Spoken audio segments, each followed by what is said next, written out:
tactics. The revamped Weakness Finder talent is no longer reserved for ranged heroes.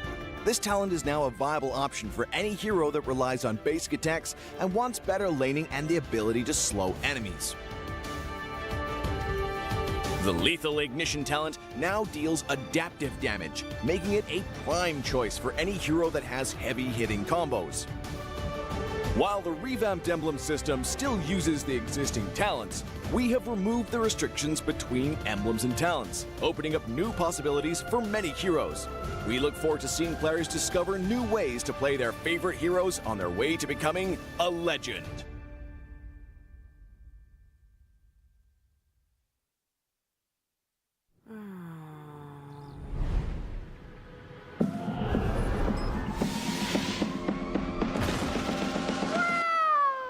It's only you who rocks my world.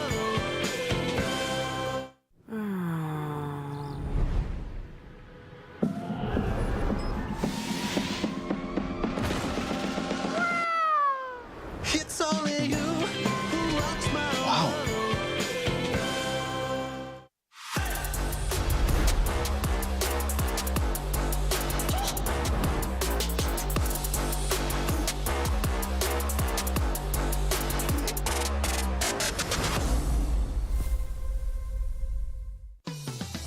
Belanja di Indomaret makin banyak untungnya.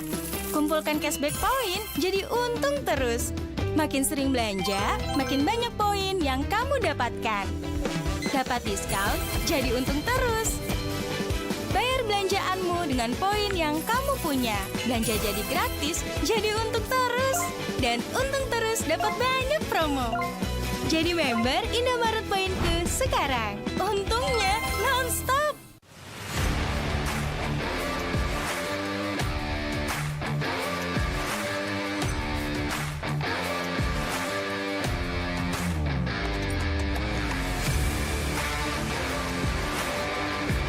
Di dunia games, top up jadi lebih mudah. Pilih game, masukkan game ID. Pilih Diamond. Masukkan kode promo, dan pilih metode pembayaran. Masukkan kode OTP dan konfirmasi pembelian. Selamat, kamu dapat tambahan kuota. Kumpulkan DG Point setiap top up. Tukar dengan merchandise dan voucher game menarik. Nikmati juga promo setiap harinya. Upgrade gameplaymu sekarang.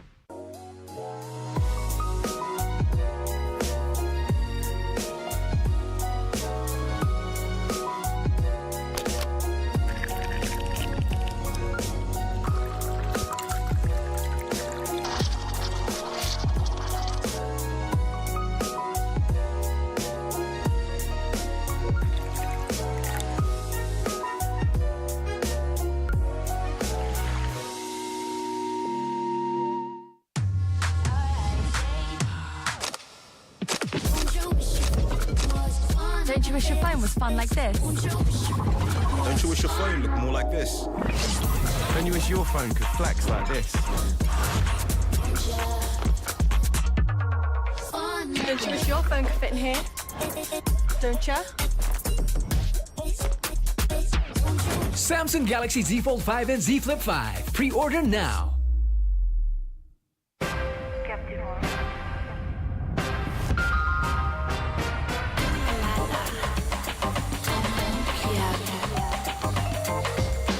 Samsung Galaxy Z Fold 5 and Z Flip 5. Pre-order now.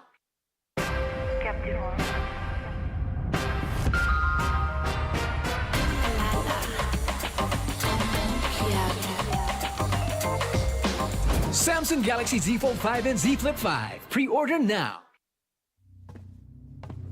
Look who finally showed up. Unload your weapon and return the goods. And if you ask nicely, I just might let it go.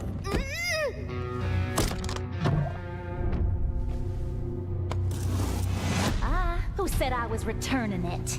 You little... We had a deal! I just came here to test my new toys. They ain't even loaded. Staring down the barrel and you're still daydreaming about being an inventor? Huh?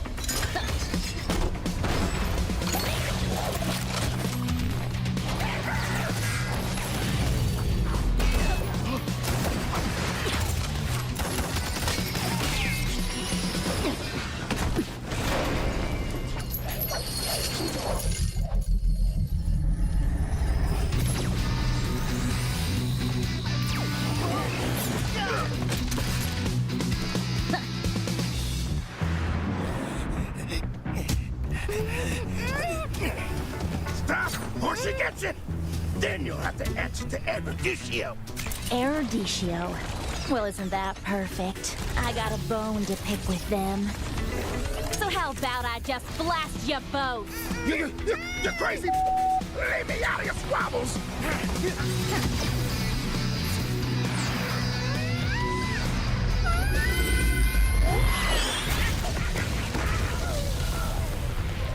That was dirty. Haven't you heard? I do things my way. I really don't like being used as bait, you know. Anyway, let's return that to Eruditio. Oh, I have something special in store for them down the road. So I'll take this as payment.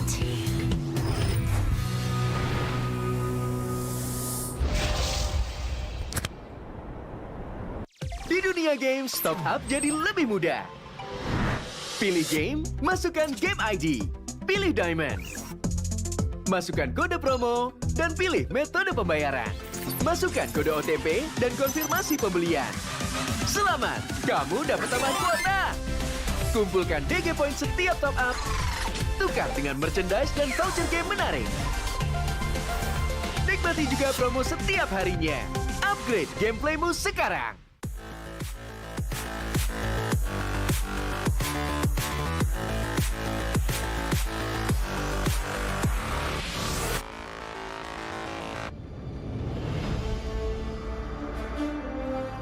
In the previous guide, we learned the basics of the new emblem system. This time, we'll take a closer look at the core talents from the Mage, Assassin, Marksman, and Support emblems. Core talent unlocked with the Mage emblem. By upgrading the Mage emblem, you can unlock Lethal Ignition. The new Lethal Ignition now deals adaptive damage, making it a great option for any hero with heavy-hitting combos. With the change to adaptive damage, heroes with high physical damage can now use this talent to enhance their damage, such as Saber and Natalia. Saber's first skill and ultimate combo can easily trigger the effect from Lethal Ignition, dealing much more damage to enemy heroes. Core talent unlocked with the Assassin emblem. By upgrading the Assassin emblem, you can unlock Killing Spree. Now that the talent is no longer reserved for the Assassin emblem, it becomes a good choice for any hero who can perform chain kills. Heroes with magic damage like Karina and Julian can now take this talent as well. Karina's ultimate resets after she kills an enemy hero. When equipped with Killing Spree, she will recover HP from each kill, allowing her to stay healthy and go after more kills. Core talent unlocked with the Marksman emblem. By upgrading the Marksman emblem, you can unlock Weakness Finder. The new Weakness Finder talent is no longer reserved for ranged heroes. It works well for heroes with high attack speed, as it can improve their laning and slowing abilities. A hero like Minzathar can take Weakness Finder because his second skill increases the attack speed of his basic attacks.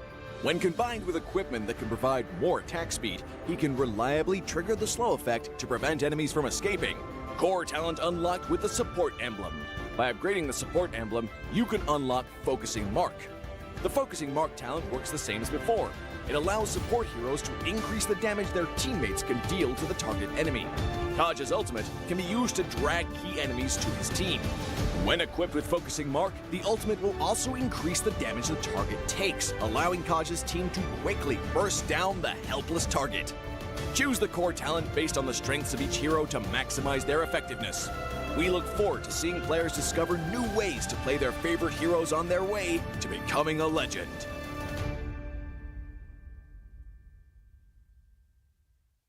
Tahu nggak, Awesome Generation itu punya rule sendiri, kayak aku.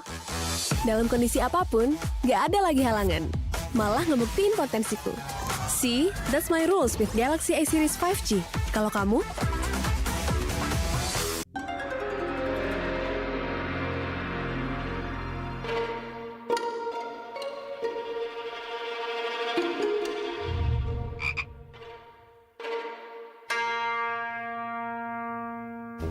Pus.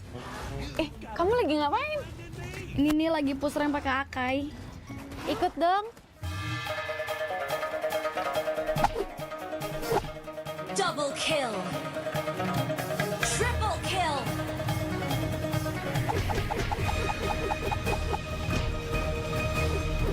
Savage. Itu keren banget loh. tuh. Ya dong, top global nih. Ih, bukan kamunya yang keren. Itu notifikasinya keren banget. Alah, notifikasi ini bisa didapetin dari in-game mulai dari kemarin 8 Agustus cuma 58 diamond doang. Murah banget kan? Iya sih, murah banget ya. Nah, kita main. Hanya perlu melihat ke dalam dirimu. Dan kamu akan mengerti betapa berharganya nilaimu. Percaya pada dirimu. Bukan dengan tergesa-gesa, namun dengan caramu yang beda. Tunjukkan kilau kisahmu sendiri. Dan ciptakan emas dalam setiap karyamu. Trust in gold.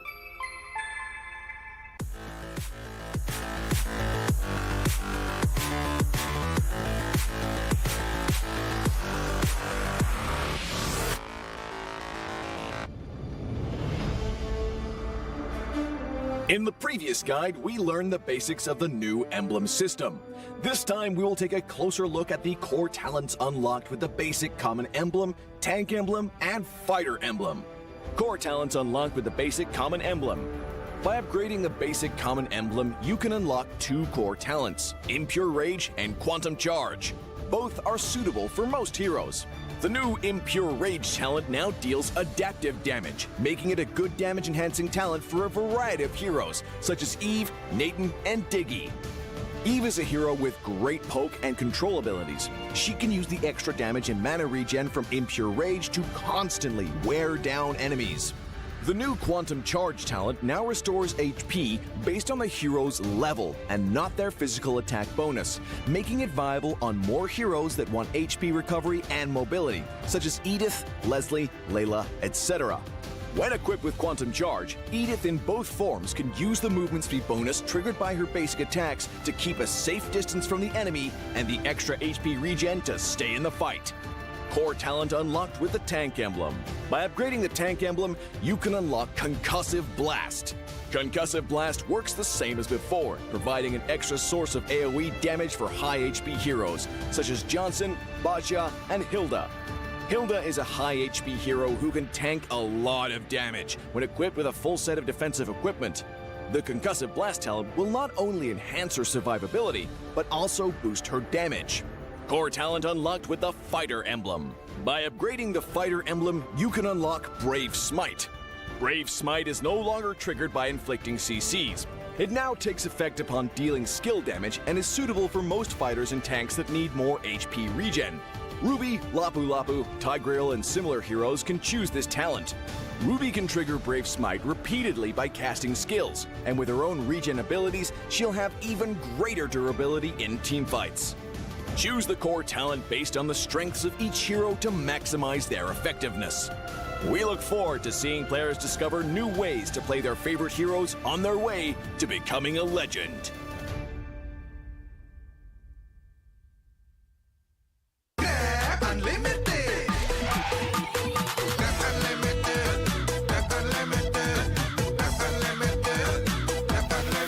Modal gratis, untung berkali-kali.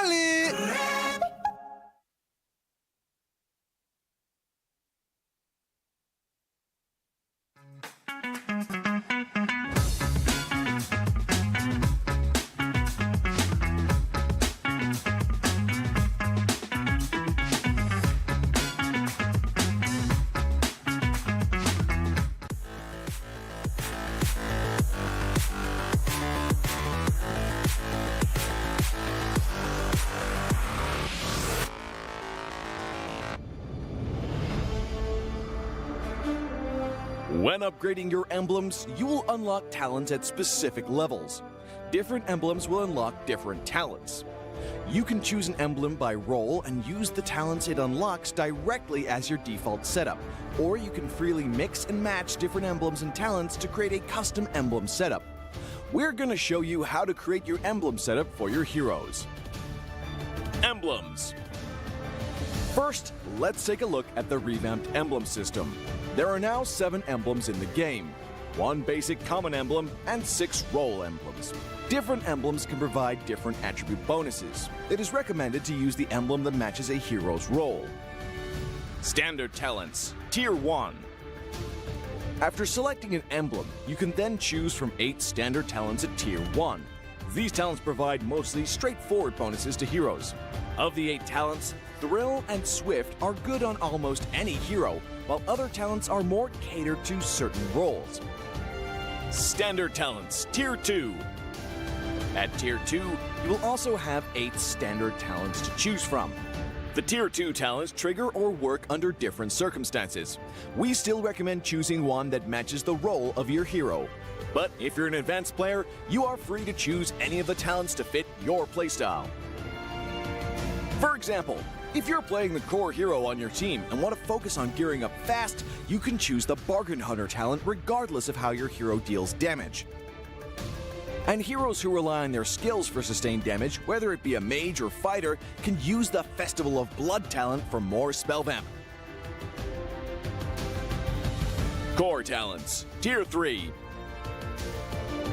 Finally, let's talk about the most important talents, the core talents.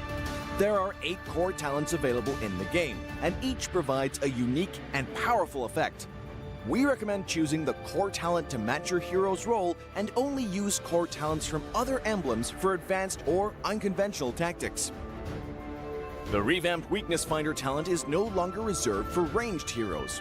This talent is now a viable option for any hero that relies on basic attacks and wants better laning and the ability to slow enemies. The Lethal Ignition talent now deals adaptive damage, making it a prime choice for any hero that has heavy-hitting combos. While the revamped emblem system still uses the existing talents, we have removed the restrictions between emblems and talents, opening up new possibilities for many heroes. We look forward to seeing players discover new ways to play their favorite heroes on their way to becoming a legend.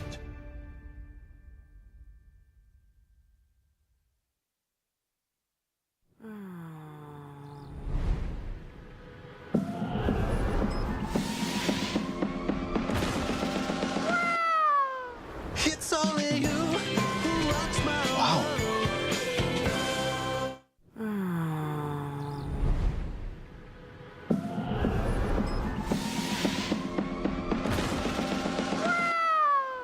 It's only you who rocks my world.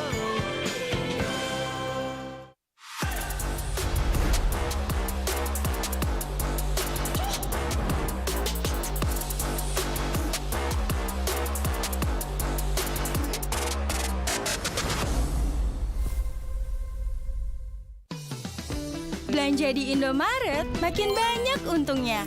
Kumpulkan cashback poin jadi untung terus. Makin sering belanja, makin banyak poin yang kamu dapatkan. Dapat diskon, jadi untung terus. Bayar belanjaanmu dengan poin yang kamu punya. Belanja jadi gratis, jadi untung terus. Dan untung terus dapat banyak promo. Jadi member Indomaret Poinku sekarang. Untungnya non-stop.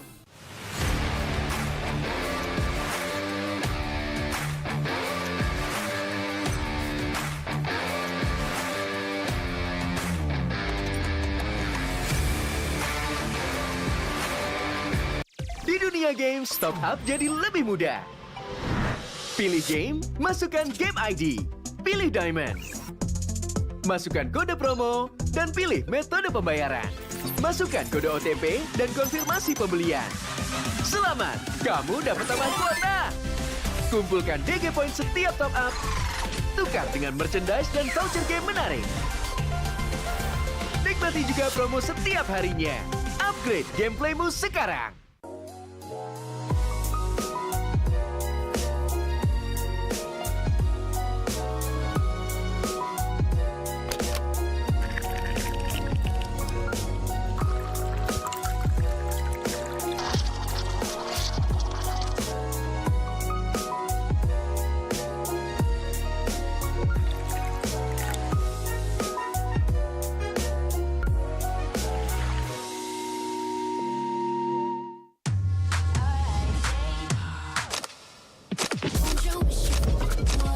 Don't you wish your phone was fun like this? Don't you wish your phone looked more like this? Don't you wish your phone could flex like this? Don't you wish your phone could fit in here? don't ya? Samsung Galaxy Z Fold 5 and Z Flip 5. Pre-order now.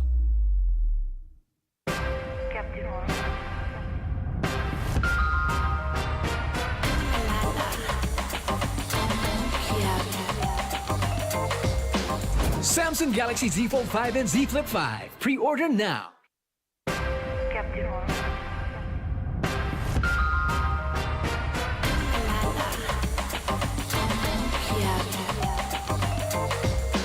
Samsung Galaxy Z Fold 5 and Z Flip 5. Pre-order now. Look who finally showed up. Unload your weapon and return the goods. And if you ask nicely, I just might let it go.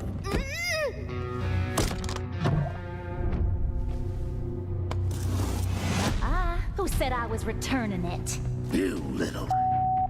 We had a deal! I just came here to test my new toys.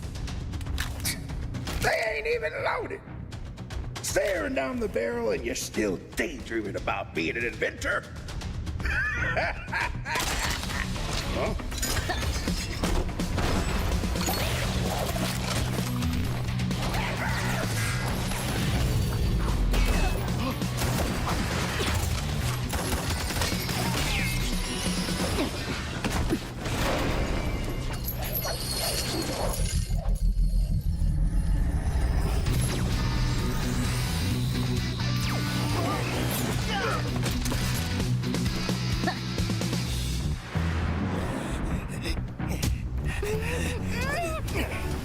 Stop, or she gets it. Then you'll have to answer to Eruditio. Eruditio? Well, isn't that perfect? I got a bone to pick with them. So how about I just blast you both? You're crazy. Leave me out of your squabbles.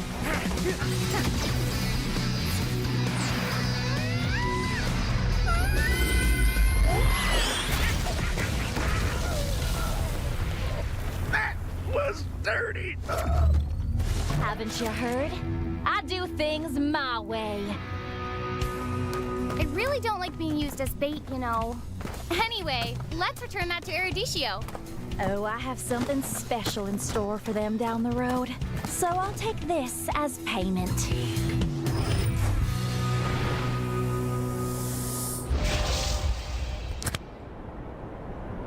Di dunia games, top up jadi lebih mudah. Pilih game, masukkan game ID. Pilih Diamond. Masukkan kode promo, dan pilih metode pembayaran. Masukkan kode OTP dan konfirmasi pembelian. Selamat, kamu dapat tambahan kuota. Kumpulkan DG Point setiap top up. Tukar dengan merchandise dan voucher game menarik. Nikmati juga promo setiap harinya. Upgrade gameplaymu sekarang.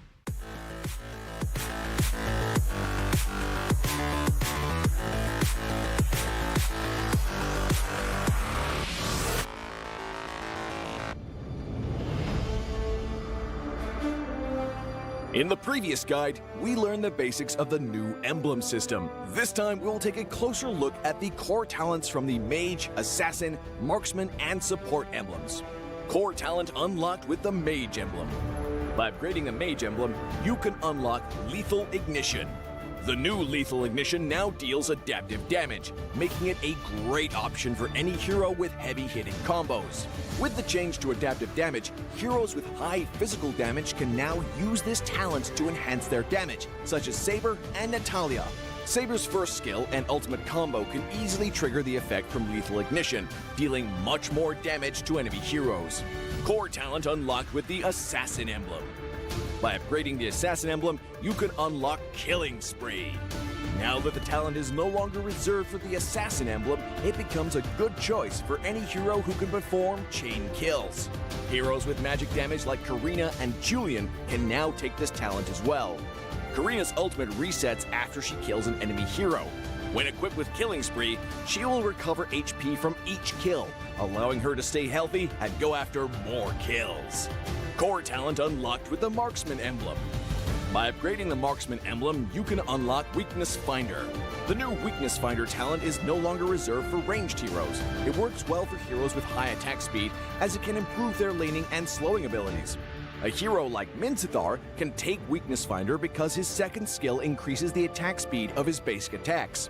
When combined with equipment that can provide more attack speed, he can reliably trigger the slow effect to prevent enemies from escaping. Core talent unlocked with the Support Emblem. By upgrading the Support Emblem, you can unlock Focusing Mark. The Focusing Mark talent works the same as before.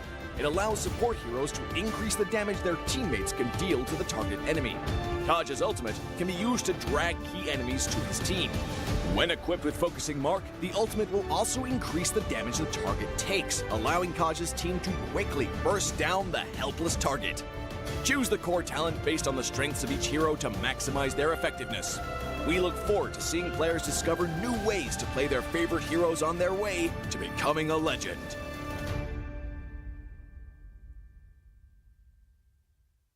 Tahu nggak, Awesome Generation itu punya rule sendiri, kayak aku.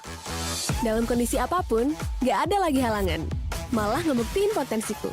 See, that's my rules with Galaxy A Series 5G. Kalau kamu?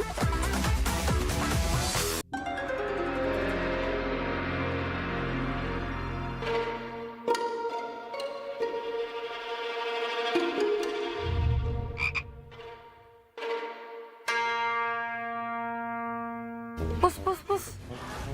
Kamu lagi ngapain? Ini nih lagi push rank pakai Akai. Ikut dong. Double kill. Triple kill.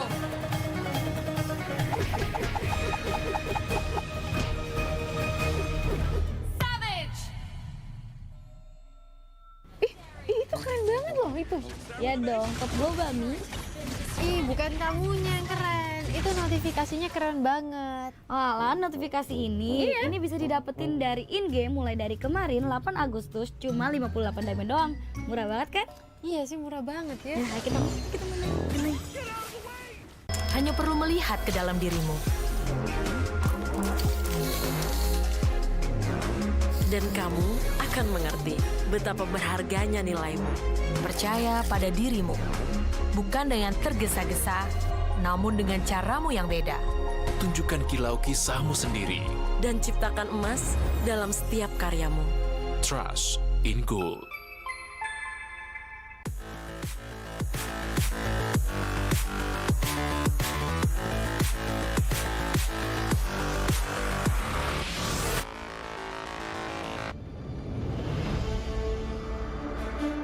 In the previous guide, we learned the basics of the new emblem system. This time, we will take a closer look at the core talents unlocked with the basic common emblem, tank emblem, and fighter emblem. Core talents unlocked with the basic common emblem. By upgrading the basic common emblem, you can unlock two core talents, Impure Rage and Quantum Charge. Both are suitable for most heroes. The new Impure Rage talent now deals adaptive damage, making it a good damage-enhancing talent for a variety of heroes, such as Eve, Nathan, and Diggy. Eve is a hero with great poke and control abilities. She can use the extra damage and mana regen from Impure Rage to constantly wear down enemies. The new Quantum Charge talent now restores HP based on the hero's level and not their physical attack bonus, making it viable on more heroes that want HP recovery and mobility, such as Edith, Leslie, Layla, etc. When equipped with Quantum Charge, Edith in both forms can use the movement speed bonus triggered by her basic attacks to keep a safe distance from the enemy and the extra HP regen to stay in the fight. Core talent unlocked with the Tank Emblem. By upgrading the Tank Emblem, you can unlock Concussive Blast. Concussive Blast works the same as before, providing an extra source of AoE damage for high HP heroes, such as Johnson, Baja, and Hilda. Hilda is a high HP hero who can tank a lot of damage when equipped with a full set of defensive equipment. The Concussive Blast talent will not only enhance her survivability, but also boost her damage. Core talent unlocked with the Fighter Emblem. By upgrading the Fighter Emblem, you can unlock Brave Smite. Brave Smite is no longer triggered by inflicting CCs. It now takes effect upon dealing skill damage and is suitable for most fighters and tanks that need more HP regen. Ruby, Lapu Lapu, Tigreal, and similar heroes can choose this talent. Ruby can trigger Brave Smite repeatedly by casting skills, and with her own regen abilities, she'll have even greater durability in teamfights. Choose the core talent based on the strengths of each hero to maximize their effectiveness. We look forward to seeing players discover new ways to play their favorite heroes on their way to becoming a legend.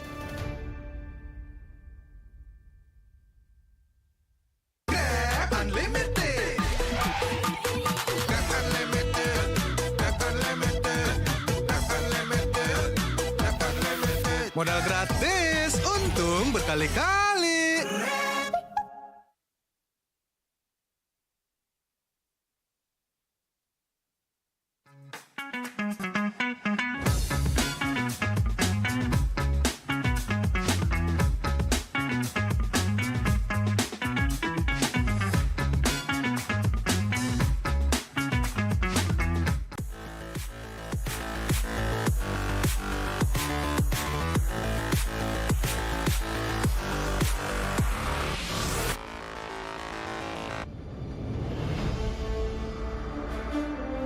When upgrading your emblems, you will unlock talents at specific levels.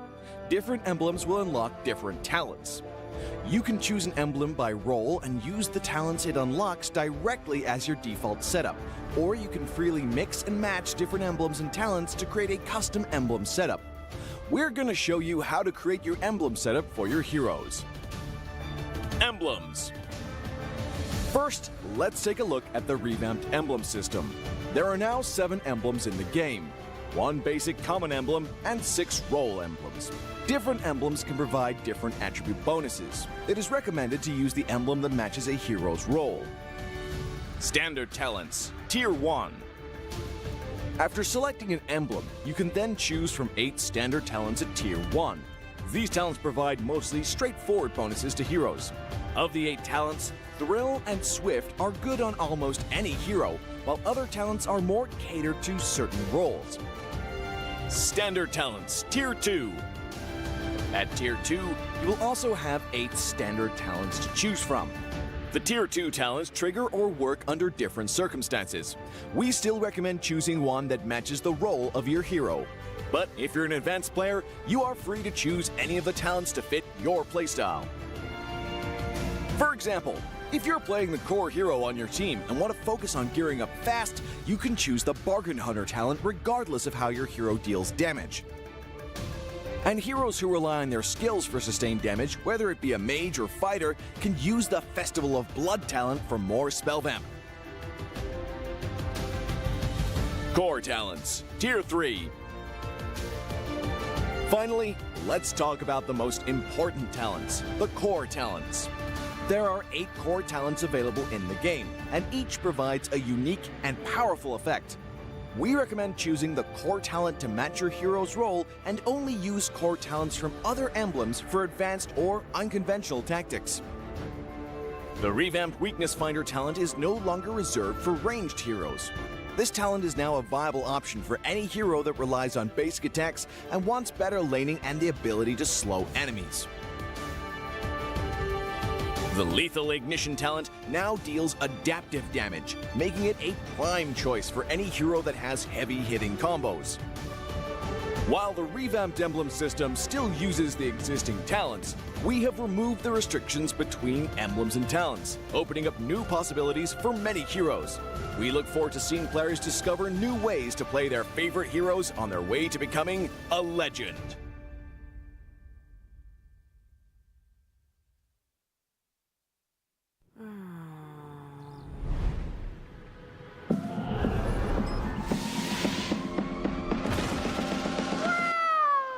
It's only you who rocks my world.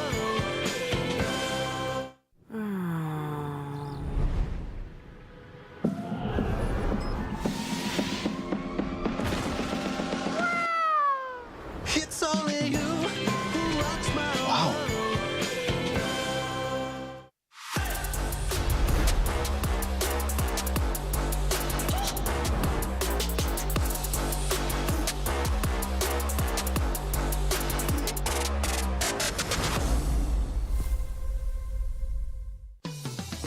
Belanja di Indomaret makin banyak untungnya.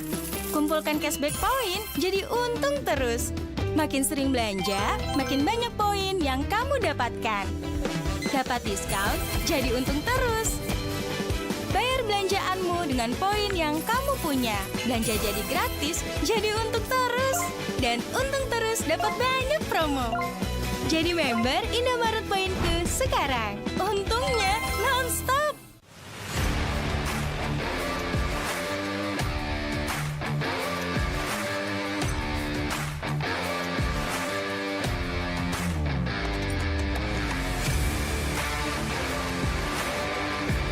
Di dunia games, top up jadi lebih mudah.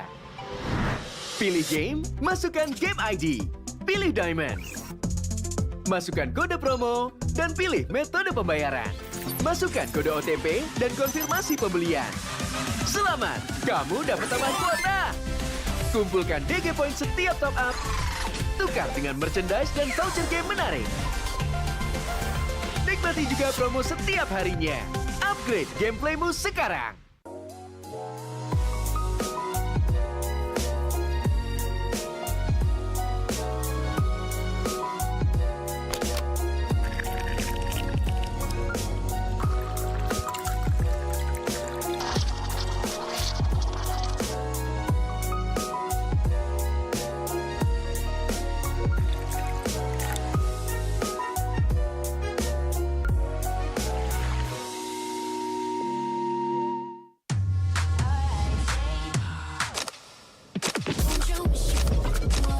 Don't you wish your phone was fun like this? Don't you wish your phone looked more like this? Don't you wish your phone could flex like this? Don't you wish your phone could fit in here? Don't you? Samsung Galaxy Z Fold 5 and Z Flip 5. Pre-order now.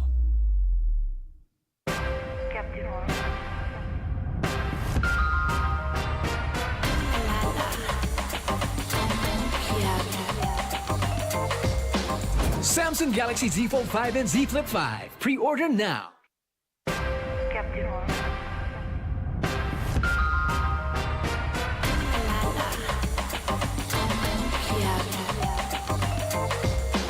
Samsung Galaxy Z Fold 5 and Z Flip 5. Pre-order now.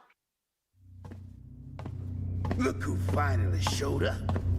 Unload your weapon and return the goods. And if you ask nicely, I just might let it go.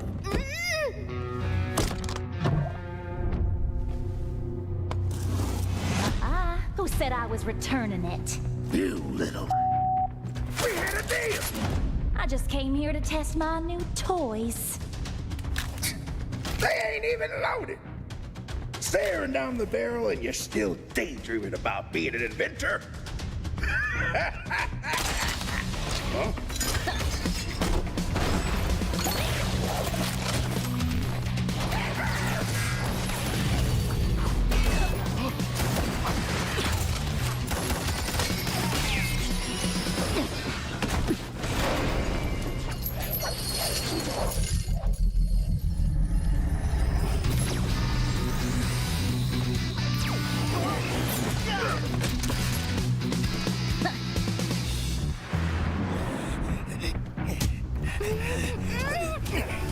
Stop, or she gets it.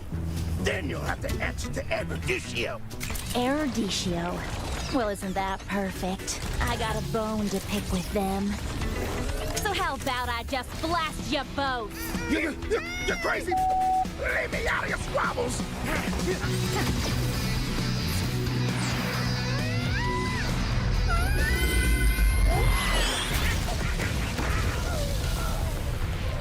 That was dirty. Haven't you heard? I do things my way. I really don't like being used as bait, you know. Anyway, let's return that to Eruditio. Oh, I have something special in store for them down the road. So I'll take this as payment.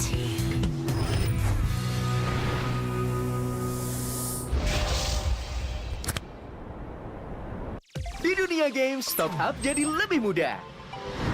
Pilih game, masukkan game ID. Pilih Diamond. Masukkan kode promo, dan pilih metode pembayaran. Masukkan kode OTP dan konfirmasi pembelian. Selamat, kamu dapat tambahan kuota. Kumpulkan DG Point setiap top up. Tukar dengan merchandise dan voucher game menarik. Nikmati juga promo setiap harinya. Upgrade gameplaymu sekarang.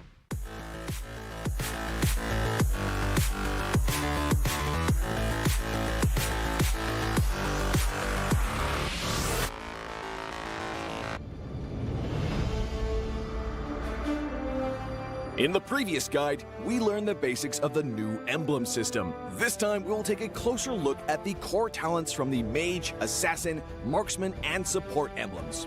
Core talent unlocked with the Mage emblem. By upgrading the Mage emblem, you can unlock Lethal Ignition. The new Lethal Ignition now deals adaptive damage, making it a great option for any hero with heavy-hitting combos. With the change to adaptive damage, heroes with high physical damage can now use this talent to enhance their damage, such as Saber and Natalia. Saber's first skill and ultimate combo can easily trigger the effect from Lethal Ignition, dealing much more damage to enemy heroes. Core talent unlocked with the Assassin emblem. By upgrading the Assassin emblem, you can unlock Killing Spree. Now that the talent is no longer reserved for the Assassin emblem, it becomes a good choice for any hero who can perform chain kills. Heroes with magic damage like Karina and Julian can now take this talent as well. Karina's ultimate resets after she kills an enemy hero. When equipped with Killing Spree, she will recover HP from each kill, allowing her to stay healthy and go after more kills. Core talent unlocked with the Marksman emblem. By upgrading the Marksman emblem, you can unlock Weakness Finder. The new Weakness Finder talent is no longer reserved for ranged heroes. It works well for heroes with high attack speed, as it can improve their laning and slowing abilities. A hero like Minzathar can take Weakness Finder because his second skill increases the attack speed of his basic attacks. When combined with equipment that can provide more attack speed, he can reliably trigger the slow effect to prevent enemies from escaping.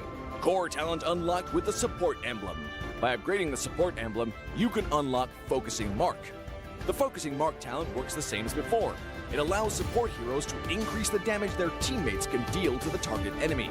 Kaj's ultimate can be used to drag key enemies to his team. When equipped with Focusing Mark, the ultimate will also increase the damage the target takes, allowing Kaj's team to quickly burst down the helpless target. Choose the core talent based on the strengths of each hero to maximize their effectiveness.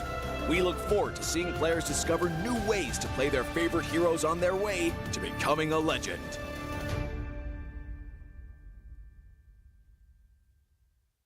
Tahu nggak, Awesome Generation itu punya rules sendiri, kayak aku. Dalam kondisi apapun, nggak ada lagi halangan. Malah ngebuktiin potensiku. See, that's my rules with Galaxy A Series 5G. Kalau kamu?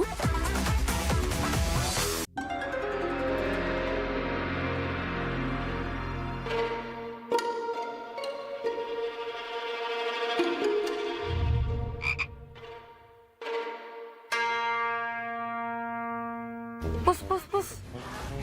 Kamu lagi ngapain? Ini nih lagi push rank pakai Akai. Ikut dong. Double kill. Triple kill.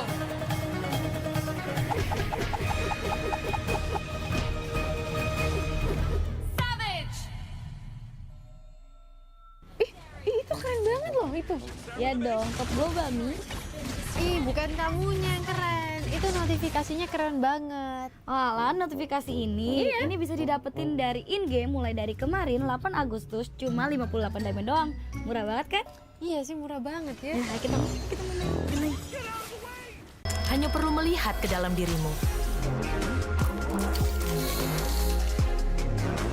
Dan kamu akan mengerti betapa berharganya nilaimu. Percaya pada dirimu. Bukan dengan tergesa-gesa, namun dengan caramu yang beda. Tunjukkan kilau kisahmu sendiri. Dan ciptakan emas dalam setiap karyamu. Trust in gold.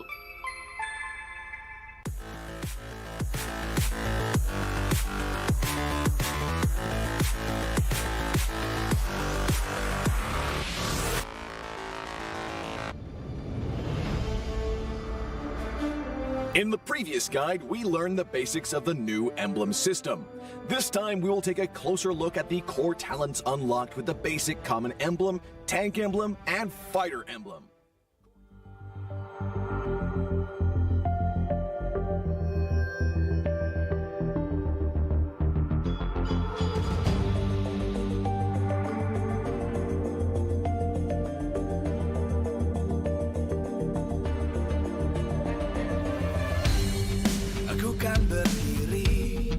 dan terus berlari, terus ke arah puncak tertinggi. Ku takkan berhenti, hanya sampai di sini. Kemenangan abadi menanti. You know we won't miss if we unite our focus. And if you haven't noticed, we all live. Nyalakan apimu, hadapi semua tantangan, hadang semua serangan, jatuh bukan halangan. Bakar semangatmu, janganlah engkau menyerah. Kita akan buat sejarah. We all miss, we won't miss. We all miss, we won't miss. Saatnya beraksi, jalani ambisi. Aku kan menyawakan hari ini. You know we won't miss if we unite our focus. And if you haven't noticed, we all live. Nyalakan apimu, hadapi semua tantangan, hadang semua serangan, jatuh bukan halangan. Bakar semangatmu, janganlah engkau menyerah. Kita akan buat sejarah. We all miss, we won't miss. We all miss, we won't miss. We all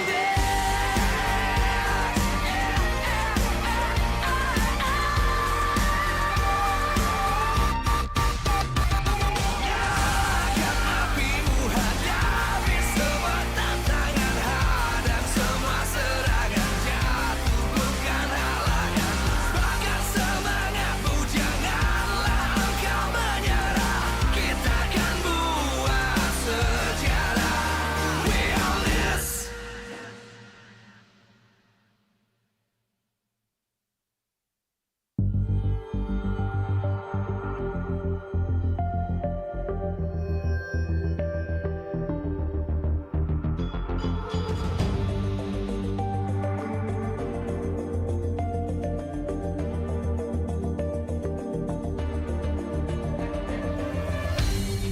Aku kan berdiri dan terus berlari, terus ke arah puncak tertinggi. Ku takkan berhenti, hanya sampai di sini.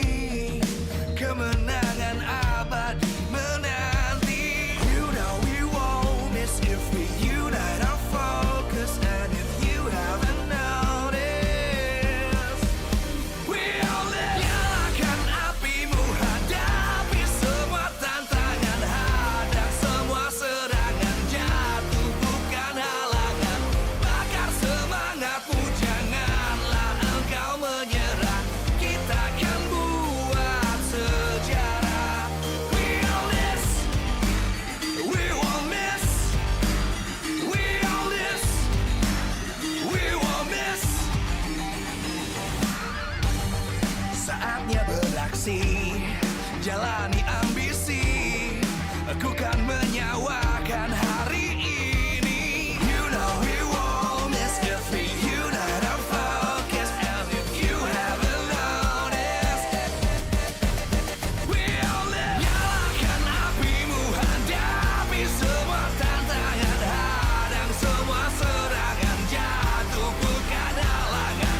Bakar semangatmu, janganlah engkau menyerah. Kita akan buat sejarah.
terus berlari, terus ke arah puncak tertinggi. Ku takkan berhenti, hanya sampai di sini. Kemenangan abadi menanti. You know we won't miss if we unite our focus. And if you haven't noticed, we all live. Nyalakan apimu, hadapi semua tantangan, hadang semua serangan, jatuh bukan halangan. Bakar semangatmu, janganlah engkau menyerah. Kita akan buat sejarah. We all this, we won't miss. We all this, we won't miss. Saatnya beraksi, jalani ambisi. Aku kan menyawakan hari ini. You know we won't miss if we unite our focus. And if you haven't noticed, we all live. Nyalakan apimu, hadapi semua tantangan, hadang semua serangan, jatuh bukan halangan. Bakar semangatmu, janganlah engkau menyerah. Kita akan buat sejarah. We all this, we won't miss. We all this, we won't miss. We all this.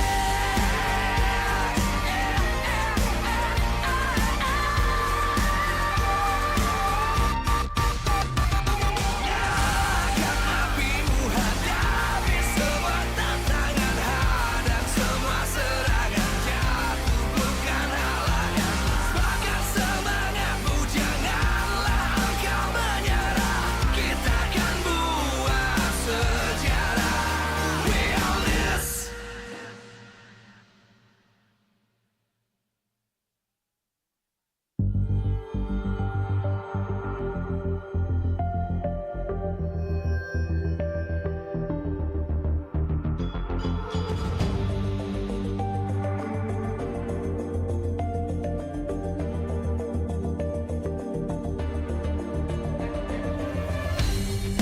Aku kan berdiri dan terus berlari, terus ke arah puncak tertinggi.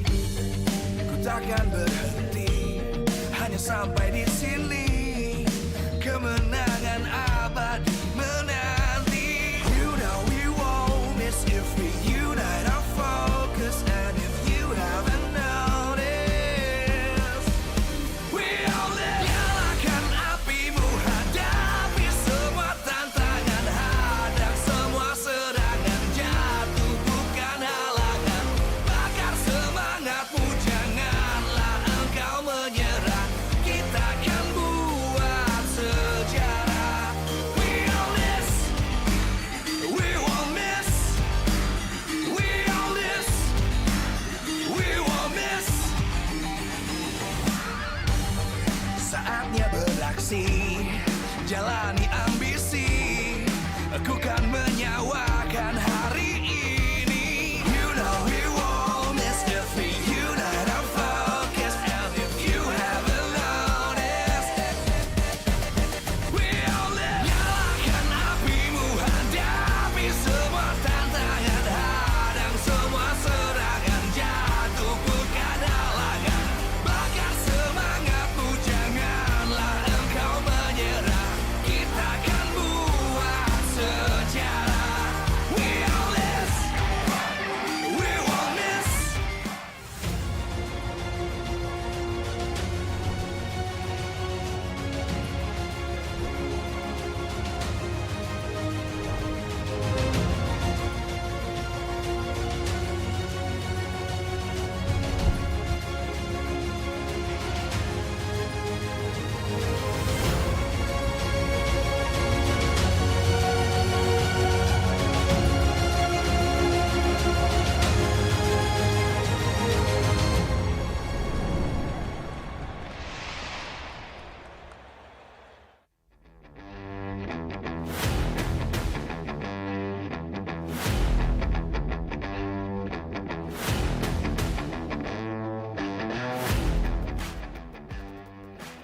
Live from MPL Arena Jakarta, MPL Season 12, powered by Moonton. Presented by Samsung Galaxy Official Gaming Phone. Official sponsor, Head and Shoulders. Official mobile internet partner, Telkomsel. Official gold partner, UBS Gold. We own this.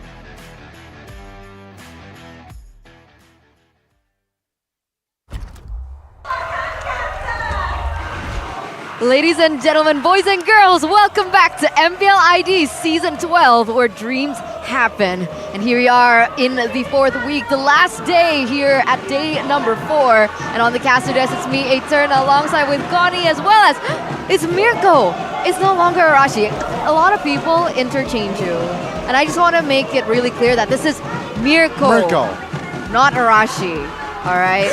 Now he's Arashi. Now he's Arashi. But with that being said, MPL ID Season 12 is powered by Moonton. Presented to you by the Samsung Galaxy official gaming phone. Our official sponsor is Head and Shoulders. Our official mobile internet partner, Telkomsel. Our official gold partner, UBS Gold. We also have our partners in esports. We got Blee, Dunia Game, Grab, Ovo, YouTube. We also have our official broadcast in Maxstream, Teferi Sports, as well as video. We also have our suppliers Innomart, Point Coffee, Mineski, and Samsung. And of course, MPL ID Season 12 is supported by PBSE. Now that we got you sorted, let's sort out this next matchup. It's going to be Aura Fire, the Indonesian Dragons, going against Alter Ego, a team that really has just had a remarkable performance lately, just really surprising each and every one of us over and over, going 2-0 against RQ in their last match. It looks like that Alter Ego now has found their form. Going up against Aura though, Mirko, it's a tough, interesting battle because Aura Fire, they are also looking in form. They're looking in form, but how in form are they? Because when we're talking about a team that's always consistently in form, dominating, it brings us to the half-season champions. Congratulations, Onyx, for once again, back-to-back winning this half-season champion. As Arashi, you know, I usually always bring back Mirko's quote of this in the start of the season. Everybody's just fighting for second place, and then we have Onyx all the way up top because, man, the domination for Onyx really has been absolutely disgusting. The fact that they have always been upper bracket contenders in every single one of the seasons from season 7 all the way to season 11 now. Unfortunately for Onyx, in season 7, they were actually sent home quite early in the playoffs. But then after that, you can see right here that there are a lot of different results coming in, but Onyx will always be there as a champion, as a half-season champion. And this is basically the rundown of half-season champions before. If it's just champions, Onyx were there a lot of times, man, but it just goes to show you that in the regular season, they are always so dominant. And this roster has gone through a couple of changes, right? It was Drian in the mid lane, it was Sans in the jungle, Sans going back to the mid lane. Still, that level of consistency has been kept. There's still very good quality checks going on there. And even with a change in coaches, very different styles from Aldo and Mars back in the day from season 7 to now. Yeb and Adi, they're still able to keep the same consistency and maybe even actually, they got better throughout the seasons. Indeed, and seeing them though, season 12, Turn Mirko, it's quite close, right? Perhaps because of the changes. RQ, they're close now. Looking at the record, Bigatron is also trailing in that 3rd spot. So it's so much more competitive in the season, especially if you compare it to season 11. But let's talk about our first match. Yes, finally we get to start this Alter Ego and Aura Fire matchup. And when we do, we have to talk and center our focus on both of these EXP laners. Aran said in his interview that he wants to see Alter Ego claim another egg. That's how confident he is. Both teams are on the rise right now, so I don't think we're going to have to see an egg today. But for Aran, Rookie of the Week, week number 3, 7 games and 5 unique heroes. Meanwhile, if you take a look at Pi, he has the most unique heroes in XP lane, number 1, but he's played 15 games. So the fact that Aran is already rivaling Pi in unique heroes while only playing half of his games shows you just how deadly Aran is, and shows you how much presence, how much impact he's been able to place down for Aura Fire. A lot of people, thought that early on when he joined, he's a one-trick pony. He can only go for the split pushes. He can only be the distraction for the team. But I think throughout the many matches, even the match that they lost against EVO's Legends, we saw a different shade to Aran. He was able to play team fighting heroes very well, and he even said in the interview, if the enemies expect me to go team fighting, I'll go split push, and vice versa. And with that, let's welcome the first contender of this match. Let's welcome the uncrowned kings. It's Alter Ego. Alter Ego, the three-face mask, once again with the same 5. We don't actually see Rekt. But happy birthday, Rekt. Happy birthday to the Indonesian GOAT. But today, it's not his day to play. Alter Ego, this is their main 5. I think you cannot change this roster anymore. They have experimented enough, and now it's time to stay put. Let's welcome here Aura Fire. Oh, it's still with their main 5 this season. Let's welcome the Red Dragons. It's Aura Fire. Aura Fire, the Red Dragons, the Indonesian Hydras, Aran Fire, whatever you call them. They also have a similar story with Alter Ego. Not really having such a good time earlier on in the season, but with Aran stepping in that EXP lane, it seems like they have found their groove, hopefully to stay put outside of the red zone.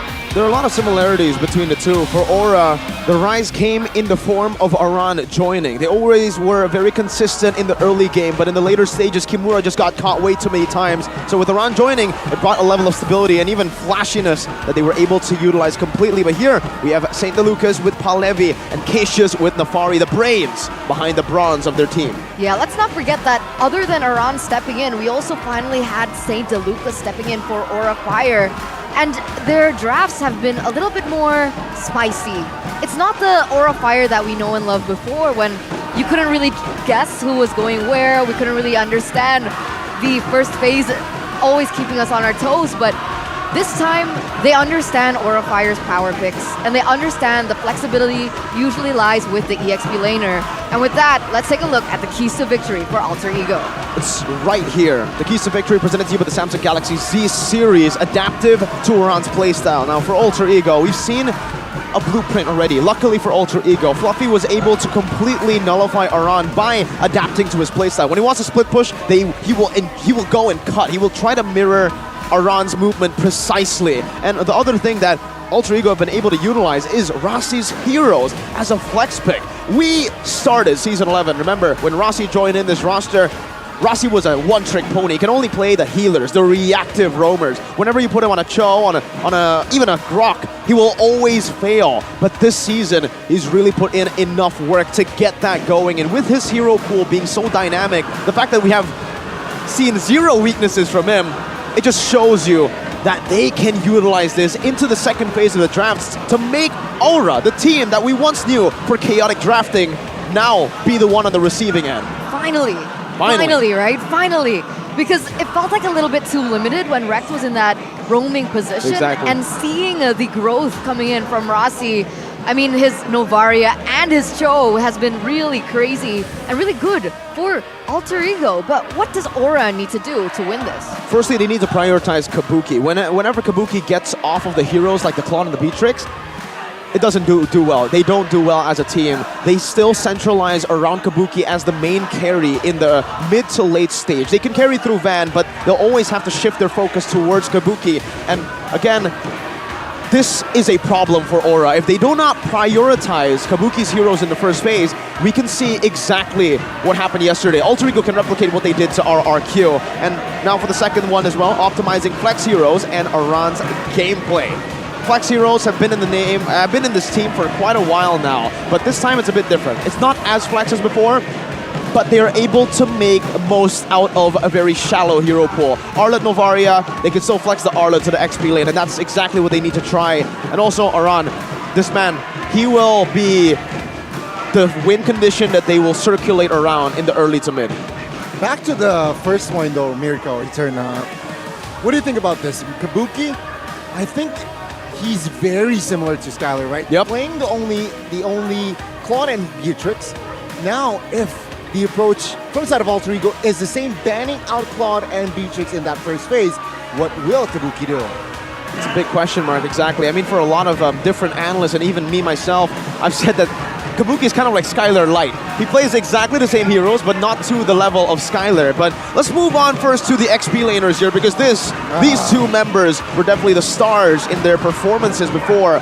Presented to you by Head & Shoulders, Prince Aran versus Sir Pai. Sir Pai being a playmaking XP laner, joining a lot of team fights, being active all throughout in the map for neutral objectives and even pickoffs in the enemy jungle. But Aran, most of the time we see him on the polar opposite of Pai. He will always just stick to his lane and play through that lane to get distractions. But my goodness, we got to give props to the crowd here. The Alter champs really showed up after their win yesterday.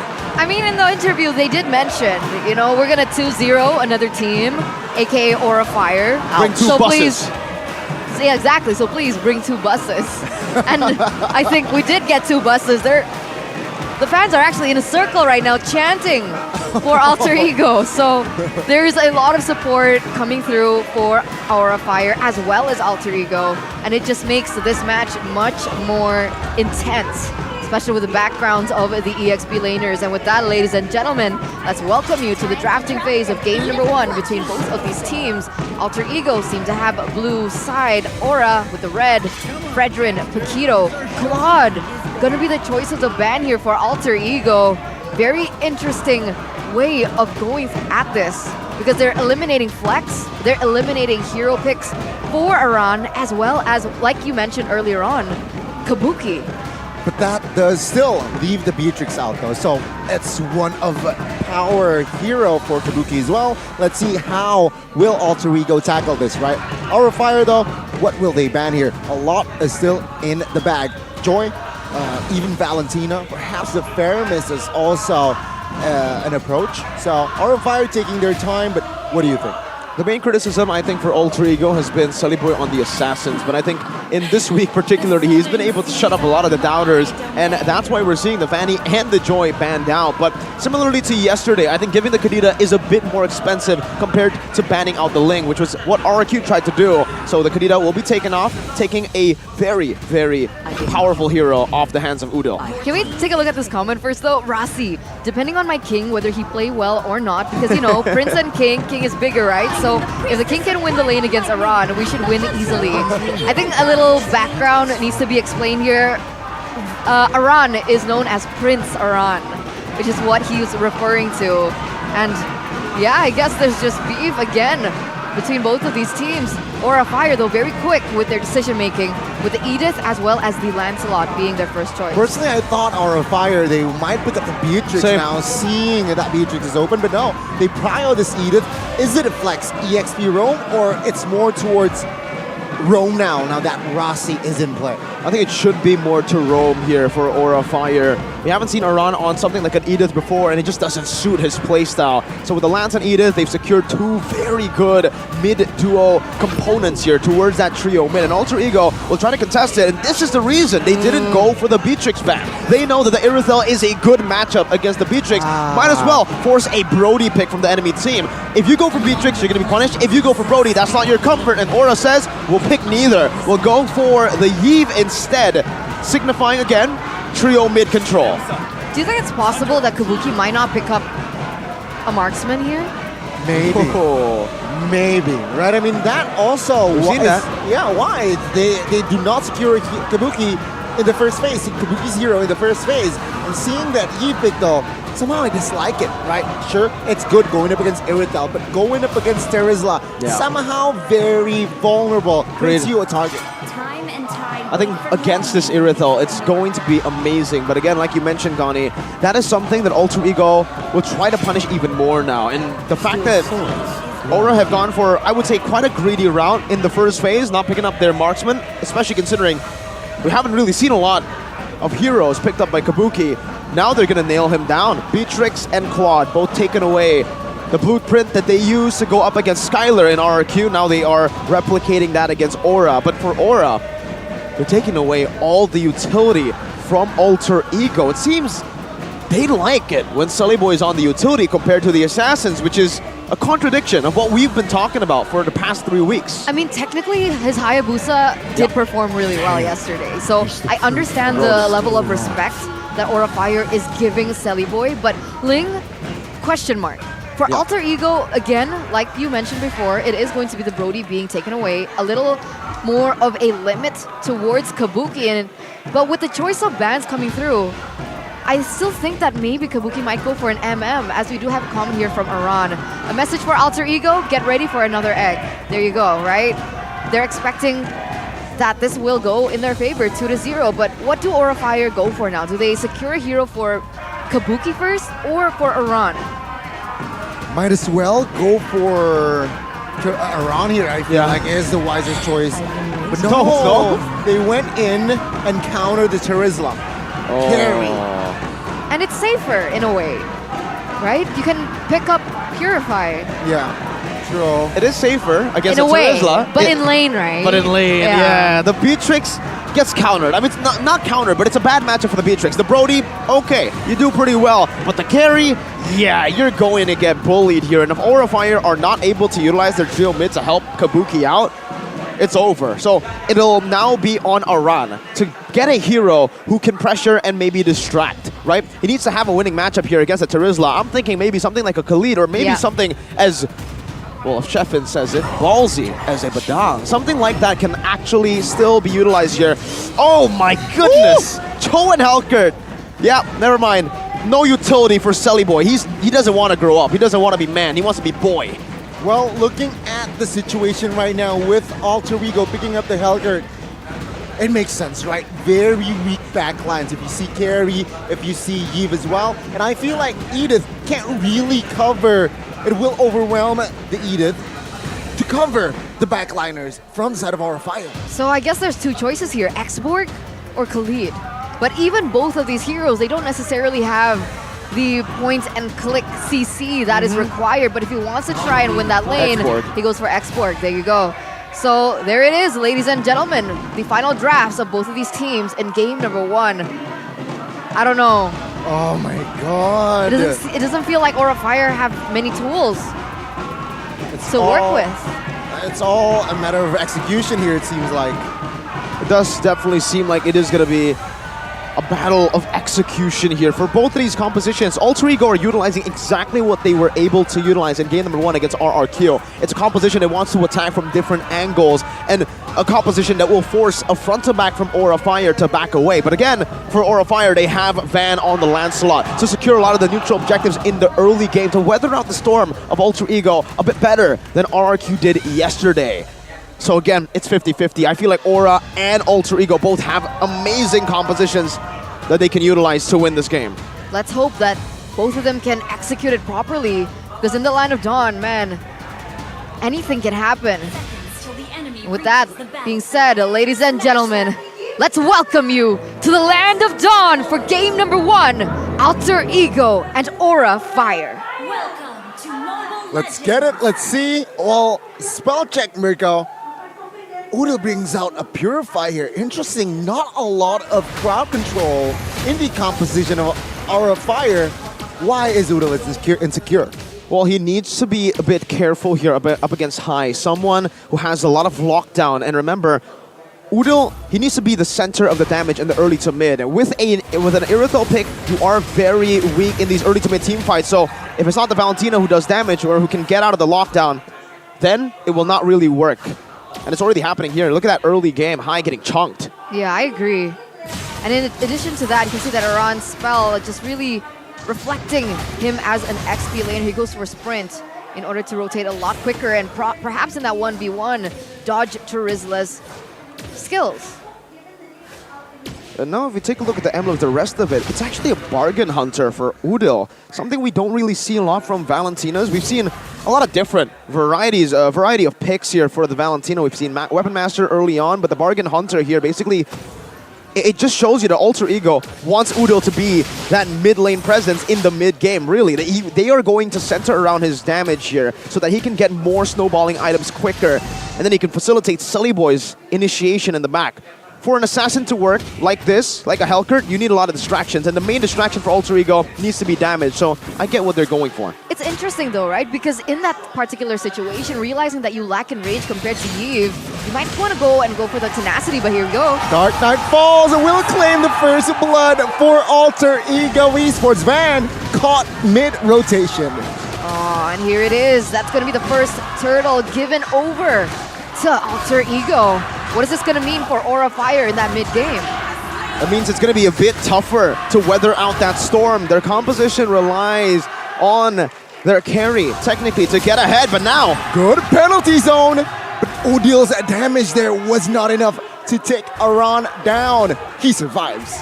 He survives, but he hinders the movements coming in from Aran. That's a few seconds off the clock for Aran, who's so notorious at wanting to rotate a lot quicker. And the fact that he loses a little bit in return because of that forced recall, it does give Pi a little bit of an edge, and that's exactly what Alter Ego needs. And Aura Fire, remember, their first 3 picks were centered around mid-control. So Alter Ego basically doubled down on better mid-control, better trades. When Aura Fire can clear, maybe go for pick-off. Selly Boy, wow! Oh, good jump, and Dark Knight falls, but Kabuki will not be able to escape as Rossi is there to kick him out.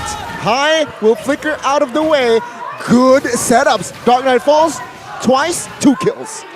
Again, different angles. If you attack Aura Fire with their front to back from different angles, they don't know where to look, and it's happening again. Reinforcement comes, Aura Fire, they look for a trade, but it seems like Alter Ego Esports, keeping their cool, they back away. Ooh, already a lot here being taken for the side of Alter Ego, despite Aura Fire being able to defend that one for just a little bit, but Rossi, Rossi and Cho! It's not a combination of words that you'd ever expect, but here we are, right? Rossi and Cho, something to be feared. But let's go back to your point there, Miracle. What were you saying?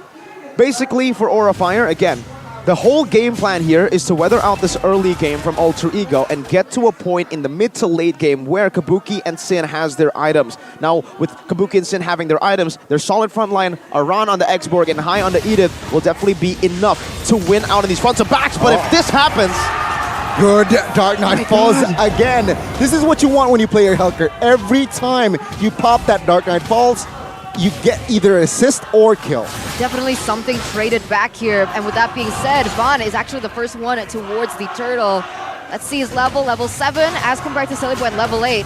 They might want to go for a contest here.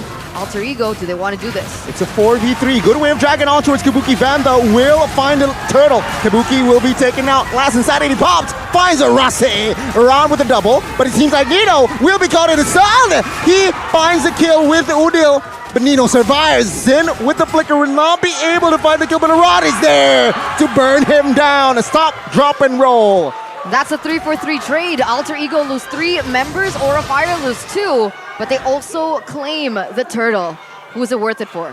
I think it's way worth it for Aura Fire there. They claim the turtle and a few good kills there. They can actually limit Alter Ego's early to mid. Alter Ego needs to try to utilize his early to mid to get as many objectives as possible and to shut Kabuki down. The fact that Kabuki was able to survive in that onslaught of damage just gives him so much more space. And the fact that Nino got punished as well, that was a bit more of a bonus for Aura Fire to get Kabuki back to where he was at a bad spot. And you can see from the gold here, only 200 gold difference between the gold laners. So despite Kabuki dying twice, he's been able to farm up quite well. And he's on his way to get that golden staff. Once he gets that, it's a mini power spike, but he still has to wait for that DHS. All right, there's a little bit of aggression there in that mid side. Nothing too fancy just yet, but one of the questions that I really wanted to ask was, who gets that power spike quicker? The Irithel or the carry? I think it should be the carry still in this game, knowing how the Irithel has been playing. The fact that Irithel wasn't able to completely capitalize on the early game pressure that Alter Ego was able to put in that lane gives carry more of a proper time, I would say, to get that power spike. But usually, I think the Irithel should be able to get that better or faster because of the winning matchup. Then in conclusion, technically Aura Fire, they're still in the game, Definitely. Right? Because what we saw from Alter Ego when they go for that snowball, it's because Nino is so far ahead and that damage is ever present in these team fights. But with what you mentioned earlier on, that means Aura Fire, they still have a little bit more time to reclaim control. And looking at the way that the map is looking, look at the positioning, right? They just need to be careful, and they need to be aware of Sally Boy. If he takes Kabuki down... Way of Dragon in with Sally Boy with a stinger. Finds a kill. Nino finds a turret top side, but seems like Rossi will be able to survive. Van, though, focuses down on the turtle, and it seems like, yeah, Alter Ego Esports are in no position to contest that turtle. Kabuki's playing the role of the XP lane right now. He is the distraction. And Aura Fire, they're trying to just get anything that they can, but that trade right there was definitely not value for Aura Fire. I'll have to say it again. If Kabuki doesn't get his core items quick, then it's going to go from bad to worse for them. This early to mid is all about getting Kabuki to a comfortable spot, and they've only gotten Aran to a comfortable spot. I don't think Aran can be the main carry here in the mid to late, but he does get his power spike very quickly in the game, so maybe, just maybe, he's able to delay these team fights and the pace of Alter Ego to a point where Kabuki actually gets that power spike. Let's hope. I mean, right now, Kabuki's sitting at 0-3-2. Not exactly the situation that you'd want if you were an Aura fam right now. As compared to Nino at 0-1-2, sure, not an exceptional KDA just yet, but he's been farming a lot and he was actually able to get that tower up top. So he's actually traded to the bottom side as well to get a little bit more gold, to catch up, to maybe go ahead in that certain situation. But with Kabuki picking up this golden staff. That's good timing. It's very interesting to see that golden staff being picked up in the normal time, considering he got picked off 3 times here, and you can see that Aran is really utilizing that 3-kill lead he has over Pi. Technically now, he's in a position where he's unkillable. I'll just say it like that. With the Faraga armor, with the Last Insanity, you can get out, and on top of that, you also have the sprint to maneuver around. So this X-Borg might actually play a role of distraction, something we haven't seen in a long time for an X-Borg. Usually we see X-Borg just as a team fight hero, a kite back hero, but in this game, Aura might actually transition Aran's playstyle to be a bit of a distraction, and they've been able to do that. Earlier, we saw that. They tried to put a lot of resources to take Aran down. I think even Rossi used the Way of the Dragon, and they weren't able to get Aran out. You know what? Seeing Hellkurt, seeing Sally Boy's performance on this Hellkurt, he did his good job. Why he rarely shows himself on the map, which is what you want when you're on Assassin. This is making Aura Fire struggle to rotate, right? Let's see here, the First Lord is already up, but it seems like both teams, they're somehow trying to delay the take. Yeah, it feels like Aura Fire are trying to look for a little bit more visibility over the map. Meanwhile, Alter Ego, they were looking for a pick onto Kabuki. The fact is, after so many times it being done, I would assume that Aura Fire are now aware of the strategy that Alter Ego want to go for. Sally Boy earlier on saw that Kabuki wasn't alone. He was with Aran as well as Sin and didn't want to go for it. But as soon as Kabuki gets a little off position, that might just be the trigger that Alter Ego needs to push the tempo. Both roamers chunked. High is lower than Rossi though. But it seems like Aura Fire will be able to, conceal play. They're trying to reposition themselves, but it seems like they have yet to pull the trigger. Oh, they might go in here. Dark Knight falls towards the backside. Van finds the Lord, but take a look at Rossi. Finds a Way of Dragon on towards Van. Penalty zone. The combo is put. But it seems like Van will be able to escape with the puncture. The Last Insanity plus Nino will be enough to take him down. It's Van and High for the Lord. It's a very aggressive option to take for Aura Fire. Knowing they got the Lord, I thought Van would have just actually backed off from the bottom lane, but instead, he went for a very risky play to try to maneuver on the other side to bring attention away from the rest of the members, but it actually backfired. And now Alter Ego, they get much more value. This Lord power play from Aura, it's Alter Ego's power play. They can get way more gold and XP. And look at Pi. Instantly rotating to the bottom lane, trying to delay a tier 1. Aura only got 1 tier 1 from that Lord. That is value for Alter Ego. On top of that, we saw in the team fight of the Teori Anjaman coming in from Sally Boy's ultimate, Kabuki was nowhere near that Lord. He gave no impact in these team fights because of that insecurity, but wait a minute. Good stun though, Rossi will pop the flicker. Penalty zone to give cover as well. Dark Knight falls, High receives a lot of damage. Sally Boy will find High. Last Insanity Ron will not be able to find anyone. Alter Ego, it's a trade. Pi for High. It's unfortunate that you picked an export, but there's no particular lockdown that you can utilize to combo that damage in. And so every time Iran wants to go for a little bit more damage, all Alter Ego needs to do is just kite away, run away. But look at this play. Conceal play, good angle, Wave Dragon hits Kabuki. And take a look at Zen, flickers away, he's low. Iran though will lose his life as Shelly Boy finds the shutdown. Van will not be able to do anything. Another good creative play from Rossi with the conceal. It's never a proper front to back. Even when Alter Ego do not have Pi, that was a worth it trade for Aura, right? The fact that they traded Roamer for XP, it still didn't work. Their front to back cannot function because Alter Ego always dive through the front. And again, that conceal, Rossi's decision making on this Cho has been phenomenal. Yesterday and even the game against, who was their first win? I forgot, but again, his Cho has been phenomenal and he's always looking for these angles to go at it in the back. Kabuki doesn't have Purify, so he can't do anything. Meanwhile, what? What just happened? Van got solo killed by Sally Boy. Man, this Hellcurt is a menace. 6-0-1. Meanwhile, take a look at Van 0-3-1. It's not looking good. It's not looking good at all for Aura Fire right now. I mean, a lot of doubts onto Sally Boy and the Assassins, but you gotta admit, this kid knows how to play the Hellcurt really well. Not necessarily flashy in a sense, but he gets the job done. Every time he goes in for a kill, he gets it, and the trades are usually super worth it. It's either that Kabuki gets taken down, or even Van, the person that Aura Fire clings on in terms of neutral objective takes. With him getting taken down over and over, at some point, you gotta tilt. But there's a little bit of a, okay, trades and damage here between Pi and High. But without any follow-up, they're not going to go for it in Alter Ego. They have something else in mind. And you know, we were talking about a lot of power spikes earlier for the carry, and I was quite confused to see no damage from Aura Fire and from the carry mainly in the last skirmish. So I took a look at the back, and yeah, because of all this aggression, the physical damage aggression, wait, Aran. Okay, he gets out here, but Kabuki is forced to go for Wind of Nature first. Now he's on the way to the DHS. That's why the power spike still hasn't hit. Kabuki is forced to go defensive because he knows if he doesn't have what it takes to survive, that damage will be useless anyways. And with that being said, again, Aura Fire still waiting on a miracle. Up until this point, you can see that the team is trying to feed some gold onto Kabuki, trying to protect him in the lane.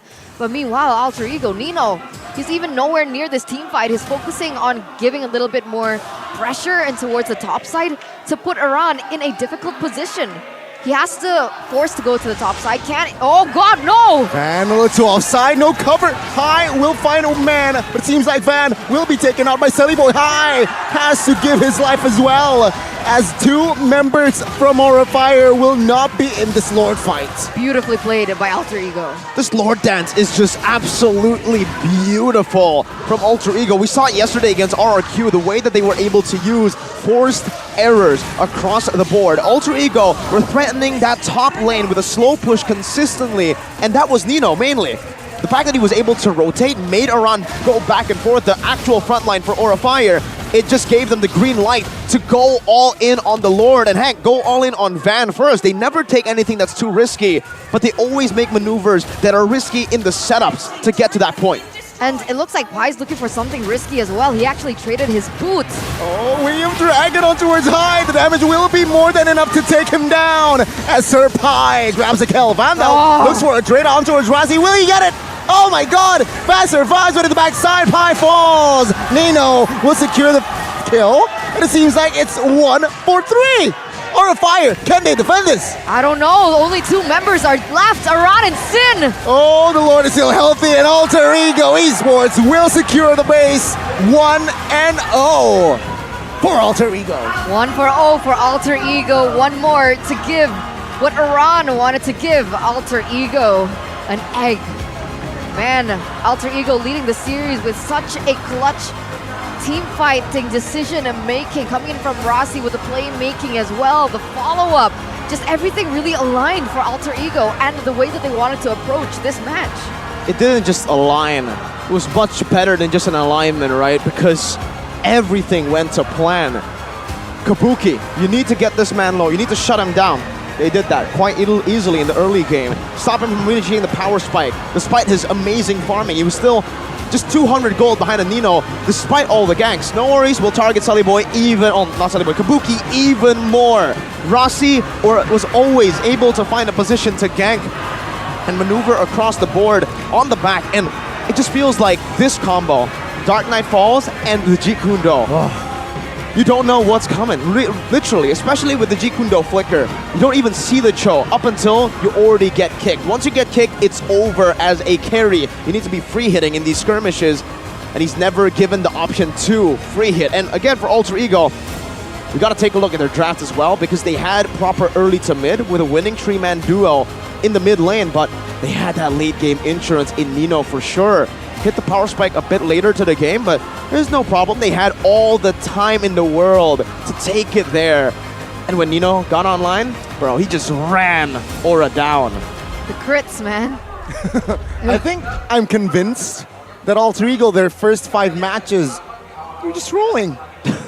Now this is their serious competitive mode. They're just activated. First 5 matches, it's just 5 matches, who cares? Yeah. That's Alter Ego for you. It's Alter Ego. You need to wait until they're backed up into a corner and then you see their true form. And this is what we're seeing today. The arc. And I gotta say, if Aura Fire lose this one, I'm officially public enemy #1 for Aura Fire. Elaborate. Yeah, you were trying to curse Alter Ego. No, because every time I cast for Aura Fire, they lose. Every time I'm not there, they always win 2-0. And it's so crazy, but there's a possibility that Alter Ego might go 2-0 if this man keeps playing the way that he does. Rossi, the player of the game here by the Samsung Galaxy Z Fold 5, Z Flip 5. Do we really have to explain what he did? No, we don't. What we need to explain is My, oh my. how he's transitioned. Because he was, like, back in the day, Oh My Rossi. That's the nickname everybody gave him. And now he's Rowie. Rowie. Or Rossi Boy. Or Reboy. Rossi Boy? Yeah, Keyboy. Rossi Boy. Oh. Because his Cho, he was known for his SS Diggy. 0 mechanical skill, usually. That's what he was known for. And then he's like, no, I can be Yaoi when you want to. I can be Oma Venus when you want Chameleon. to. I'm a chameleon. The Remelian. But again, even the playstyle is different. You know why? He was a nerd maybe in season 11, and now it's the Chad era. I mean, take a look at his items first though, right? The steel leg plates here, he buys it first and then into the leather jerkin, understanding that most of the damage that he's going to be taking isn't going to be from magic damage. The Yves has been significantly nerfed, and the Edith, yeah, he's chilling with the Edith. He's always going to be back and forth, right? So the main risk for him is actually getting bursted down by someone like a carry or someone even like Van in the back, getting poked by them. So he's in and out. He's never truly inside of that real-world manipulation, as we will see in the highlights as well. And that's why the itemization is just brilliant from him. Leg plates into leather jerkin. Say goodbye to any physical threat. Look at him. He always comes in last, too. He likes it. He likes going in the end. And even in a lot of these skirmishes that Aura Fire should have won. Mind you, they were able to get the turtle. This should have been Aura Fire's big W, especially considering they got Nino and Kabuki was on track again to just scale back up all the way to a point where Aura should have the mid to late, but Alter Ego and mainly Rossi utilizing the Dark Knight Falls. Just pay attention to when Selly Boy uses the Dark Knight Falls. It's always a setup for Rossi, not just for himself. So this Hellcurt is an assassin, but it was used as a semi-assassin. It was also used as a utility for the team, mainly for Rossi, to find these pickoffs. I mean, yeah. I think let's not forget and give a shout out towards Selly Boy as well, who played a terrific Hellcurt performance in this game. Dark Knight Falls, on time, in sync with his teammates as well, and GG. No, I like that you accidentally nearly said that. Selly Boy being a really good Selly Boy. Because back in the day, Selly Boy was amazing on these Selly assassins, bad? so he's Selly back. Ooh, I like it. Okay, 2 out of 10. Selly back. Aura Fire. They were just completely nullified down because of this utility. I've just been, when you guys were talking earlier, I've just been looking at the ultimate for Selly Boy.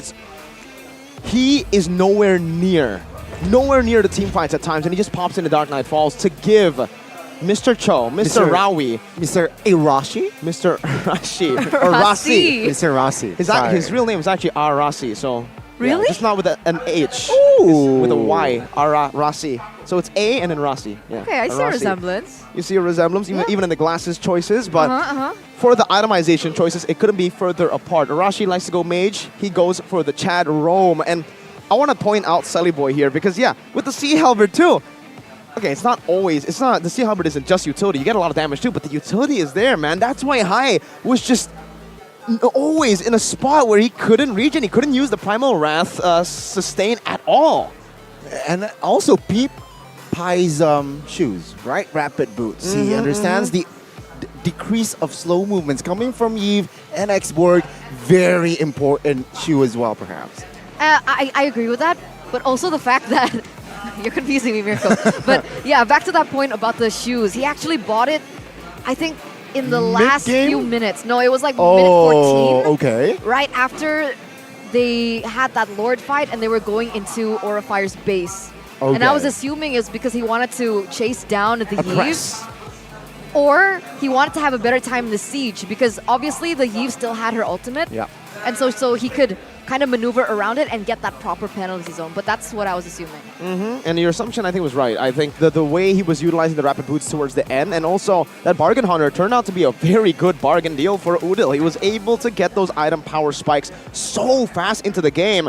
I mean, take a look at that. Usually he's almost at full items in the 15 minutes. Sure, he was snowballing, but yeah, that was just a lot of items that you get that you usually wouldn't if you didn't go for the bargain hunter. And you see, the carry, it didn't even have to go to Nino to be the ultimate carry in the late game because of Udil's very good choice, very good draft around him, and obviously very good mechanics to pull that off. All right, I'll take that as a note for my ranked games. Thank you, Udil. If you have a better trio mid, go bargain hunter, win the game. Don't give it to your marksman to carry, get your MVP. Yeah. But he didn't get MVP. If you have a roamer like Rossi, it's very hard to contest for it. Did Udil die in the first game? 2-0-9. No, he did not. The only members who... Okay, so Sully Boy and Udil were deathless. They were immortal in that game. I think Aran... Was he... Aran died once. Towards the end, I feel like, right? Towards the Lord fight. But yeah, I mean, that was... Oh, poor guy. Good game. Alter Ego or a fire. What can they do? It really was. It really was. And it makes me just really jealous. Why? Because of their device? Yeah. But you have a Z Flip. No, I don't. That's Momo-chan. Don't worry, though. She has it. And I was really jealous as well about that. It's so beautiful. Look at it, guys. You can put it in your pocket. It's portable. The Fold, in particular, boasts an immersive 7.6-inch AMOLED dynamic 2x main screen and is equipped with the latest chipset 4nm Snapdragon Gen 2 for Galaxy, delivering incredibly smooth performance for just everything you need. If you want to game, you can. If you want to watch, you can. If you want to work, you can. You want to message your spouse, your partner, whoever, maybe someone that you're seeing on the side, you can as well. It's just, it's tailored to every need that you would ever require. Literally, I mean, you have two screens technically, so you can chat two people at once, like you mentioned. So, you know, for everybody out there. And guess what? When you get a Z Flip 5 and a Z Fold, a lot of people will say, Mirko, the screen, right? We're always going back and forth. We're always opening it back and so the screen, how is it gonna? It's gonna break, right? It's gonna break. No, it doesn't. Anyways, if it does, let's say you also have Samsung Care for 1 year. You get 2 years of screen protection. Terms and conditions apply, by the way, and you get a free double storage upgrade. So say goodbye to deleting images or pictures or selfies that you took. You can keep everything, and it's all gonna be G, bro. Or pictures that you take of other people. Like Arashi. I mean, that is like, yeah, especially this. You can take selfies with your back camera. Just how, look at it. So, you know, you get it? You get how it works?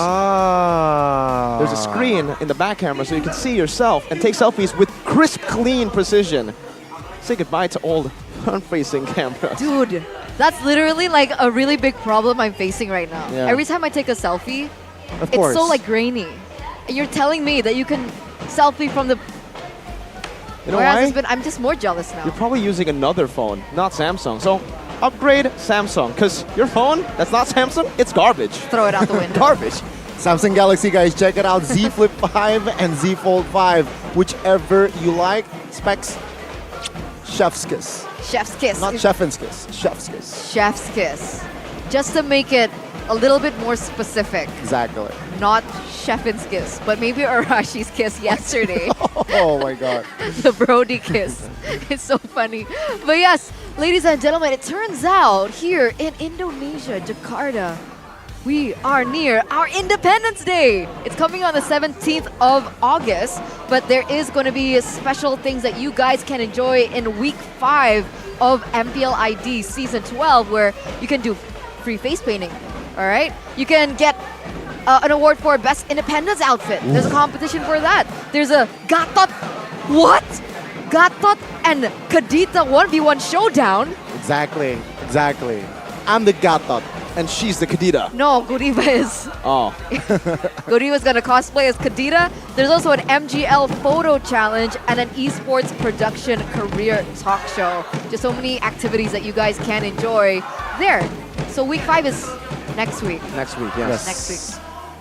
If you're outside of Indo, book a ticket just to see and witness, experience this activities. We've actually seen so many foreigners actually come over just to watch MPL ID. For MPL Indonesia, for M4 we've seen it as well. And so again, everybody's welcome. Come and join us in MPL Indonesia, and especially during Independence Day. I think you guys are gonna get much more value than usual. But speaking of value, Eterna.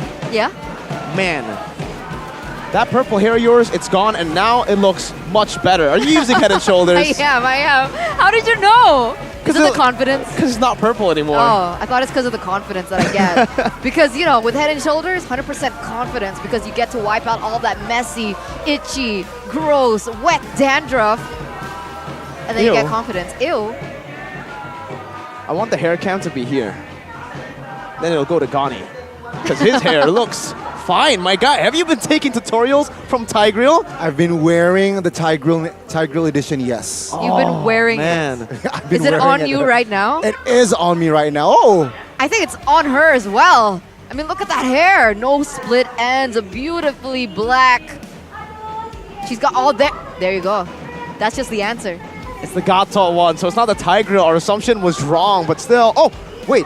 I thought she was actually. Whoa.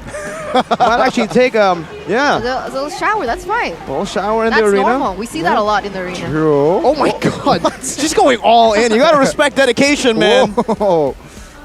She broke it a little. It's okay. Oh, it's not broken. Head & Shoulders. It's a versatile shampoo bottle. Exactly. You can't break it. Whoa.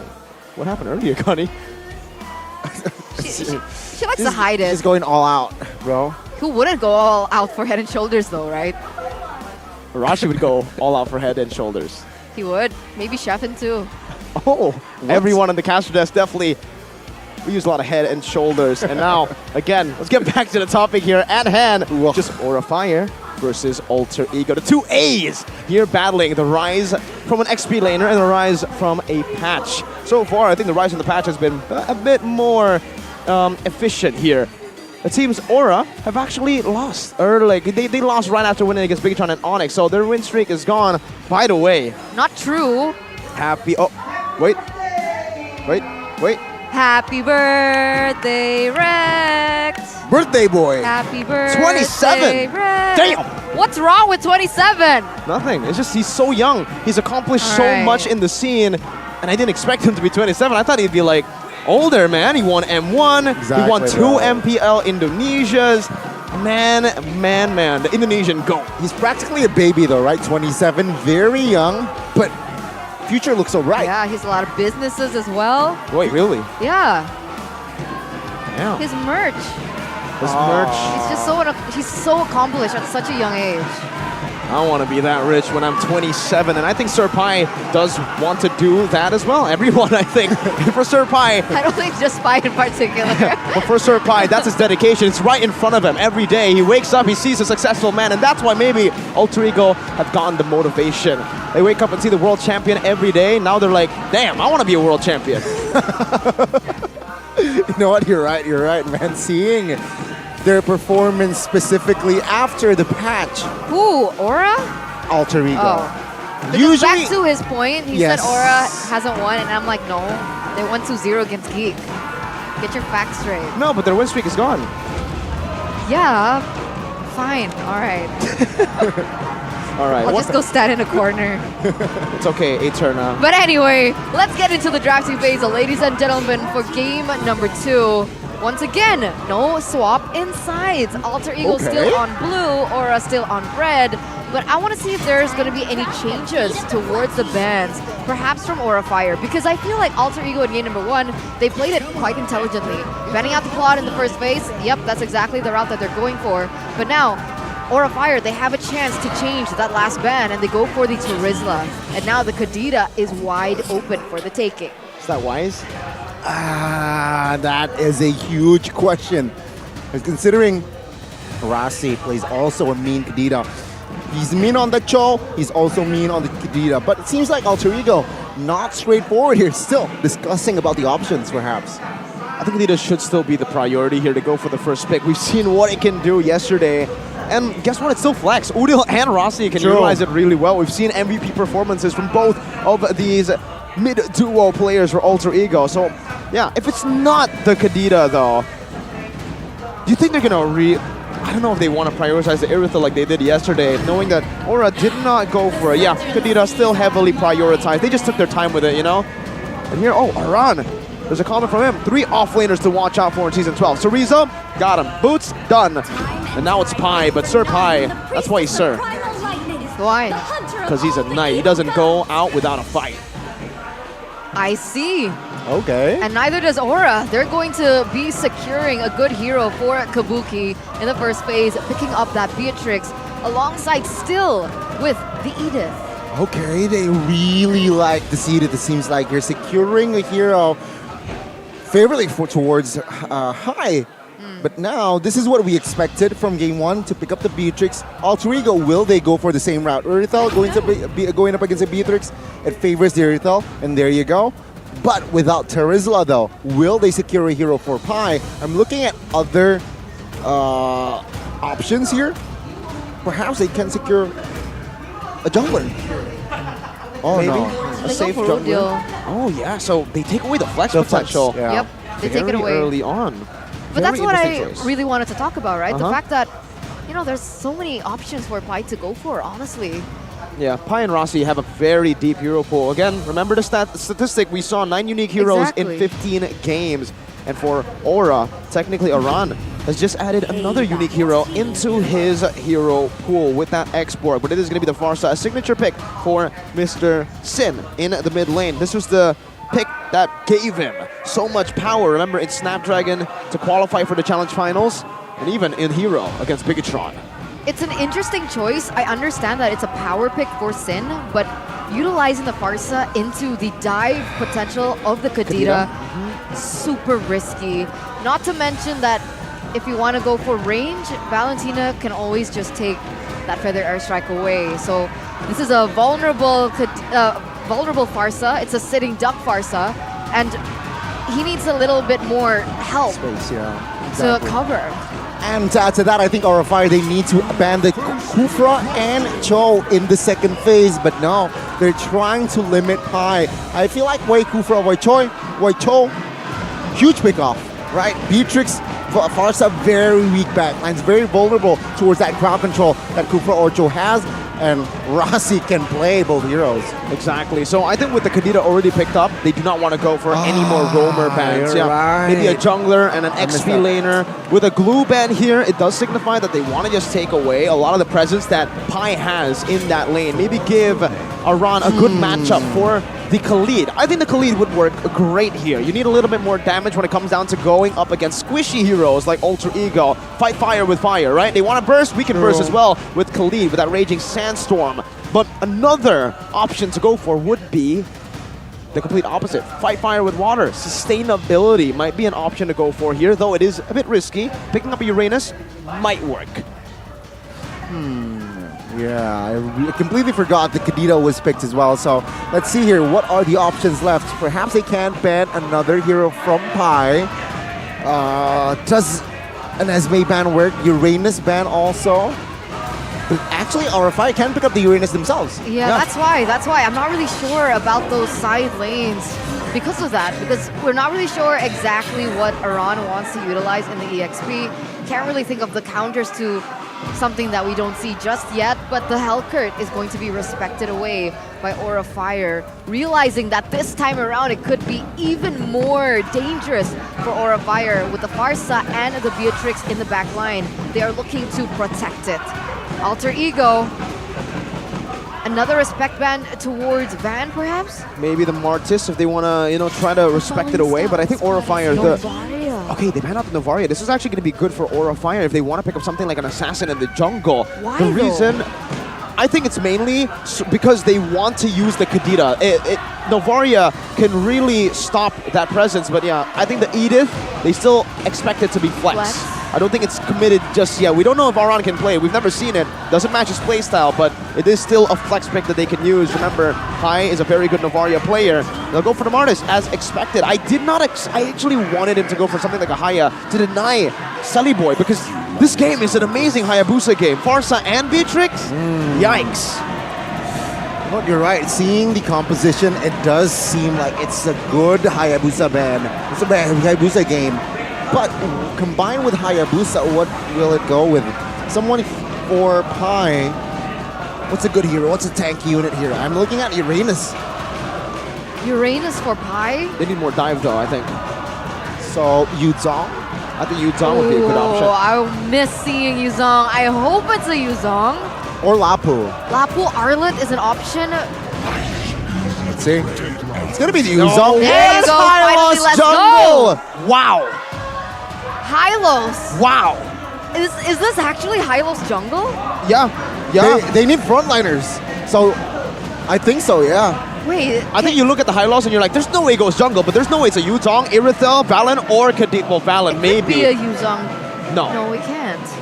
Hylos in the jungle. I don't know who called it, but someone has been saying to me that Hylos in the jungle. I can't remember who it was, but shout out to the guy, man, because Hylos is making an appearance again in the jungle. Can you talk about this a little bit? How does it work? Good clear, very good clear. You go for the Season Hunter, and we all know, even in M3, why Hylos was a very prio pick in the jungle was because of the fast clear. And now with the additional maneuverability that you get from the ultimate, now Alter Ego, they're even more mobile. You remember how they need to attack from different angles? Now they have much more mobility to run across the river, to play with the stronger mid trio, and to completely punish Aura Fire. Again, basically same strat as game one, but now with more mobility and sustain. And that's so much dive going into Beatrix and Farsa. How in the world are they going to outmaneuver that level of movement speed coming in from the Hylos, in addition to everything else that is going on? I'm actually quite curious to see their choices of spells from both teams. Do you think Alter Ego might commit fully onto just sprint? Maybe. And see. there you go. There you Purify. go. Oh my Sprint God. committed. Pi, Nino. Wow. Okay, so Nino only on sprint. We got Pi as well as Rossi going for a little bit more CC. But for the side of Aura Fire, they're all just opting for flickers. I'm curious to see how this is going to come through because, ladies and gentlemen, the debut of Hylos in the jungle. Let's get it as we enter the Land of Dawn for game number 2. Oh, let's get it. Will it be a sweep or will we see a game 3? I dislike the choice of spells from Aura Fire. With the amount of crowd control that Alter Ego has in their kit, Farsa brings no Purify. Beatrix brings no Purify. Going up against a Yuzong and Kadita, that is going to be very tricky. Definitely very tricky. It's going to be really, really tough for Aura Fire in that department. So they're, I think, banking on that early game, man. With the smartest pick, that's a gamble.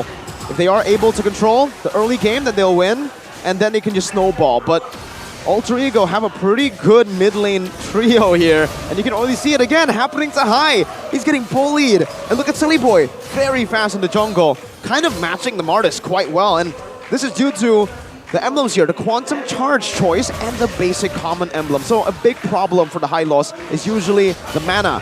You run out of it so quick when you're in the jungle because you keep on clearing with your second skill. So the fact that he is able to go for the basic common, getting the purple buff as well, gives him enough resources to do whatever he wants and clear as fast as he wants. Interesting. I'm excited to see how this really just pans out, if it's gonna work out at all even. And I think Aura Fire, they're catching that level of aggression that Alter Ego wants to utilize, especially in the early game with, like you mentioned, that mid trio, and they've opted for a little bit more tenacities, a little bit more sustain in their own right, as Aura looking for a gank towards the top side. It's a 3v1, and Van has the decimation in his kit. Pi will clear the wave, but it seems like our Fire will not commit on towards a pick off top side. They will rotate though towards that turtle. Udil though, he wants business on towards Iran, dealing damage, but it seems like Iran, he's a Uranus. He doesn't care. Oh, in the river, Rossi caught. Decimation finds the first blood. It seems like Selly Boy will pop that ult. Petrify connects, man. Stealing, taking a lot of damage, but Pi, will he survive this one? Oh my god, the life steal is there for him, but it seems like in the turtle, Van will be taken out by Selly Boy. High though, will steal the Lord. As Udil looks for a kill on towards High, he will get it, but in the mid side, Zin finds a kill also towards Pi. Super chaotic, but Aura Fire, they thrive in the chaos and they're able to get a dub. Despite Van falling there, I think there was a bit of a mishap from Selly Boy. The fact that he was not able to secure the turtle just gave Aura much more of a dub here. And Sound Prediction, presented to you by the Samsung Galaxy Z series, stays the same. You promised. I'm sorry. You promised that Aura fam that you wouldn't vote for Aura Fire. I cannot resist it. When someone gives, well, when I give someone hope, I love to just let them down. Masochist. That's but anyway, ladies and gentlemen, here we are, 3rd minute of the game. Like you mentioned before, Aura Fire now with a 1,000 gold lead. But you guys can get these. Oh, I love that. I really want to get it, actually. Only for 58 diamonds? What is it called? Notifications? The killing notifications. The killing notifications. It's great. But, you know, my personal favorite is the Aura... Oh, okay. Maybe it is the curse. Oh my god, I just saw literally talking about the killing notif, and High just does that. No flicker, and now Petrify connects on towards High. He will be taken out. Not just yet. There you go. Selly Boy claims the kill. The sun on towards Kabuki, though, will slow him down, force him to use the flicker. Zin is in prime position to cover. Oh, take a look at this decimation. Fan finds the kill on towards Selly Boy. He overstayed and gets punished. Whoa. Good trade. Good trade. For Aura Fire here. Selly Boy taken down. That is going to inhibit that strong mid trio that Alter Ego have been utilizing for the past few minutes. The fact that they couldn't punish Kabuki as well, but Nino, he's looking for it. He's looking dearly for it. And yet, with even all those efforts, Kabuki already securing that BOD. This is what I'm talking about. Look at this. The Aura Fire one. Look at that That's Savage. Really cute. It is very funny. It is very memey. And we'll see if Aura Fire can mount up a Savage to display that killing notification, because right now, despite Aura Fire having the gold lead, this is a very, very small 1,000 gold lead. Alter Ego still have more presence to play with, especially considering they have that high loss. Look at Van. He was actually chunked low, and Selly Boy can sustain back up very, very easily. He doesn't have the purple buff, though, so this might be a problem. Look at that mana going down real quick. Let's see. The knockup will not connect on towards High. Glorious Pathway pops. Zin used the flicker. Feather Air Strike. Will it be Selly Boy? Yes. Retribution collected, but it seems like now, Alter Ego, do they want this fight? Selly Boy gets taken down. High finds a kill. As Udil will be the next in the chopping block as High claims the double. Beautiful re-engage from Aura Fire. They notice that the resources from the side of Alter Ego Esports were spent, and they go in for a little bit more to trade back. It's working out for them really well. 2,300 gold lead, and you can even see in the items it being portrayed just a little. Looking at the items here, that BOD, wow, super quick. Usually you see the Fury Hammer and then he went, and then you go for the BOD. But here, he just went for BOD, knowing that he's not really going to be in a matchup with the Irithel. How Nino has been playing this Irithel is he's just been shoving and rotating. So good adjustment, I would say, from Kabuki, not getting the Fury Hammer here and instantly going for damage to take the structures a bit faster. Well, now terrified High will he be able to escape the answers? No, Selly Boy finds a kill. Oh, the backside though! Kabuki will be taken down as well, as Rossi was able to find the flank. Killing Zen and Kabuki. Van now stuck, isolated. Iran, will he be there in time to cover? Pi with the Petrify finds the kill. Iran now is in a 1v3 situation, but it seems like he is sustainable enough to get away. The buff to Yuzong is actually quite annoying. The fact that he can always spam that ability and get that passive As we take a look at the audience prediction, 78% for Alter Ego for the moment. Odil, what are you doing? Oh, the combo is dropped down upon him. And take a look at the Purify. Will he be able to escape? The answer is no. Oh, there you go. High with the kill. Selly Boy wasn't able to cover his teammate there. It's already a very good Glorious Pathway placed down to give him a bit more mobility.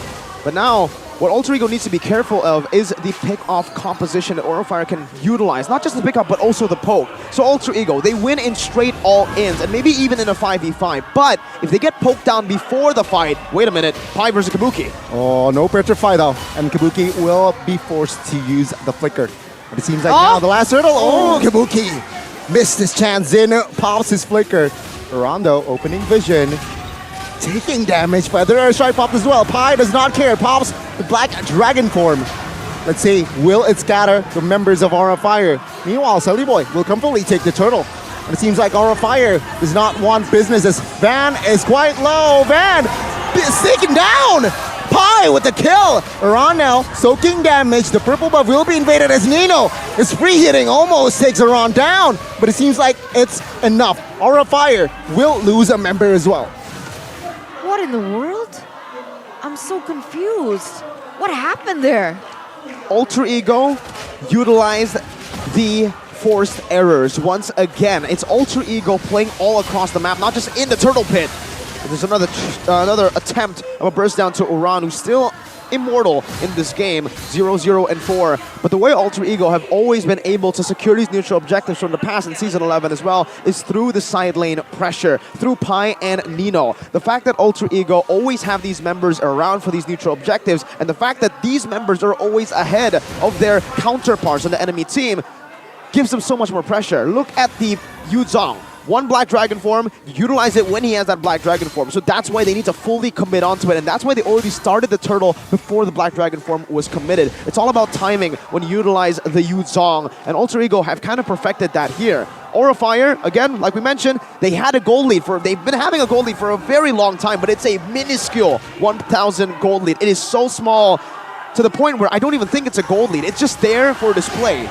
But with that being said, I feel like there's a certain level of error if Alter Ego utilize their resources and miss the target that they intended to take down. Do you not think? Because earlier on, in that team fight where Aura Fire were able to get that dub, it was because Alter Ego spent all of their resources, but they weren't able to get that pickup onto Sin or even a Kabuki. With those two still up and available to dish out that damage, they lose the team fight. So here, let's see, with the resource allocation, that discipline from Alter Ego is important, and accuracy is also really important. Yeah, good point that you made earlier though. Aura Fire, it seems like they want to go for a target, but they just can't. I think that's just because of Alter Ego and the way that they've been able to execute their game plan so far. It's multiple targets going at you at once, so it makes Aura Fire just struggle to find a proper target to go for. They want to go for Rossi, Nino, and Udo comes in. You cannot just take damage, you cannot ignore them, so you go on Nino, and then Rossi comes back in. They always constantly re-engage, and this is what's going to happen again. Rossi! Nice pick. Feather Airstrike will be able to burst him down. And it seems like with the 5v4, Alter Ego, they will reset the Lord. Is this the green light for Aura Fire to commit though? Let's see what will Alter Ego respond with. Selly Boy knocked up, stunned as well. No damage coming through though. Pi pops the Black Dragon form to scatter the members. Oh, he spots Kabuki. Kabuki with the Victor Petrify onto it too as Pi finds Kabuki. Zin, wings by wings. Take a look at the Lord, 5,000 HP. Feather Airstrike at the backside will be able to shut Pi down as the Lord will be claimed by Alter Ego. Alter Ego responds with Nino killing another member who wins the fight. Alter Ego. Alter Ego. 3 for 2. And even with the Lord, they took it. My God, Selly Boy was able to out-retry Van the Man, a person we've been highlighting, and Selly Boy, a person we've been criticizing here for his retries. Put him on a utility, on an assassin. So far, he's a pretty good all-rounder jungler who can perform on both. And finally now, the gold lead is shifting to Alter Ego. And notice how Alter Ego weren't able to take a lot of structures previously. They were waiting for the right moment. I heard from the coach, or from backstage earlier, that the coach have actually told them prioritize team fights and kills. And that's why, right now, the compositions that they have for themselves have that going for them. So even though they're behind on objectives, behind on the gold lead, they can always rely on these team fights to come back and to force their opponents away from these turrets. And they're playing to their strengths. That's what Alter Ego Esports were known for. That good team fight spirit, that engage, that aggression that we're definitely seeing here, especially in this particular game. You can see that Nino once again taking another structure in towards that top side in the first 11 minutes of the game. And Aura Fire, they're struggling to look for something. I think initially in that team fight, it was working out for them really well. The fact that they were able to get a pick onto Alter Ego played to the exact thing that you mentioned earlier on, right? If you're so confused with how many people that are diving, pick them off one by one and eliminate it by one. You can't eliminate anyone in these situations though, right? Unfortunately for Aura. Oh, Sully Boy, look at this. Even with the retry, just slowing them down. I want to take a look at the items though. That was displayed a bit earlier. Just gonna take a quick look, peek in the back, and it's a win of nature from Kabuki. He's super behind, man. Nino has a Haas-Claws, Windtalker, Berserker, and a Melfic Roar. Yeah, Kabuki, don't expect him to be able to melt anyone down at this point, man. Maybe just Udil and Rossi, but aside from that, Pi and Sully Boy, yeah, they're gonna have a great time. Also, with Pi, he went for just one dominance and an Oracle, and it's already enough sustain and enough physical defense to stave off of a lot of the threats coming in from Aura. Looking at the situation right now, right, minute number 13 as well. It's very hard for Aura Fire to find the right engage. This is what I feel like when you're on an Edith and you're just slightly behind. It's very hard for you to face check, very hard for you to find the right pickups unless the enemy makes a mistake. This is why Iran is mostly doing his job, opening vision. This is what, I guess, if you want an Edith, you need to pick a very, very tanky and sustainable EXP. I just don't know why the Aura Fire kept committing on this Edith pick. There are certain scenarios where it's valuable, but Hai has a lot of other heroes that he can actually perform with. So why always the Edith 2 times in a row, realizing it didn't work out for game number 1? We don't really see much of the impact. Damage lackluster for the moment. Can he look for a pick? Not just yet, so far as well. I think the main idea for the Edith pick is, usually when you pick Edith, is to try to counter an all-in composition. And that's what Alter Ego kind of have going for themselves, right? But it's never truly a full all-in for Alter Ego. Whoa, Glorious Pathway. On towards Kabuki with the combination of Pi. He will be petrified. He will be taken down, but no! With the flicker, he is able to escape, but Nino will be there to secure the kill. Pi was a trade, and Nino, though, isolated as well. No one can cover him. He gets taken down. Silly Boy quite low. That's a mistake by Alter Ego. Aura Fire now looking in prime position to turn the game around as Udil now caught. He gets taken down as well. 4 bodies of Alter Ego Esports now is in the Land of Dawn. Just rated for Kabuki. Lord is up and Aura Fire reclaims their control. They are reigniting their fire in the 15th minute of the game, turning that completely around in that team fight, being able to secure this Lord in the 15th minute of the game. That's super value. How were they able to do it? How? Mainly because Alter Ego kind of reached a bit too far. They kind of committed without having the proper setup necessary, I would say. Because Sully Boy, it seemed like it was just a mistake, over-chasing Kabuki for a while and then over-committing with the Glorious Pathway, even with the Black Dragon form used up. Kabuki, sure, died in the end, but it wasn't worth it. They used all of their resources to go all in. And remember what we just said earlier, why the Edith works. Edith works when you try to all in onto this composition. So what Alter Ego usually want to do is they go back and forth, they bait out a lot of these resources from Aura, and then they ultimately all in. They never just go full all in into the fight. That's why it's been paced out and long team fights. The fact that they just gave Aura Fire their prime winning condition gives Aura a chance, a ticket back in this game. Let's see, the Lord marches the baser top side. Oh, Feather Air Strike caught off early there because of the pressure. Rossi does not go for an engage, but it seems like the pressure now is going to be in bot lane.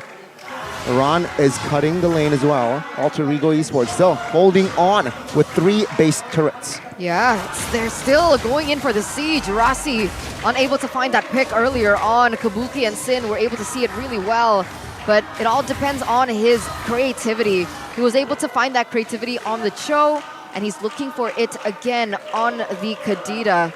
Selly Boy opening up the vision, actually pushing Aura Fire back, and that's a defense by Aura Fire. I think it's a similar issue to what Alter Ego faced in Game 1 against RQ yesterday. Though they have very good team fights, they have very good neutral objective control, and all around, they're really good in the early to mid. But when it gets into the enemy base, it gets very hard for Alter Ego and their playstyle to actually siege these objectives down and to actually crack that front to back when there are turrets in the way. So it's the same timing that RQ were able to find their stability as well yesterday with the Valir and the Irithel pick, right? It was when it was down to the base turrets. And now, I would say for Aura, they have more map pressure to play with because of these minions constantly pushing in, and now it takes a lot of the power away from Alter Ego. Map pressure is what you need, definitely the most important resource for Alter Ego's composition to work. They need to attack from different angles. If Aura can sense where these engages are coming from, they can peel back very easily. And that Winter from Aran, I think, was a great purchase here. He knows that, sure, he's very maneuverable, he's very tanky, he can get out with a Purify as well, but there is going to come a time where Alter Ego can actually burst him down. And when they do, this Winter is going to be a very good subversion to force Alter Ego to a point where they don't know who to play. So Aura are giving Alter Ego a taste of their own medicine. And I do believe that this game has... Oh, what? What happened? Rossi found Sin. Minute 18, solo killing Zin. He's going to be down for 35 seconds, and take a look at the Lord. It will be up in 5. What a timing to be that creative. I was about to say that Aura Fire have successfully delayed it long enough for Kabuki and Sin to get that power spike, but that power spike does not matter if you're not even in the Land of Dawn when these team fights begin. Let's see though, it's only 3 members around the Lord Force out of Aura Fire. Glorious Pathway pops. Kabuki, no follow-up damage. Van will be taken down first as High is going to be next. And it seems like Alter Ego Esports, they know when to stop. And they seek the Lord. Not enough damage if it's just Kabuki. They need Sin in this composition as well to poke and to burst these members down. And Alter Ego, once they got that pick, it was just a green light. It was easy for them. But now, whoa! Uno reverse card! It's a revenge solo killing Kadita there. Wow, that was a little bit too overzealous perhaps from the side of Rossi. I do believe so, but the situation is a little bit different. Earlier on, it was Sin being taken down right before a neutral objective take. But now it's Rossi taken out after Alter Ego successfully secured that Lord. So it's a little bit more value for Alter Ego in that sense. As there you go, Kabuki just really catching up. And he's already, I think, full item at this point.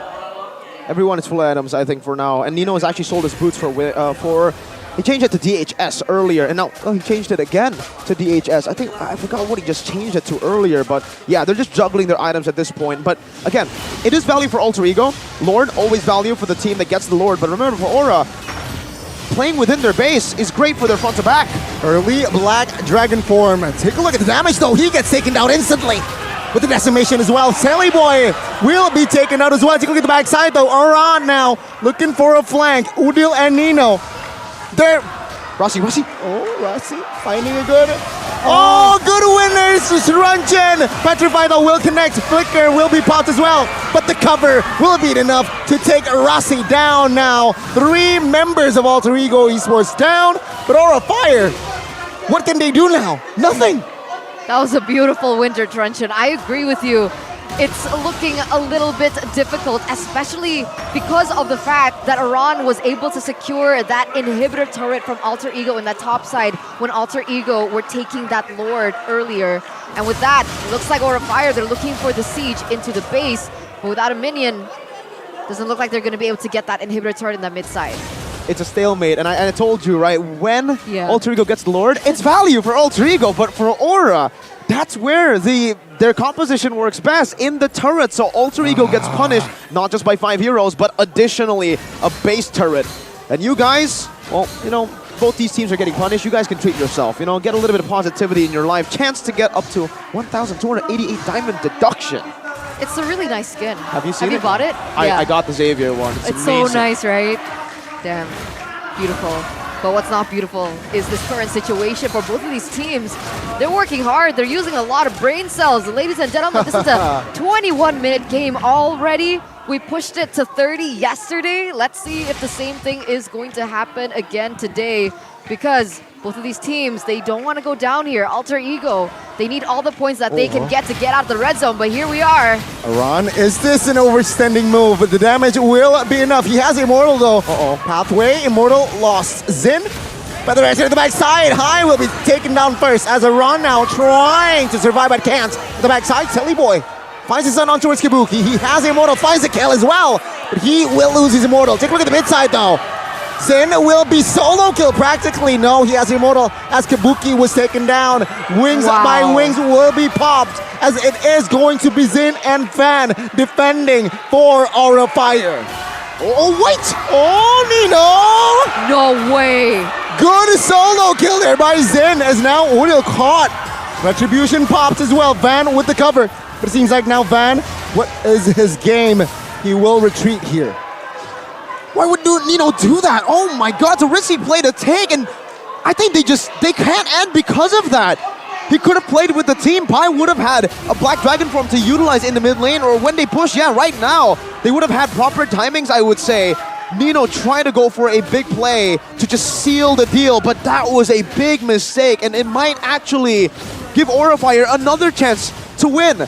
This is still Aura Fire with more pressure. Remember, Aran was able to take a base turret in the previous Lord fight up top, and this is going to create more forced errors for Aura to play with against Alter Ego than compared to when it was Alter Ego who handled it. Okay, high. The combo is dropped upon him is quite low. Aran, very low. Take a look at the damage that Odil gives with the stolen Edith ult. Now it seems like Aura Fire with the HP that they got, they will back away. Rossi, good Purify though. That's info. But Kadita now needs to reposition. Silly Boy will chunk this 60,000 HP Lord. Seems like now it's just another Lord dance. It's a discipline diff, right? If Alter Ego can stay as disciplined as Aura Fire has been for the past 23 minutes, then they should be able to end it right here, right now. But High, conceal play. Take a look at the two angles. High will find Odil. He will be able to escape. Wings by wings, pops by Zin. That's also information. Save High with the Black Dragon form. Glorious Pathway popped. Selly Boy will be able to escape. No casualties in that kiting engage. As a wise man once said, no dragon, no fight. Alter Ego will go back. Aura Fire now has what it takes to just try to burst this. They need to utilize the timing where the Black Dragon form is not ready for Alter Ego. But on the other side, Sin also utilized his Feather Airstrike. I think that's a really huge resource that they need to utilize in these team fights now that Odil goes in. Oh, that might be a mistake. Odil breaks it down, loses his immortality. Take a look at Van, looking for the kill. He lost his immortality as well. Pi will jump with the Black Dragon form, claiming the kill on towards Van.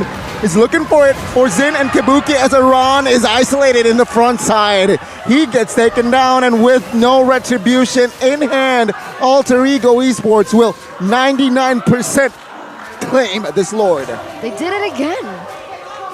Sublime, absolutely phenomenal, man. Using the immortalities. They did not have a dragon, but they had a lot of immortalities to delay for the dragon to be up. And once that Black Dragon form came in, yeah, Kabuki and Sin, there was no way that they were able to enter or even use any of their resources. You know, up to this point, seeing the damage that Sin has been able to protrude onto Nino, does it not warrant a magic defense item, Athena Shield perhaps?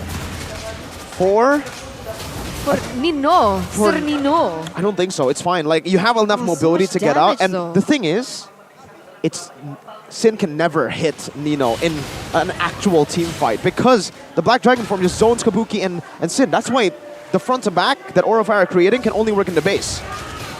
This might be the final push. Feather Airstrike popped. Pi popped the Black Dragon form as well. He's half HP though. Rossi! Taking their time!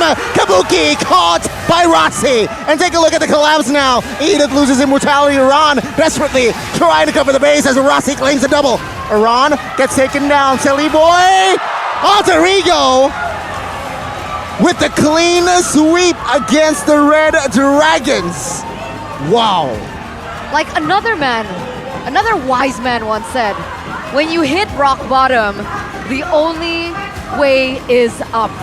And this is the journey that we are seeing from this team. Alter Ego, Sally Boy, Udil, Rasi, Nino, and Pai pulling another miracle 2-0 clean sweep against Aura Fire today. And that has got to be just enough fuel for them, enough momentum for them to continue this performance into leg number 2. Leg number 2 is certainly going to be an interesting one with every team stepping up. Now there is no longer a team that is winless in MPL Indonesia. We are once again blessed by the MPL ID gods. We're getting another interview with Alter Ego. Finally. Man, all hail King Pai. It's always a sight to behold, ladies and gentlemen. And the supporters, man. They're the real chats. Imagine your team going, what was their lose streak? 0-5. 0-5. And you still show up. And that satisfaction has got to be tenfold. Because you believe in something that you could not see before anyone could see it. And you're reaping the rewards finally. Prince Aran getting humbled by the Knight, who has now been promoted, I believe, to King. King Pai? Is that his new name? No longer Sir Pai? It could be. And with that, ladies and gentlemen, let's talk to the victors today. Alter Ego.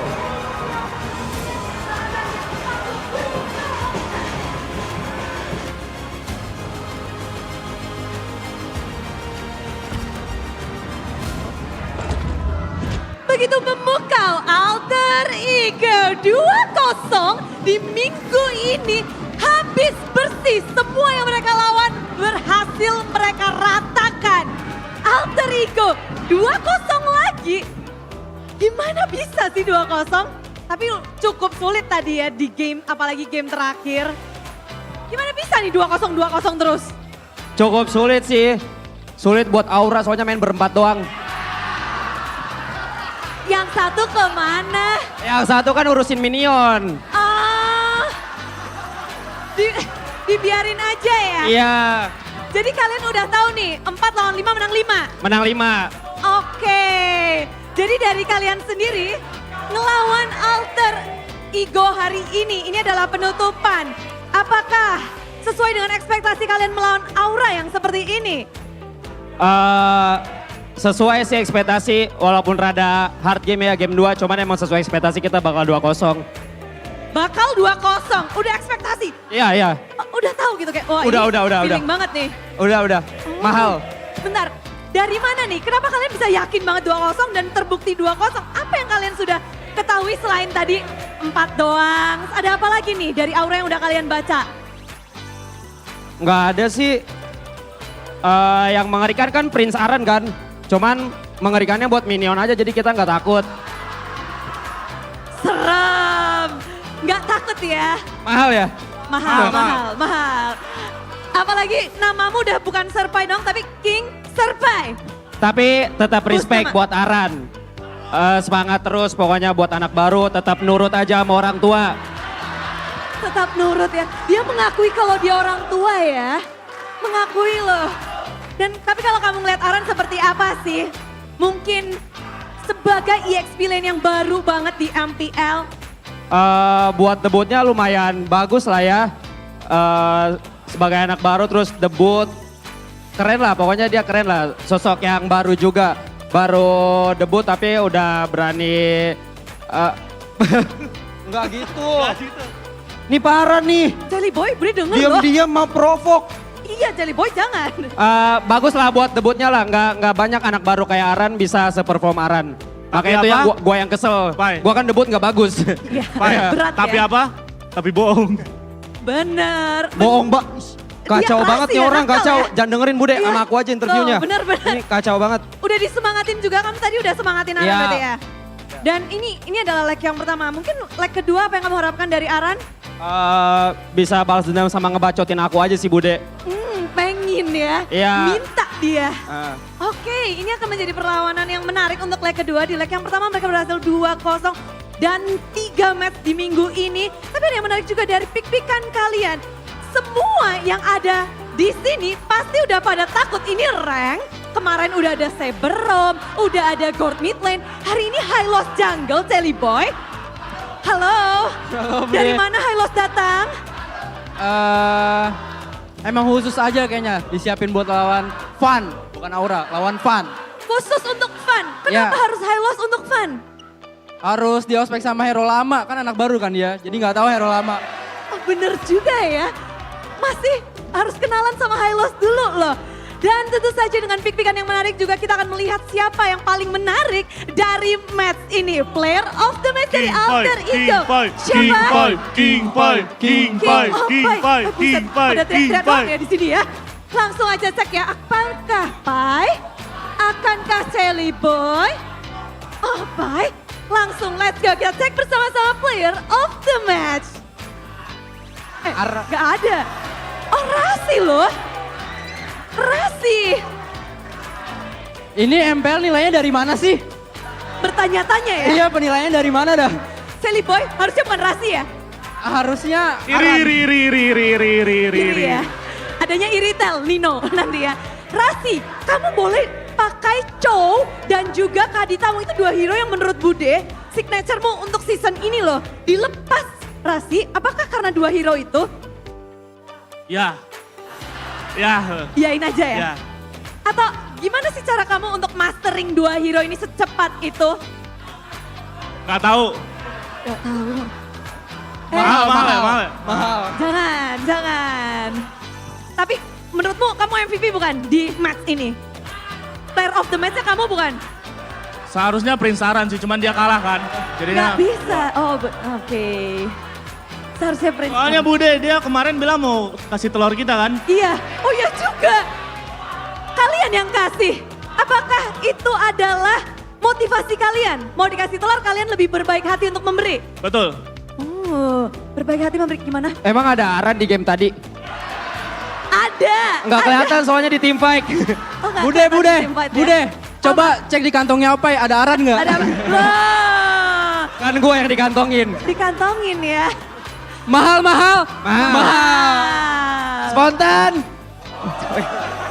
Spontan. Dia bikin acara sendiri di sini ya malah. Maaf Bude, maaf. Ya nggak apa-apa. Dari kemenangan kalian ini minggu yang sangat manis buat kalian. Alhamdulillah, wa syukurillah. 1, 2 bukan minggu yang manis. Sekarang minggunya udah jadi baik untuk Alter Ego. Ada nggak sih kata-kata untuk penutupan first half season kalian? Buat week ini alhamdulillah kita bisa sapu bersih. Cuman walaupun sapu bersih kagak geser klasemennya tetap 9. Tetap stay humble pokoknya buat Alter Champs tetap dukung kita juga. Stay humble. Kita belum love you. Ulangin. Love you. Ya begini ya, love you. Love. Udil ada yang mau disampaikan? Biasanya ini Udil ada. Gak ada Bude. Ini stage terlalu panas, terlalu hot buat Rising Star yang baru Bude. Jadi saran gue buat Aran, nonton ini aja, nonton lagi streaming yang ngangkat derajat kamu. Itu pun kalau sekarang mereka udah gak muka 2 ya sekarang. Itu juga kalau kayak gitu, terima kasih banyak buat Alter Champs sudah mendukung. Gue sayang sama kalian. Sampai ketemu lagi lain waktu. Bye-bye guys. Bye-bye, dia udah bye-bye ya. Nino belum ngomong loh. Nino kamu gak mau ngomong apa-apa Nino. Kenapa Bude? Gak mau ngomong apa-apa. Ini first half season udah kalian selesaiin loh. Apa?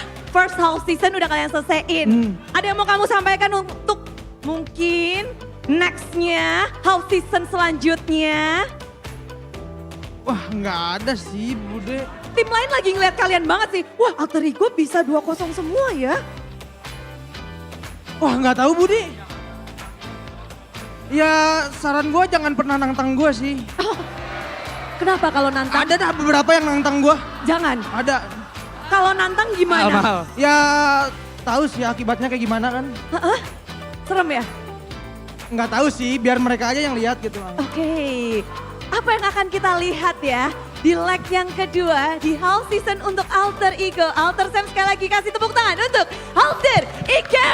2-0 manis kali minggu ini. Seperti apa permainan dari Alter Ego? Apa yang berbeda dari minggu-minggu sebelumnya? Caster silahkan.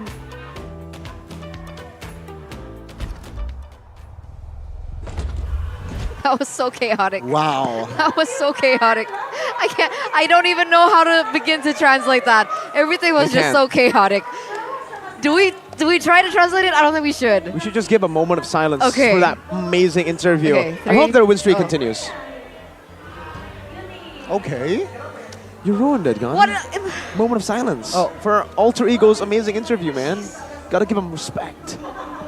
But they didn't give Iran respect, man. Oh my! They went to town on Iran. Jeez. Well, I mean, Arana did kind of open it up by saying that Alter Ego would go home with another egg. Turns out it was the other way around. It was flipped. It's the other way around. It was. But for Rossi, I don't know what I'm doing right now. But he is the player of the match here by the Samsung Galaxy Z Fold 5, Z Flip 5, whether it be on the Cho, Kadita, what else has he played? Kufra, Novaria. We haven't even seen Oh My Rasi. We haven't. We haven't seen any healers yet. Well, Novaria is technically a pick that Oh My Venus used it at MSC, so he's shown a bit of it, but no healing. No healing so far. No Minotaur, no Estes, no Florin. I think this is his alter ego. Ah. Different side of Rossi. Different side of the team. They all have alter egos. They go on a win streak, patch hits, then their alter ego, their losing alter ego comes out. And now it's the opposite. They go on a loss streak, patch comes in mid-season, boom. What's up, boys? It's the new alter ego, and we are going to stomp on everyone. Because here, in this game, that's what they did. They had the better compositions for dive, for team fighting, and the pattern has continued so far. In Season 12, after the patch, when you have a dive comp, you have everything. You have what it takes to beat and be dominant. And that's what they utilized yesterday against RRQ. That's what they utilized here against Aura Fire. And teams like Aura Fire, like RRQ, the front-to-back teams, even I would say Bigatron, they're going to have a big stumble now, considering that the dive compositions are all back. Nino, this game, he made one mistake. But other than that, he was sound, man. Nino was crisp, clean. Bad timing to say that here because he just got taken down. And these were a few of the times where Alter Ego forced a fight in the enemy base, in enemy territory, reaching and utilizing their resources inefficiently. And that was what gave Aura Fire a chance, a ticket back into the game. And that's why it got so long into the series. And here, I gotta talk about this, man, because no dragon, no fight. Pi got the dragon right in time. Alter Ego utilized their immortalities aggressively. When immortality is designed to be a defensive item, they actually switched it. They subverted our expectations, and they definitely subverted Aura Fire with a massive curveball. They just went in. Aura knew there was no black dragon form, and that's why they took the fight. That's why they used all the resources to get those immortalities down. But when Udin lost his immortality, they pulled back. They all knew what they were waiting for, and once they knew that Pi had his black dragon form, boom, bang, bada bing. GG indeed. And looking at the items here, I am intrigued to see what Sally Boy builds. Standard tank build, right? Yeah. Dominance, Switch, Immortal, and Winner. Guardian Helmet as well. So you just standard utility jungler. Literally just the standard build. When we get into late game, literally most of the builds are going to be standard here. But what's interesting is Kabuki. He actually didn't go for the Haas Claws here. He traded it for the Rose Gold. Don't know if he had this for the most part in the game or if he swapped this Haas Claws, right? Because I have tried it as well. It does seem like with Haas Claws now, Beatrice doesn't get as much value with the Haas Claws due to the change. And so Rose Gold actually gives you much more value, and that's why we're seeing Kabuki maybe on the Rose Gold here with the Wind of Nature and the DHS. Definitely not as much lifesteal as you would have previously with the Haas Claws before it got changed, but again, the value that you get from a Beatrix with that crit, it's just not good for you. That's why we are seeing it on Nino, and Nino's having a good time with that Haas Claws with the sustain, and it's due to the emblems as well. I would say the tenacity for Nino gave him the opportunity to keep on going forward. Though it was nerfed in the patch, it still gave him enough. And the question that you asked me, why does Nino not have defensive items? It's because he never gets hit. He never gets hit.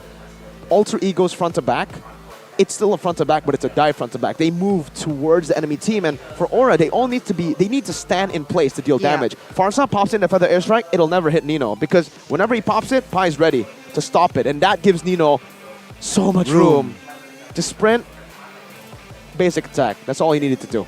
That makes sense. That makes sense. I think the name of the game for the side of Alter Ego again was speed. Similar to what we saw in game number 1. We saw that Nino Ka-chow. again Ka-chow indeed. Swapping in his boots time and time again, over and over. And the one thing that really lingered to me was our small discussion about the Edith pick for Aura Fire. If he wanted to use it to counter all-in heroes, why not take a book out of Geek's page? Why not use Minotaur? We saw that Beloyski did really well with it. Amazing. To counter Rebellion Zion's dive composition, and it worked out. So again, Edith still very 50-50 for me. I would say for the Rebellion Zion Geek fan match, that was the Minotaur completely countered Rebellion Zion because it was straight all in. There was no back and forth. But Alter Ego, we've seen that their all-ins have been staggered time to time, right? They pace themselves and they go in, waited for these resources. Once those resources were popped, then they go in again. That re-engage and the back and forth is what created so many problems for Aura. I think the main problem for Aura here, yeah, the Edith, maybe the Minotaur would have worked a bit better with Sustain, but both would have been baited. Once you use Primal Wrath, once you use Minion Fury, it's done. That's an opening again for Alter Ego, and I think they could have been able to, they would have been able to bait that out as well if it was a Minotaur. I think the real answer would be fight fire with fire. At this point, we've seen so many dive compositions work. You need a dive composition yourself. Even when you have a front to back, that offensive, the best defense is offense right now in the patch. So Kufra. And not Farsa, basically. It's very, very, I don't know. I feel like in the hands of, in the eyes of our Fire, that Edith pick is that expensive, right? Picking it up first pick, right? First phase, first pick, twice. Yeah. I don't see the value. Maybe. That's why I'm just a caster. But in the Land of Dawn, I see no impacts that it's that expensive. I guess we could ask later. Yeah. Definitely. You can Ask ask Saint Saint DeLucas. You're an Aura fam. Exactly. Yeah, he followed me back. So cute. Oh. Did Aran follow you back? I haven't followed her on anything. Oh. Okay, we don't talk about that. Got it! Happy birthday, Rex! Happy birthday, Rec. What a good birthday present. Exactly. His team winning. Without him playing. Oh, Wonderful didn't need present. to add that. Let's talk about the keys to success. Let's do that. To distract you guys from that fact right there, ignoring Aran and targeting towards Kabuki became Alter Ego's perfect game plan to face Aura. I think we've said this many times before as well. Onyx and Bigatron, I think they focused too much on Aran, but Onyx focused too much on Aran in the draft and ignored him in the game. Bigatron focused too much to counter Aran in the game by following him everywhere, and then that just creates so many more openings for the team, and Alter Ego found another way to counter Aura. Evos made a blueprint with Fluffy to utilize precise mirroring. Just always be able to match Aran wherever he goes with a Terizla, which is very weird, but it worked out. But here, they're like, no. We'll go for Aran, but mainly we'll go for Kabuki. Aran can't do much if their main damage dealer is 1 in 5. And it makes sense, especially because he was on the Uranus. It was better to let that go, I guess. And we saw that Alter Ego actually ignored a lot of it. But then Uranus was able to get that inhibitor, but at the end of it, they didn't win it anyway.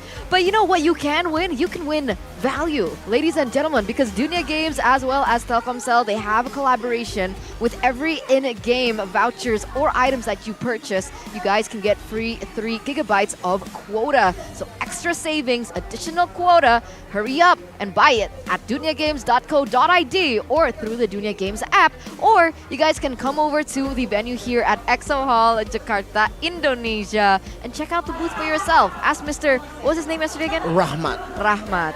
Listen up, all right? You can get extra quotas. No. Oh, wrong Rahmat, sorry. It's okay. Mr. Rahmat will assist you here in the venue. And also, with that, right, with maybe you want to add more value in your quality of life, there's also another app. Yeah, it's another app, another booth at the venue as well. It's one of Sheffen's favorite. Every time we see Sheffen at the venue, he's always here. And you gotta ask why, right? Why Indomart Point Coup, Mirko?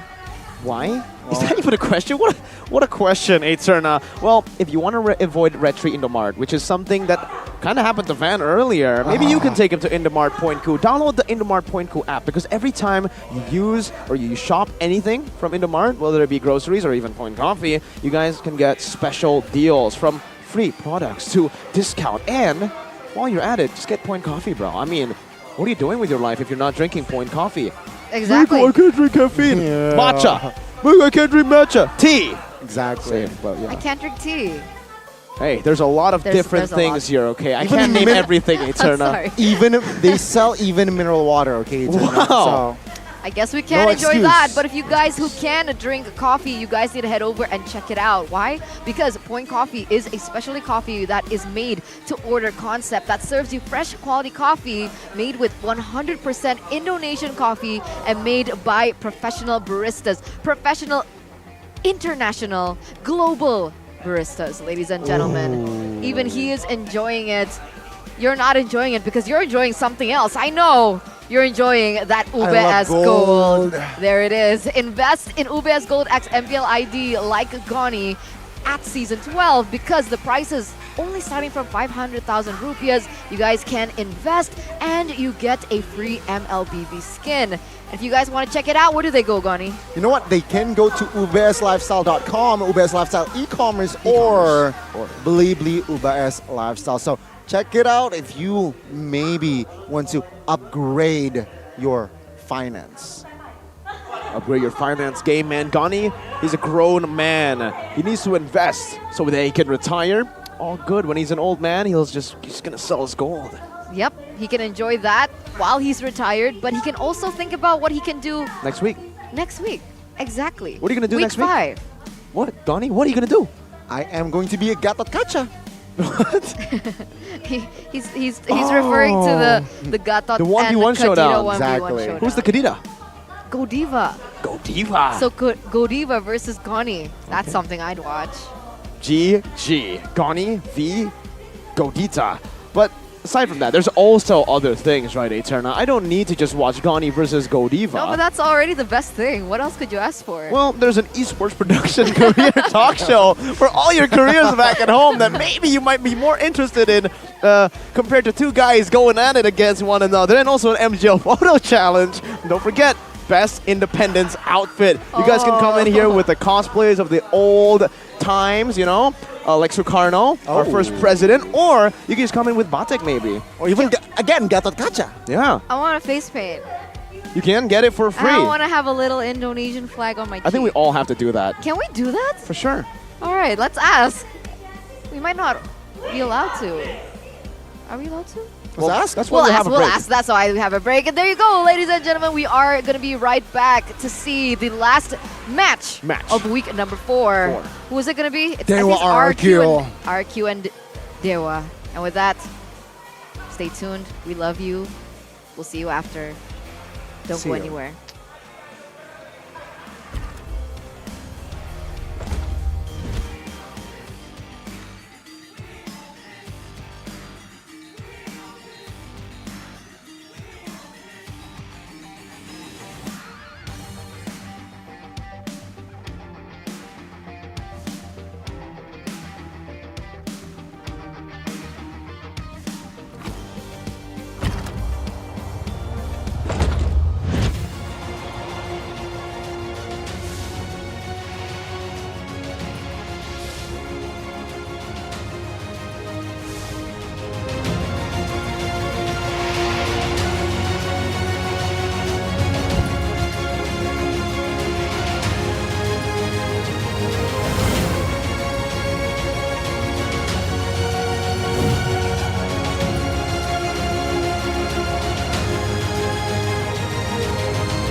Don't you wish your phone was fun like this? Don't you wish your phone looked more like this?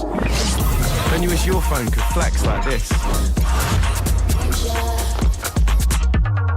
Don't you wish your phone could fit in here? Don't ya? Samsung Galaxy Z Fold 5 and Z Flip 5. Pre-order now.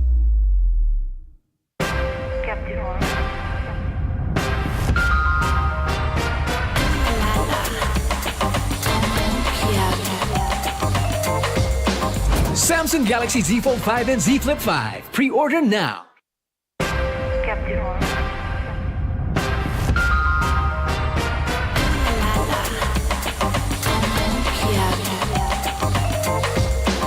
Samsung Galaxy Z Fold 5 and Z Flip 5. Pre-order now. Look who finally showed up. Unload your weapon and return the goods. And if you ask nicely, I just might let it go.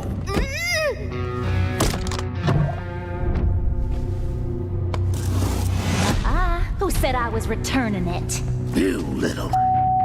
We had a deal! I just came here to test my new toys. They ain't even loaded. Staring down the barrel and you're still daydreaming about being an inventor? Huh?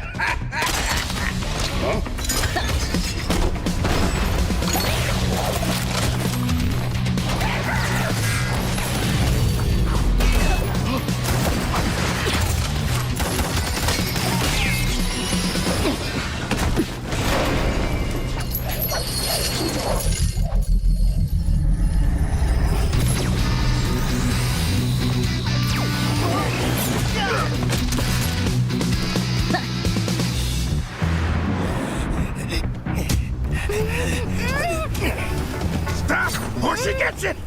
Then you'll have to answer to Eruditio. Eruditio? Well, isn't that perfect? I got a bone to pick with them.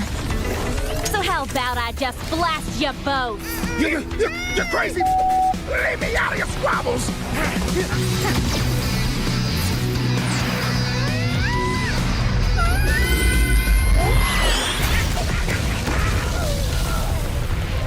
That was dirty!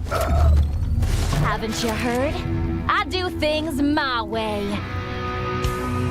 I really don't like being used as bait, you know. Anyway, let's return that to Eruditio. Oh, I have something special in store for them down the road. So I'll take this as payment.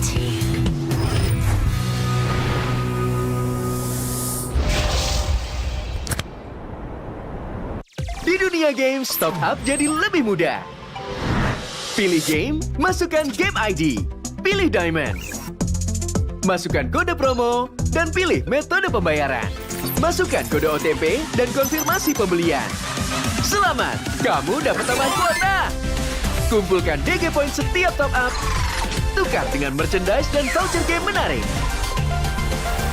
Nikmati juga promo setiap harinya. Upgrade gameplaymu sekarang.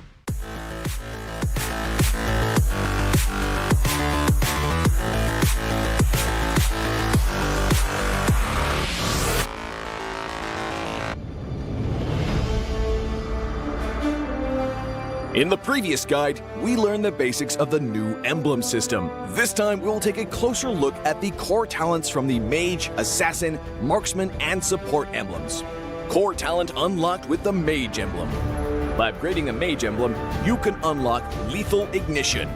The new Lethal Ignition now deals adaptive damage, making it a great option for any hero with heavy-hitting combos.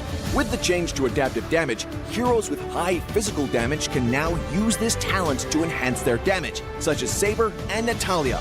Saber's first skill and ultimate combo can easily trigger the effect from Lethal Ignition, dealing much more damage to enemy heroes.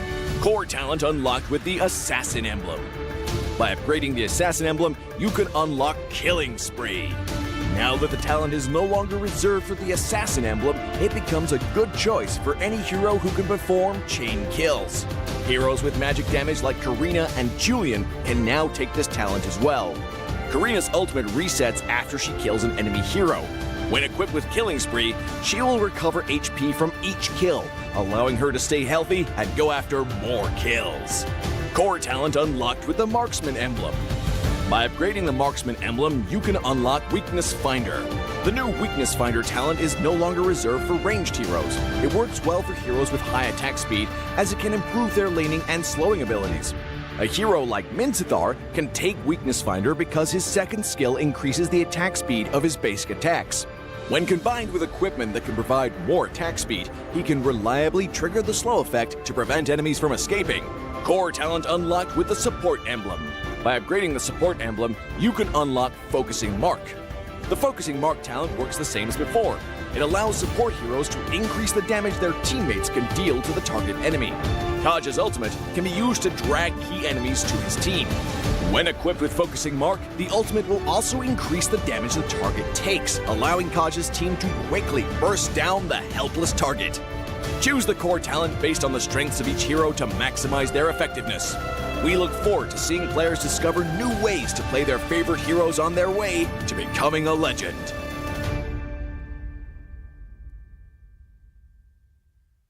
Tahu nggak, Awesome Generation itu punya rule sendiri, kayak aku. Dalam kondisi apapun, nggak ada lagi halangan. Malah ngebuktiin potensiku. See, that's my rules with Galaxy A Series 5G. Kalau kamu?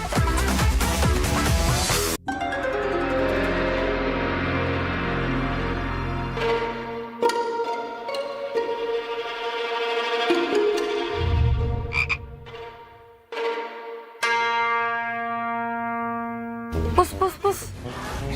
Kamu lagi ngapain? Ini nih lagi push rank pakai Akai. Ikut dong. Double kill. Triple kill.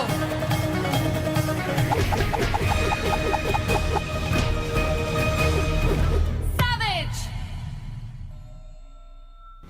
Itu keren banget loh itu. Ya dong, top global Mi. Bukan kamunya yang keren. Itu notifikasinya keren banget. Alah, notifikasi ini bisa didapetin dari in-game mulai dari kemarin 8 Agustus cuma 58 diamond doang. Murah banget kan? Iya sih, murah banget ya. Nah, kita menang. Hanya perlu melihat ke dalam dirimu. Dan kamu akan mengerti betapa berharganya nilaimu. Percaya pada dirimu. Bukan dengan tergesa-gesa, namun dengan caramu yang beda. Tunjukkan kilau kisahmu sendiri. Dan ciptakan emas dalam setiap karyamu. Trust in gold.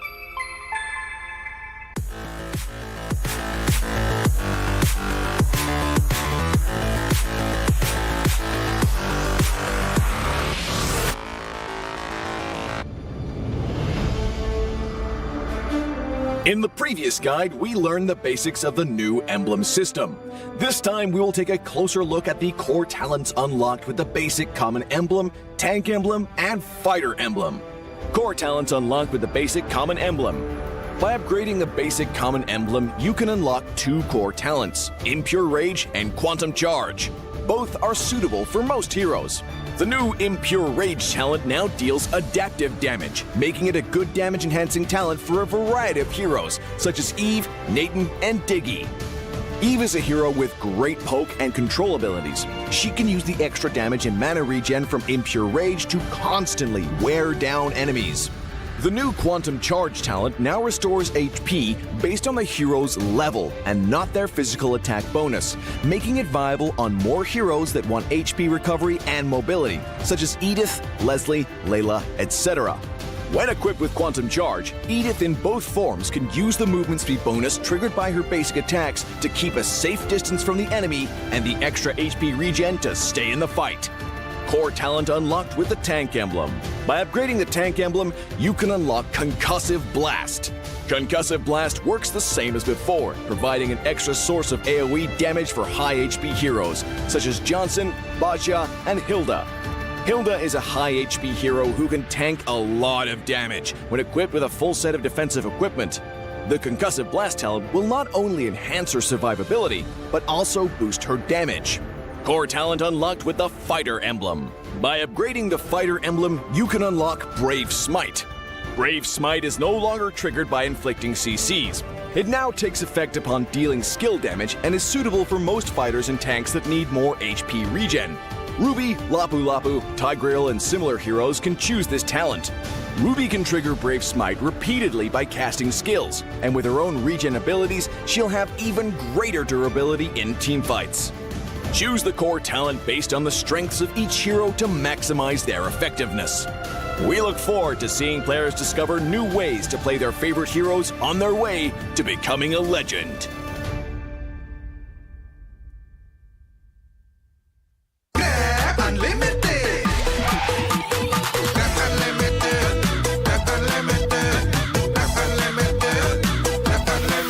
Modal gratis, untung berkali-kali.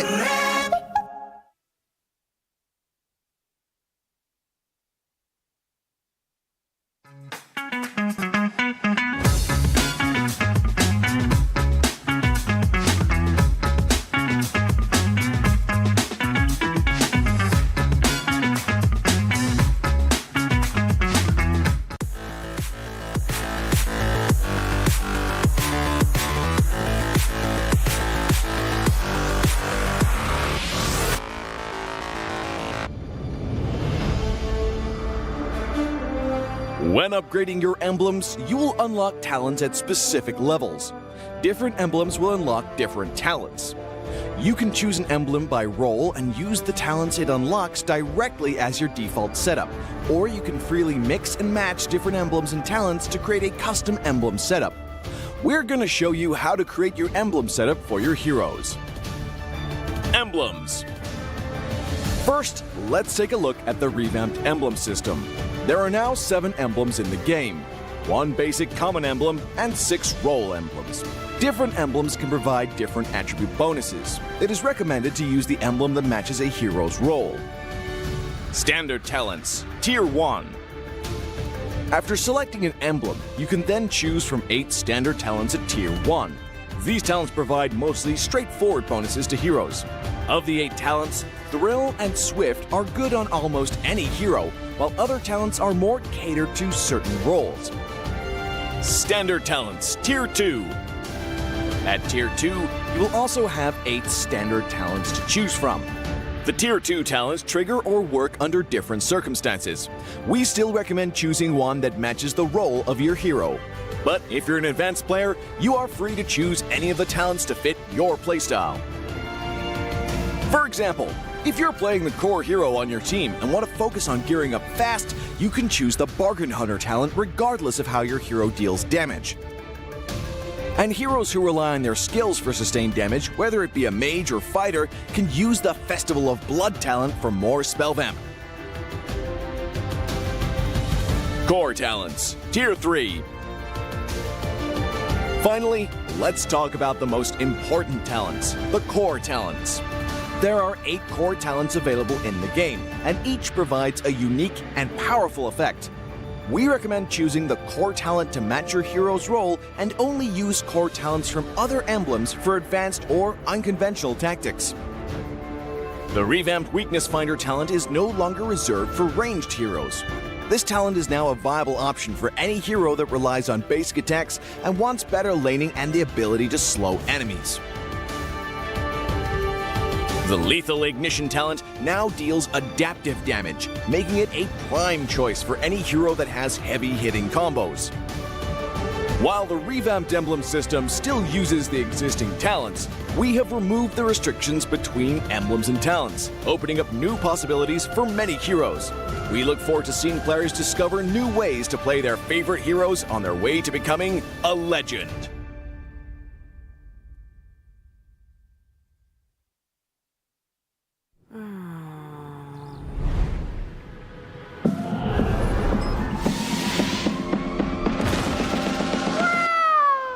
It's only you who rocks my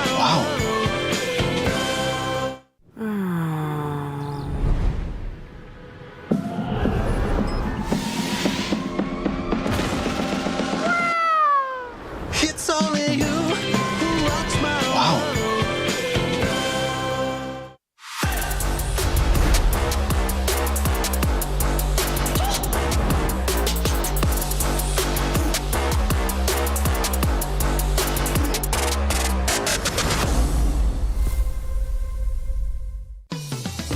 Belanja di Indomaret makin banyak untungnya.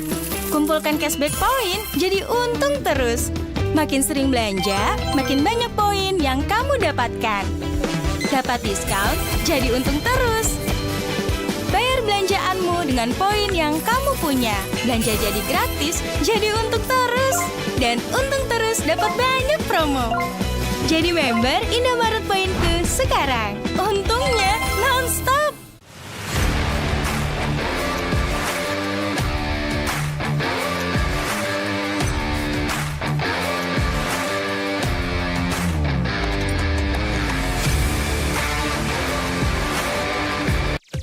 dunia games, top up jadi lebih mudah. Pilih game, masukkan game ID. Pilih Diamond. Masukkan kode promo, dan pilih metode pembayaran. Masukkan kode OTP dan konfirmasi pembelian. Selamat, kamu dapat tambahan kuota. Kumpulkan DG Point setiap top up. Tukar dengan merchandise dan voucher game menarik. Nikmati juga promo setiap harinya. Upgrade gameplaymu sekarang.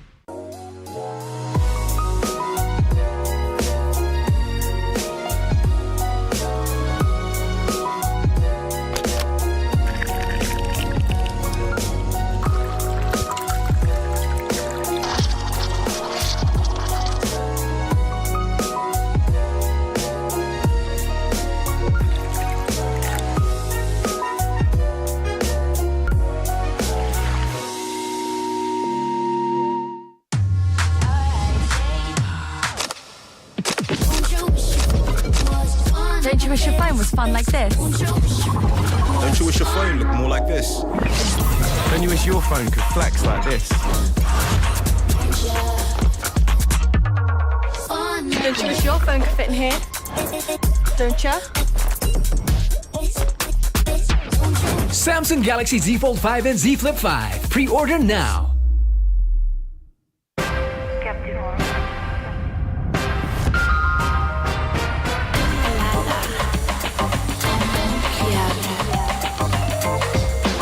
Samsung Galaxy Z Fold 5 and Z Flip 5. Pre-order now.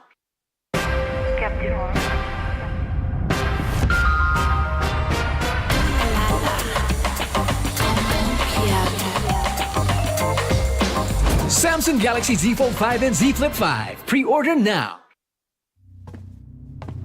Look who finally showed up. Unload your weapon and return the goods. And if you ask nicely, I just might let it go.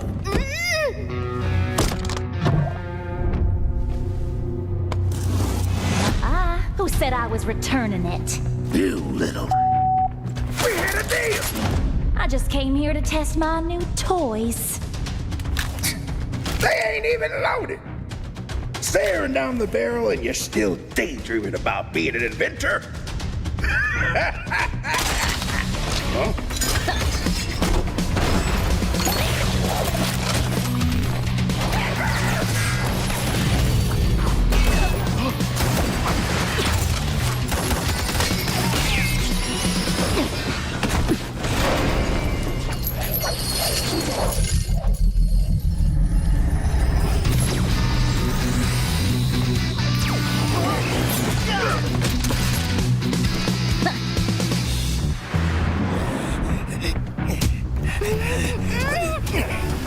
Stop, or she gets it! Then you'll have to answer to Eruditio. Eruditio? Well, isn't that perfect? I got a bone to pick with them. So how about I just blast you both? You're crazy! Leave me out of your squabbles!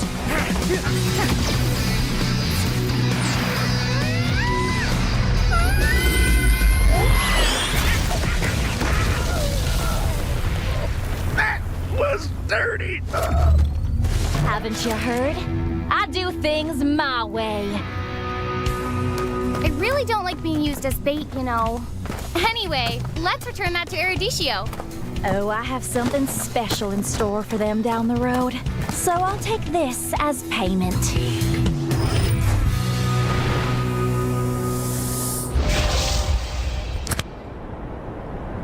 Di dunia games, top up jadi lebih mudah. Pilih game, masukkan game ID. Pilih Diamond. Masukkan kode promo, dan pilih metode pembayaran. Masukkan kode OTP dan konfirmasi pembelian. Selamat, kamu dapat tambahan kuota. Kumpulkan DG Point setiap top up. Tukar dengan merchandise dan voucher game menarik. Nikmati juga promo setiap harinya. Upgrade gameplaymu sekarang.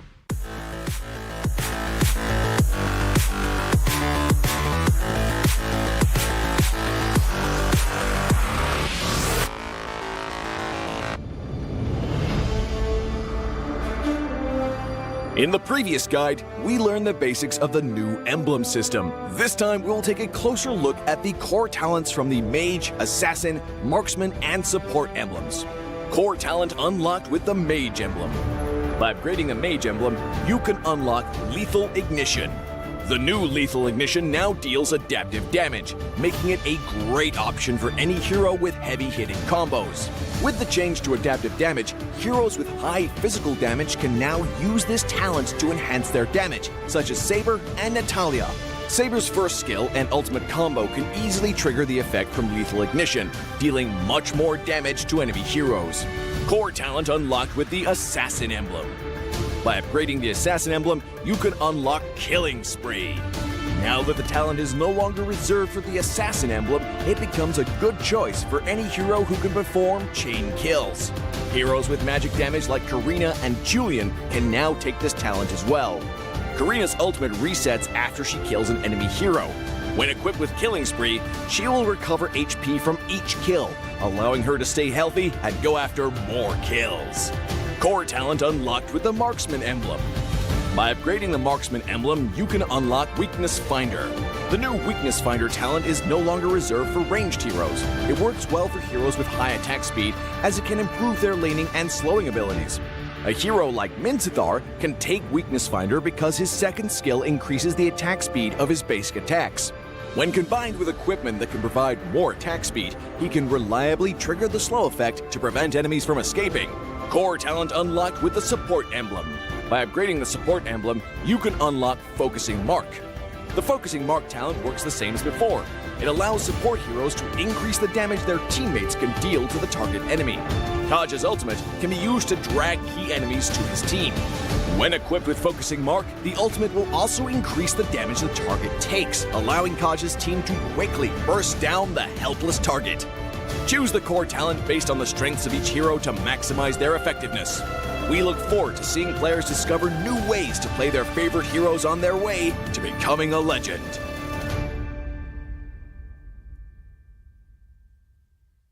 Tahu nggak, Awesome Generation itu punya rule sendiri, kayak aku.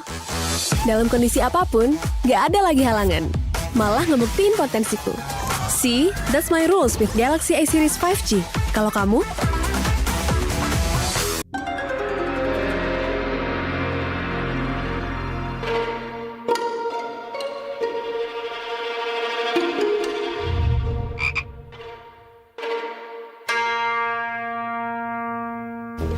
Pus. Kamu lagi ngapain? Ini nih lagi push rank pakai Akai. Ikut dong. Double kill. Triple kill.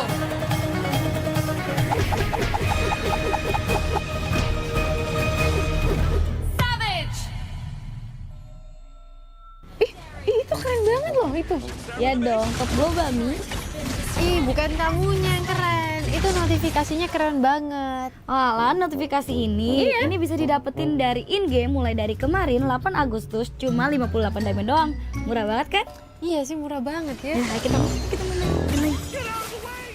Hanya perlu melihat ke dalam dirimu.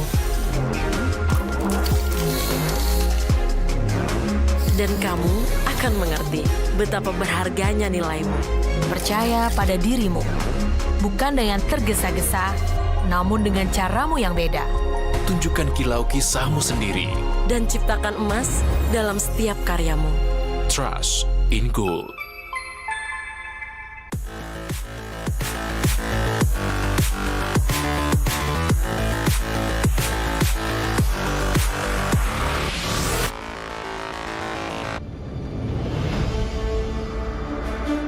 In the previous guide, we learned the basics of the new emblem system.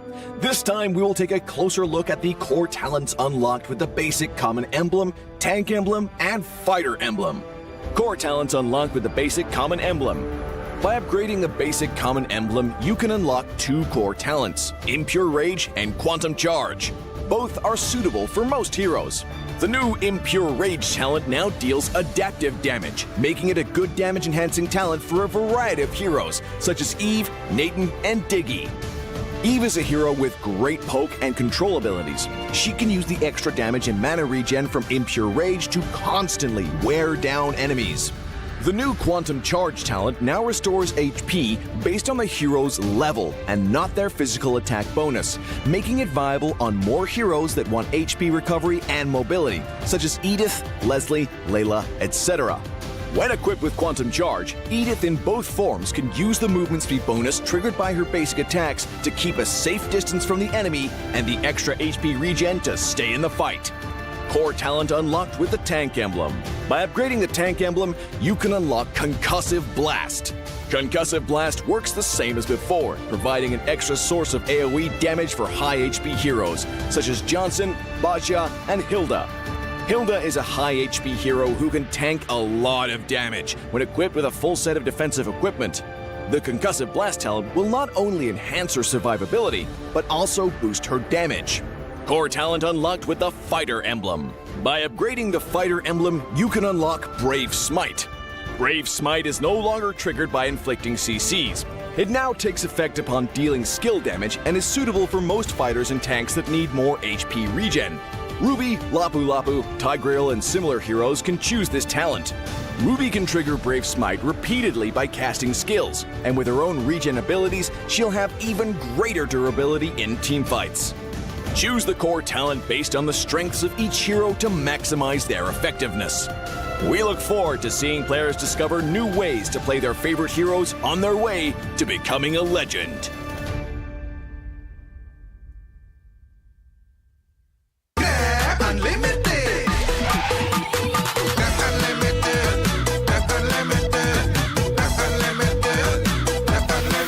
Modal gratis, untung berkali-kali.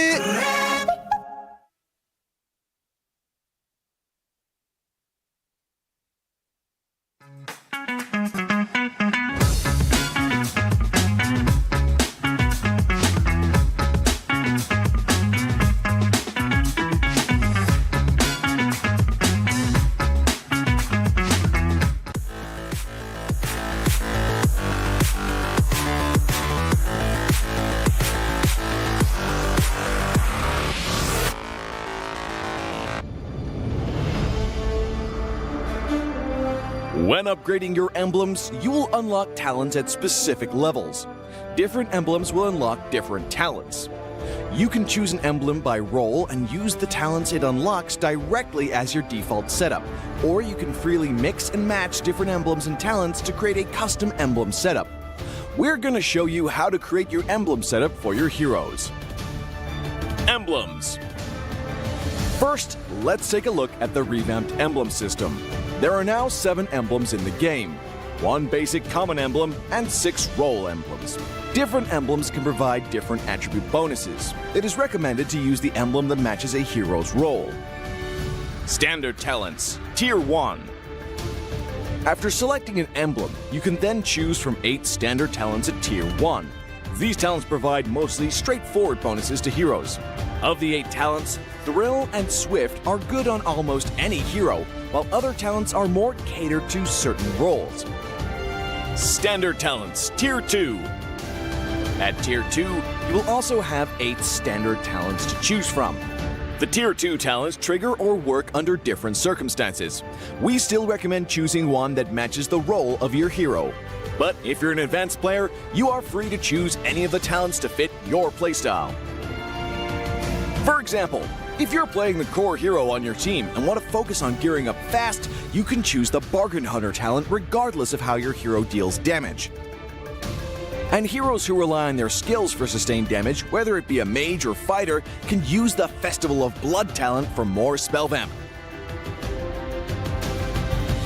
Core talents, Tier 3. Finally, let's talk about the most important talents, the core talents. There are 8 core talents available in the game, and each provides a unique and powerful effect. We recommend choosing the core talent to match your hero's role and only use core talents from other emblems for advanced or unconventional tactics. The revamped Weakness Finder talent is no longer reserved for ranged heroes. This talent is now a viable option for any hero that relies on basic attacks and wants better laning and the ability to slow enemies. The lethal ignition talent now deals adaptive damage, making it a prime choice for any hero that has heavy hitting combos. While the revamped emblem system still uses the existing talents, we have removed the restrictions between emblems and talents, opening up new possibilities for many heroes. We look forward to seeing players discover new ways to play their favorite heroes on their way to becoming a legend.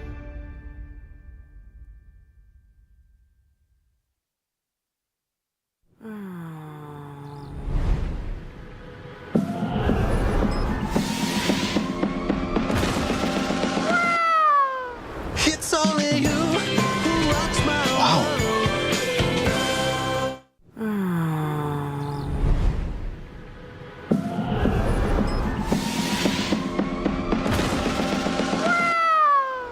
It's only you who rocks my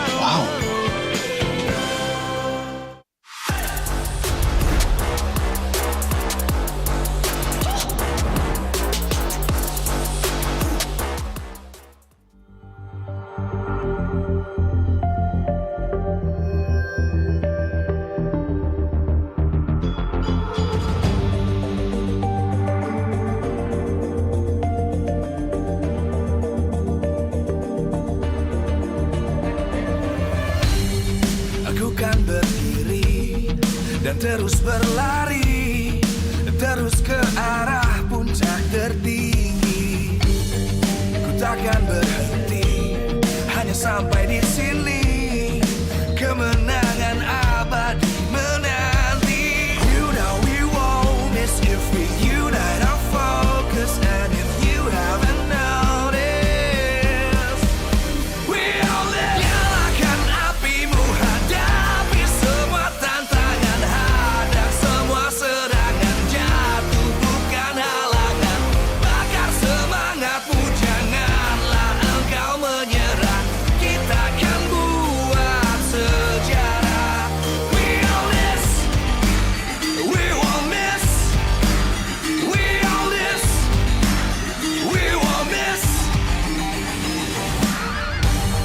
Saatnya beraksi, jalani ambisi. Aku kan menyawakan hari ini. You know we won't miss if we unite our focus. And if you haven't noticed, we all live. Nyalakan apimu, hadapi semua tantangan, hadang semua serangan, jatuh bukan halangan. Bakar semangatmu, janganlah engkau menyerah. Kita akan buat sejarah. We all this, we won't miss. We all this, we won't miss. We all this.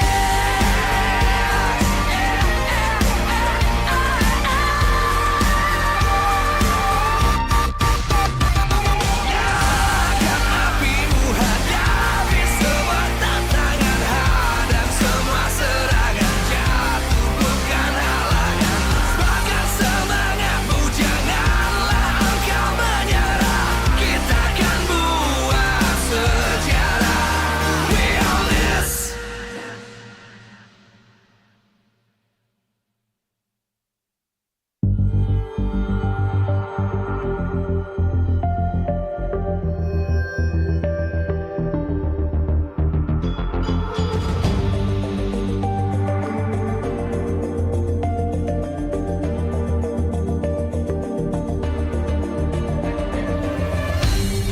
Aku kan berdiri dan terus berlari, terus ke arah puncak tertinggi.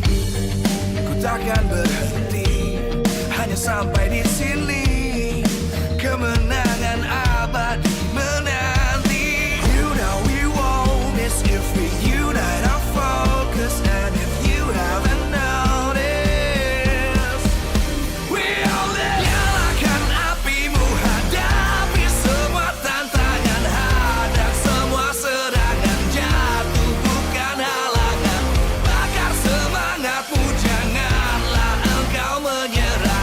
Kita akan buat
terus berlari, terus ke arah puncak tertinggi. Ku takkan berhenti, hanya sampai di sini. Kemenangan abadi menanti. You know we won't miss if we unite our focus. And if you haven't noticed, we all live. Nyalakan apimu, hadapi semua tantangan, hadang semua serangan, jatuh bukan halangan. Bakar semangatmu, janganlah engkau menyerah. Kita akan buat sejarah. We all this, we won't miss. We all this, we won't miss. Saatnya beraksi, jalani ambisi. Aku kan menyawakan hari ini. You know we won't miss if we unite our focus. And if you haven't noticed, we all live. Nyalakan apimu, hadapi semua tantangan, hadang semua serangan, jatuh bukan halangan. Bakar semangatmu, janganlah engkau menyerah. Kita akan buat sejarah. We all this, we won't miss. We all this, we won't miss. We all this.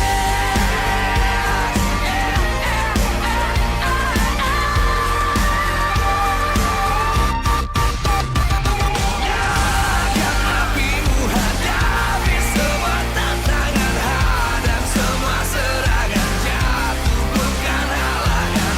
Bakar semangat.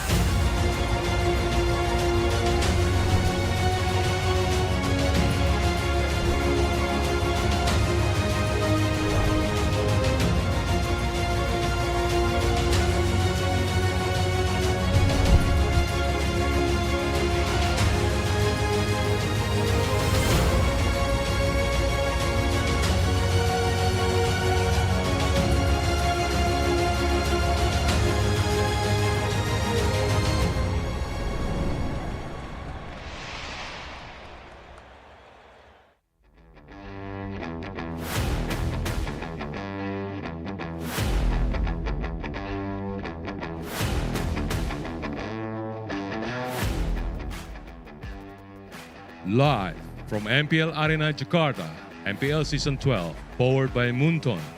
Presented by Samsung Galaxy Official Gaming Phone. Official sponsor, Head and Shoulders. Official mobile internet partner, Telkomsel. Official gold partner, UBS Gold. We own this.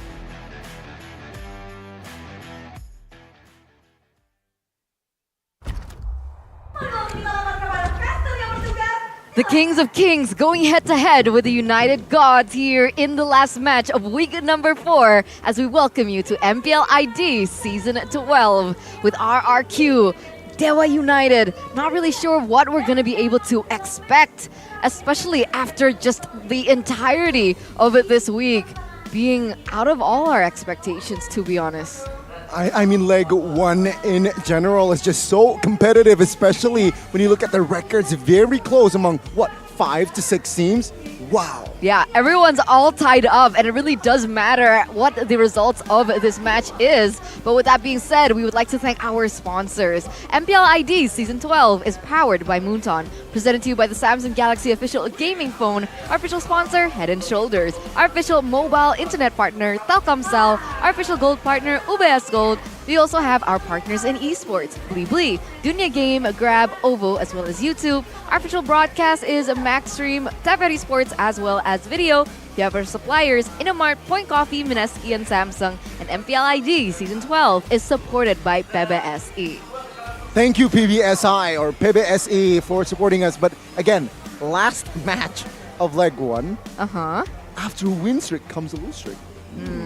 What goes up must come down.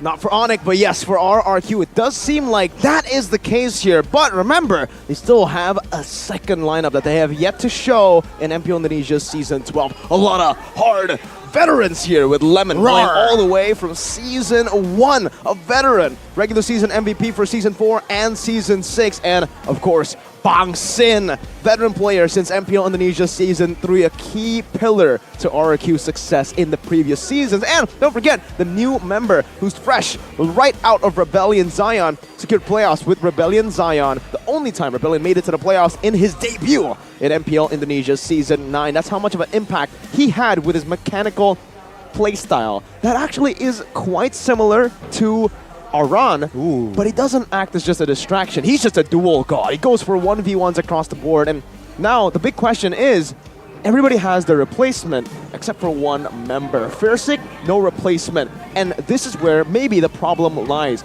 Fairsik has been playing a lot of utility in the first leg with a lot of front to back. Now, how will they fare?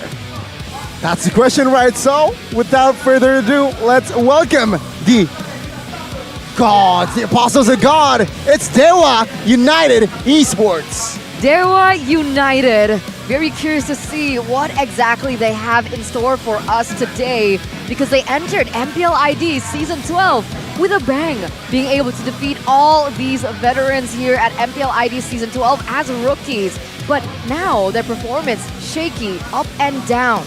Even though they started with a bang, it's called Mobile Legends Bang Bang. You need 2 of those to get the big dubs, and they're up against previously #1. Man, this team needs no introduction. It's the Kings of Kings. It's Rex, Regim, Kaon. Rex, Regum, Kaon, RRQ, and the kingdom goes wild with their entrance. And here it is, back with the main 5, Skylar as well as Naomi. So no replacements to what we previously thought, still bringing out their main 5. This is no Zin. This is the only team that has yet to tweak. Whoa, whoa! I'm sorry, Connie. Uh-oh. There's a legend in the building. Mr. Rivaldi Fatah. It's R7. R7 and his fiancé. Future wife. Future wife. There it is. That is what fiancé means, ladies and gentlemen. Whoa. But we are going to welcome the coaches as well. It's Coach Casey, Zaya, alongside there with Paddington, Jack Lee, and Zaya, of course, is accompanied by Ray. Don't forget Mr. Danang, our marshal for the day, and our marshal always here accompanying us too. We love Mr. Dana. Especially when he does the hand signal to go back in the game. But let's talk a little bit about Dewa United and RRQ. I think for RRQ, unfortunately for them, their blueprint, the blueprint to beat RRQ has been made, and it's been placed down right in front of Dewa United. Leo Murphy being a part of that alter ego roster that is now really, really good. Let's take a look at the keys to victory. That is that blueprint presented to you by the Samsung Galaxy Z Series. Follow Alter Ego's blueprint in defeating RRQ. What is this blueprint? Hack a Skylar. Get Skylar out of his zone, ban the Beatrix and the Kron in the first phase, and then pick up an Irithel away. Put him on a hero like a Brody or even a carry here that struggles in this patch.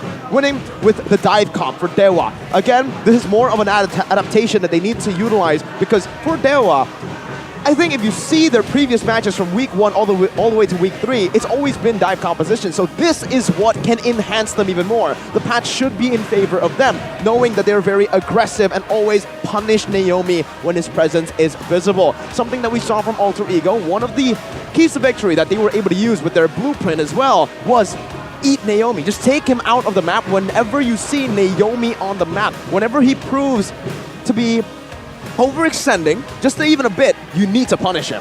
Which is very, very... It's easier said than done, right? Because of course there will be backup, but what does RRQ need to do? They gotta change their systematic playstyle, man. We get to see it here in the Keys to Victory. Once again, still presented by Galaxy Z Series. Start seeking another option for the front-to-back playstyle.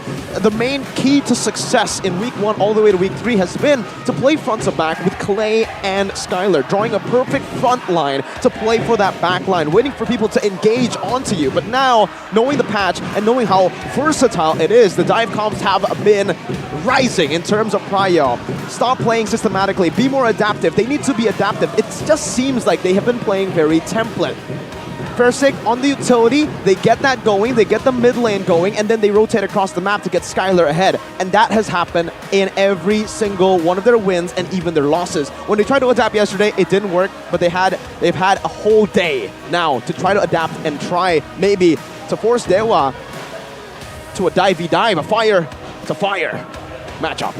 Dive to dive and a team head-to-head here by the Head and Shoulders. As you can see that the statistics are kind of different. It's very different to what we usually see. 71% first blood rate for RRQ as compared to 44%. What does this tell us? I would say for both Dewa and RRQ mainly. Okay, we'll talk a little bit about the first blood rate. RRQ, they get the game going real quick with their utility junglers, mainly the Baxia. Having a lot of mobility and a lot of emphasis on mid control gets you going much earlier in the game. So the pace is definitely set by RRQ. But again, if you take a look at their game duration, it does not reflect that early game aggression that well because they're not able to end the game usually below the 20th minute. They end it very late into the game because it's a Skylar-centric team. It's a front-to-back team that plays around that back line. Meanwhile, for Dewa, I would say Dewa is a very similar team to RRQ. They do a lot of things similarly to RRQ. They have an early mid-aggression trio to hide the fact that they are weak in the early to mid, and then they transition to Watt being the main carry in these team fights.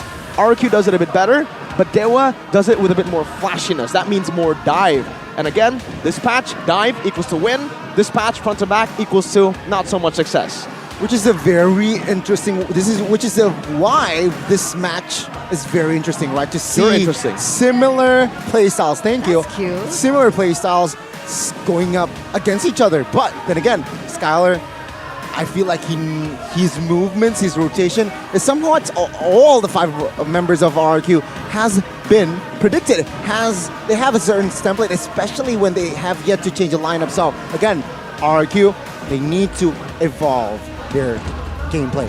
I agree, but the same thing can also be said for Dewa United, right? These two teams have so much similarities going for them, not just in their titles as gods and kings, but also with how their performance has been during MPL ID, especially now we're coming to week number 4. We start to see loopholes to what they bring into the games. And with that being said, ladies and gentlemen, let's welcome you to the drafting phase of game number 1 between Dewa and RRQ.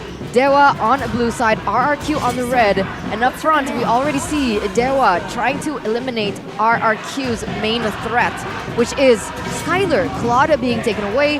Not surprised if they want to go for a contest towards the Beatrix, which is quite similar strategy against Aura Fire that we saw earlier on.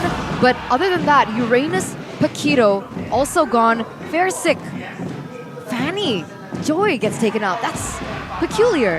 It's template for RRQ and template for most teams on red side. But what's special about RRQ is Joy and Fanny will always be in their banning phase, whether it be in the first pick or the second pick, red or blue side. So now the only thing that can change is that final pick here, the final ban. Yesterday, they started off the match with game 1, Ling ban. So Joy, Fanny, and Ling. And the second game, they went for Kadira. So they will still go for the Ling. This is their main template. Taking away assassins who can split them up because they want to play with a front-to-back composition that sticks mainly together.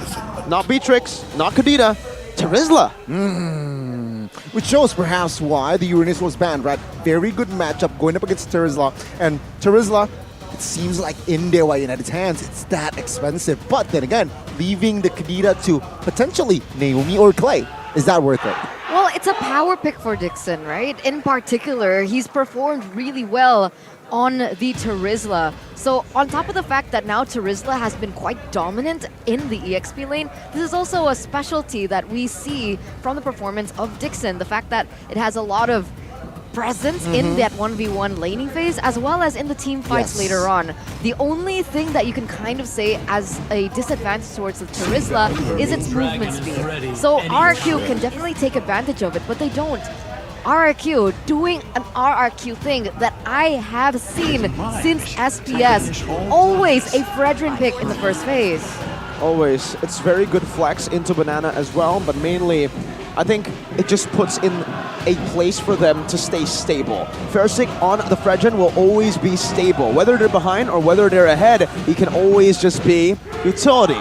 Doesn't matter. The Cho, a little bit more flashiness, and again, they need to force down those dives. They need to be the ones engaging first. That's why they went for it But with the Lancelot and Valen, it's a very good response to that jungle pressure that Fredrin has for neutral objective control and also that mid lane. Will RQ choose to go for the Kadena now? Is my question. Will they go all in with the pickoffs, right? Because they already have the Chal. But no, they will still commit to the Beatrix here. A very gambly type of approach, knowing that Terizla is already on the board, but it seems like Skylar's confident enough, right, to execute it even when there's a Terizla potentially going to the back lines. With an early Beatrix pick, in addition to what you mentioned about the Terizla, is now Dewa can play around with that gold lane, right? They can try and look for several different ways to do it because Watt has the hero pool to do so. He can go for early Clint, he can go for even Harith. There are just so many options available, as well as the Irithel. But RQ, they see that the Irithel is the common and underlying threat, especially when the enemy composition is already leaning towards that dive. So that is their priority, as well as the export takeaway. There's a blueprint already by Alter Ego, but it seems like Dewa United want to disregard the blueprint. They have another, their own answer perhaps to RRQ. And the answer is to give Skylar his comfort. Not too sure about it right now, but again, they can just prove us in the second phase and maybe even in their gameplay. Because remember here, with the Irithel banned out, I think they might just go for a roamer ban next. Leo Murphy is known to be really good on the Kufra. No, they go for the Brody. Okay, so they're really just limiting Watt, understanding that Dewa is a Watt-centric team. They wait for Watt to get that power spike, take him away, and now what do Dewa play with? That's another similarity. There's so many similarities between these two teams, it's insane. We don't see that too often, but again, they can totally just capitalize over Watt's hero pool. Do you not agree? Definitely. I think, remember, it was week 2. I feel like we pop up an asset about Watt's deep hero pool. But of course, they will definitely try to capitalize on that, seeing that maybe Harith can be used here. There you go, Dewa United saying, you know what, with Chal, you got already got a pick off hero. We do not want to, let's not overwhelm us. Let's not overwhelm ourselves with the Kadena as well. Let's just ban it out. This shows that maybe they're going, it sets up for a proper backline marksman. Are they possibly targeting a Leslie pick here? It's very dangerous to go up against a Cho, and it's not really that good in lane against the Beatrix, but looking at their bans, it does set up for that kind of gold lane. Is it too risky to pull off against RRQ though? I low-key want Clint. That's a good option too, yeah. Good against Beatrix, so that's a bonus. Against the Cho, not so much, but hey, Leslie doesn't do good against Cho either. Yves though, now that... Yep, there you that go. becomes an That's issue. The answer. Good response, anticipating the potential Clint pick as well. So now, what will they all go for here? Will it be a... Well, they need a roamer, and they need a gold laner, presumably. Yeah. So they need a hero for Leo Murphy. I'm down to Kufra here, right? Kufra works.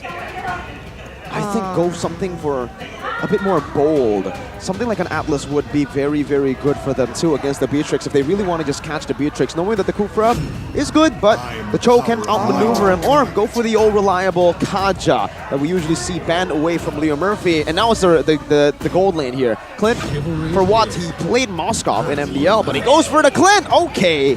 Clint, Sheriff Watts in town. Partner. Still 100% as well. Pick twice. Will it be the same after this game? Hopefully, right? Because what Dewa wants, naturally, is to secure a good matchup for Watt. We talked about how gold-centric that both of these teams are. And with that being said, there definitely is that possibility with the really good wave clear coming in from the Valentina as well as the Kaja. They should, like in my head, the first few minutes should be in favor for Dewa, but let's take a look at the last pick here from RQ. It's gonna be Yuzong. Why Yuzong? Why'd you see that? Dive, easy dive to the back. Clint is very vulnerable, so put in a Yves, a Cho, and now even Yuzong. Yeah, that Clint's not gonna be able to free hit a lot. Good in lane, but Beatrix might have a better time in these team fights, and you know what happens when Skylar gets more space than his opponents. What does happen? You're going to get stomped by that front to back. Both these teams are going front to back, but RQ seem to have adjusted better compared to Dewa. Boy, oh boy. The last match, game 1. Don't know what to expect. I don't know what to expect, but what I do know is that because RRQ have no chance to become the half-season champions, it was previously given to Onyx already. I do think that Dewa has a little bit more pressure on their shoulders. The fact that, like we mentioned in the standings, that most of them are already super tight. Yep. They need it. They need it to get more of an advantage if they want to make it to playoffs. And that is the risk of this particular match.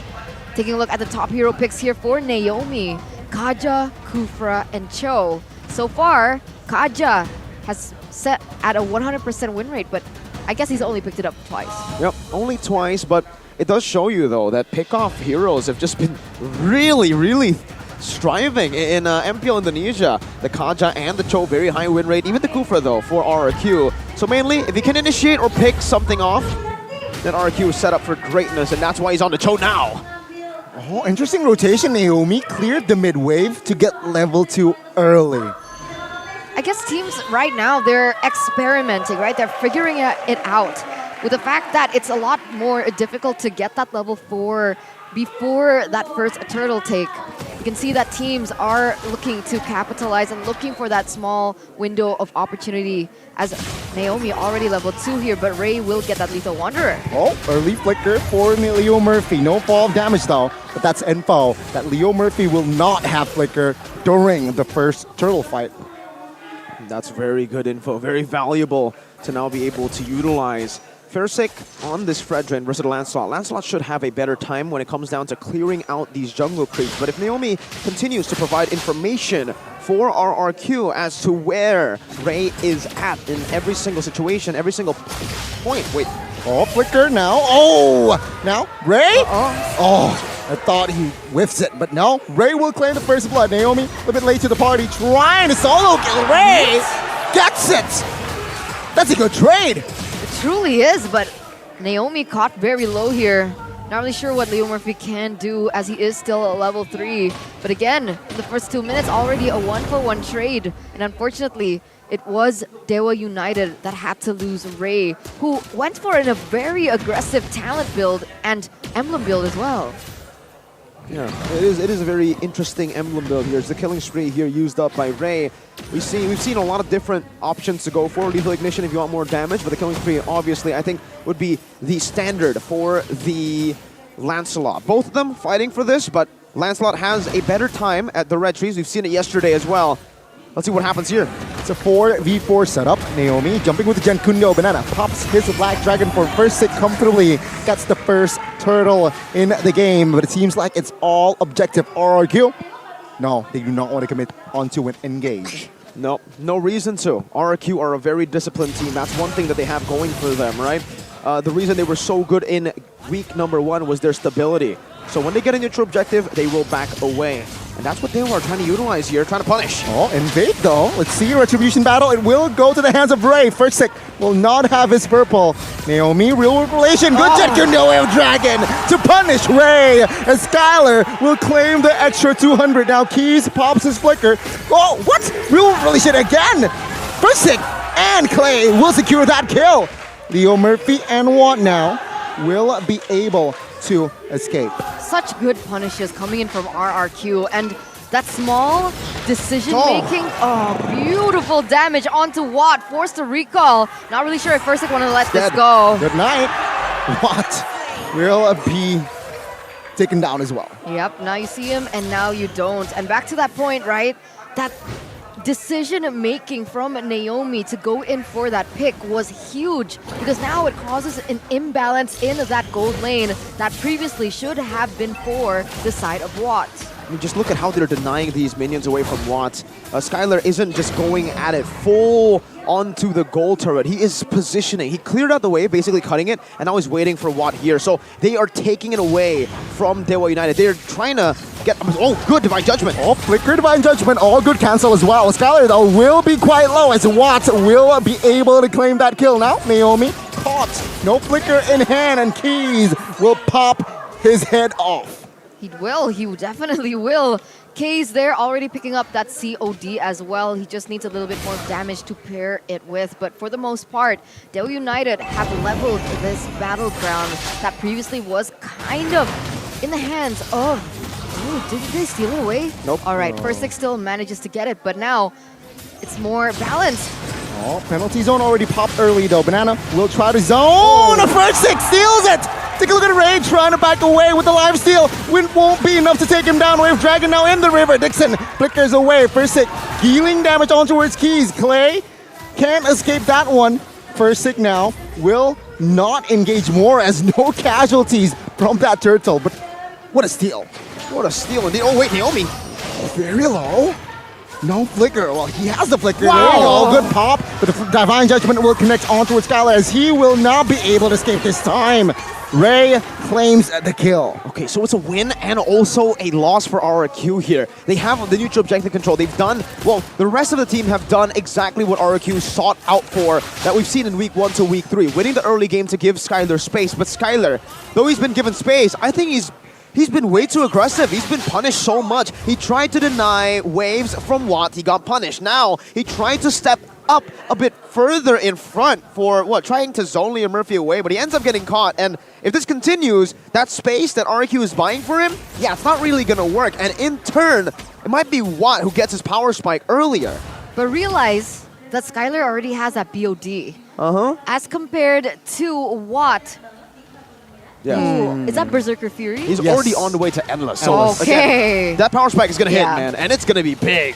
And the thing is, though, despite that, RQ has a lot less space going on, but that trade in that bottom side, being able to get that turret, I think is quite expensive.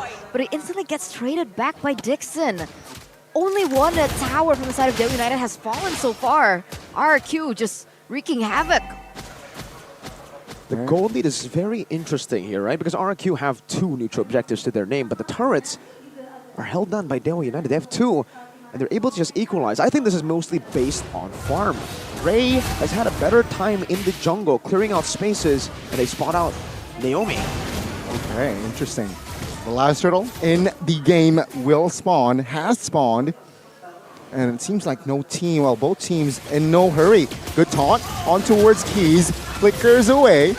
It seems like that is going to give the space for RQ to really control the turtle pit.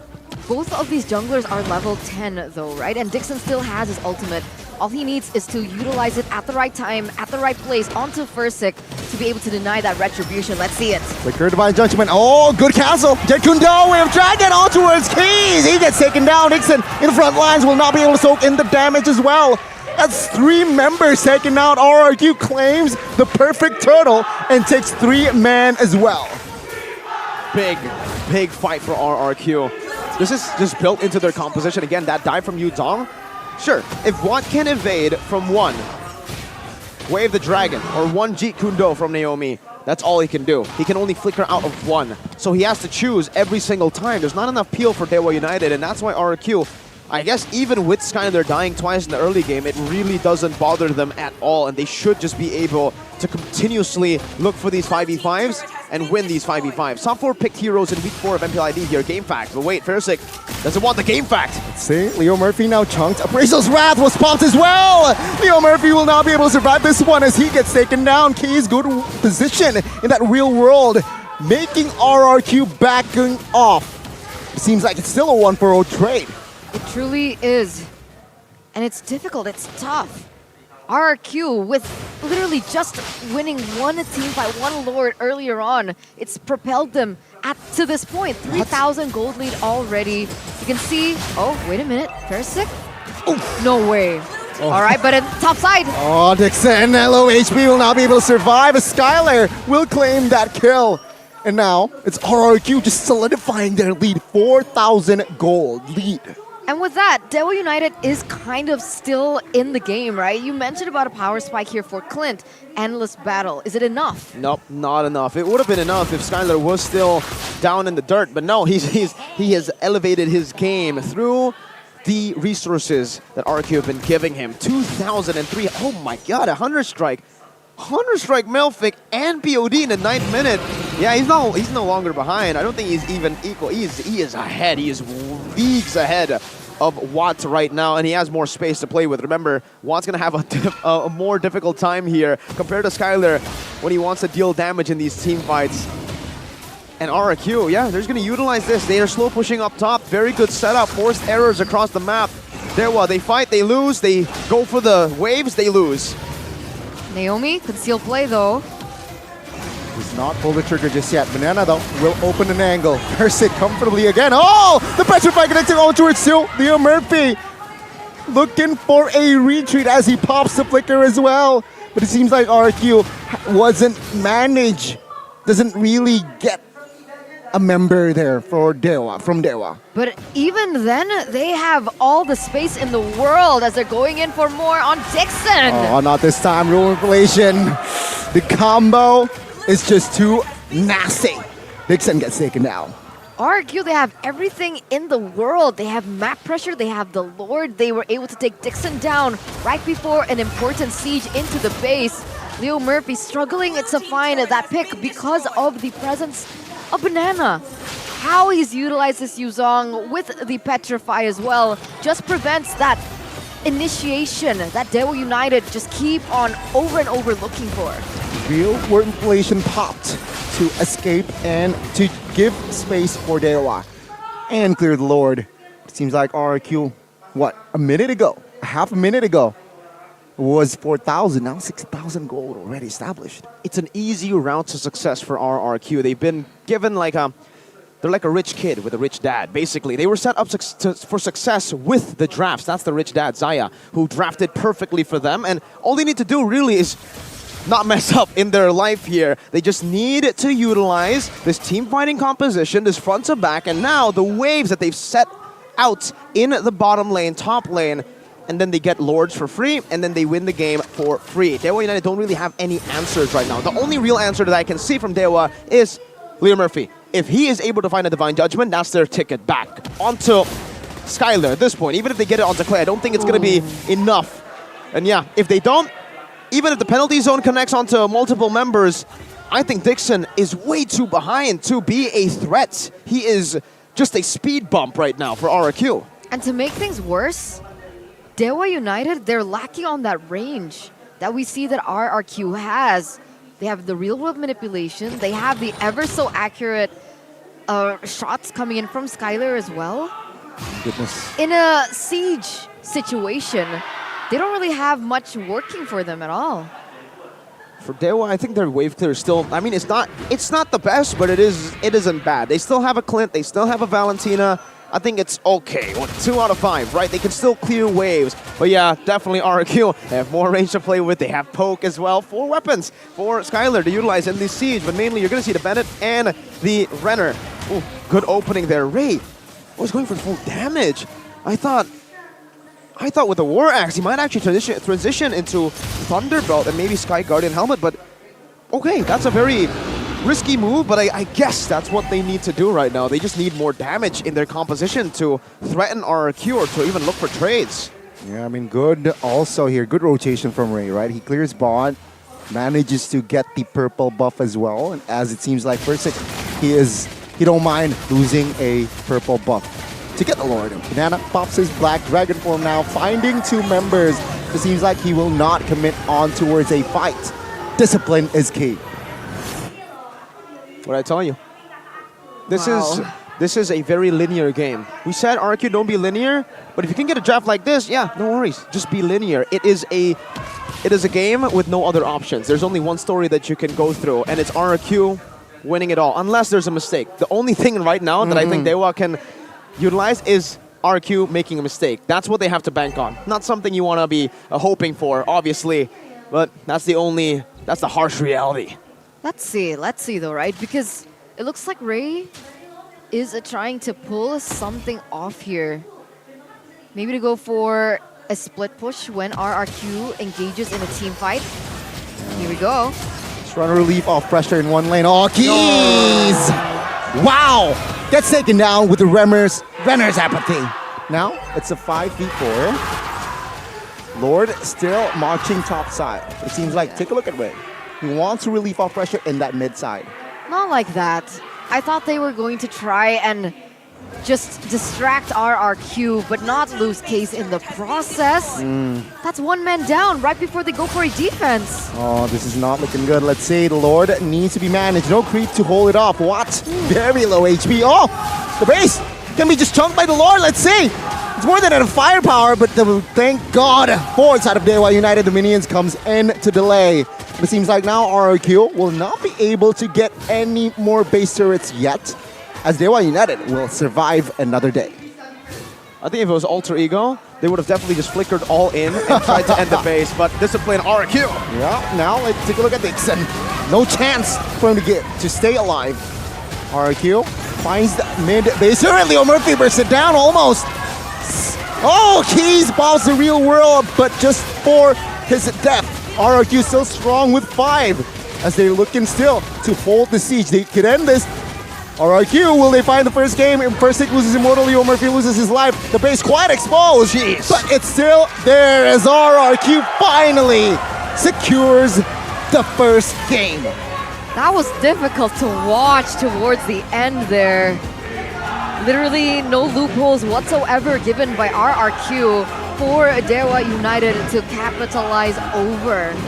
They were banking on perhaps utilizing that winning lane with Watt and even arguably with Dixon, but it was, wow, RRQ. It was set in stone, I think, with the draft here, right? I think that Yuzong pick was just the cherry on top. That was a perfect pick to go for against a composition that was trying to front to back. You go front to back with a linear gameplay, basically you're trying to mirror what RRQ does to perfection. But RRQ does it better, unfortunately, and Dewa were not able to do much. Once their initial game plan fell apart, they looked lost. They looked more than lost. They didn't know what to do. Watt didn't know whether to participate in these team fights, knowing full well he's just going to be dove on or to farm, knowing that even if he farms, I don't think he's going to be able to melt any of the frontliners down there. You give more space to Skylar, you answered the question. Well, you asked me the question, and I answered it. When you give Skylar space, that's it. 0-2, doesn't matter. It's tough. It's tough. It's tough to choose an MVP. Everybody played well. Everybody played well indeed. I feel like for me, my MVP is Versick, right? He's proactive in the map. He's on a utility jungler, but he's able to find those important pickoffs, cutting rotations, and I feel like that's why I feel like he deserves a POTG.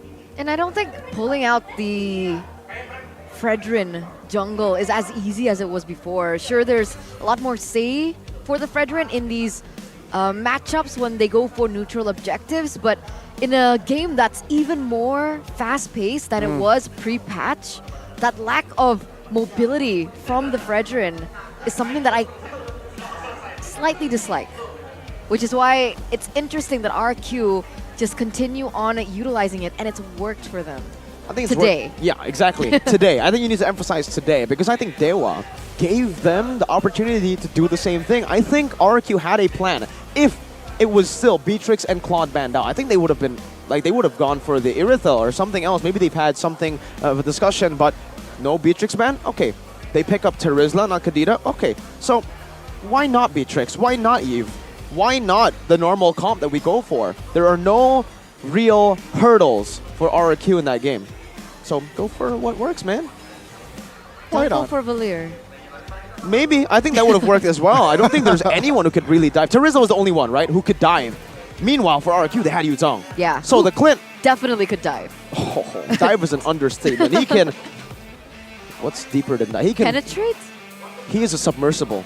He can go all the way, deep down. And he was able to find so many good petrifies this game to set up. And all he did, pop that Black Dragon form, everybody just moved away.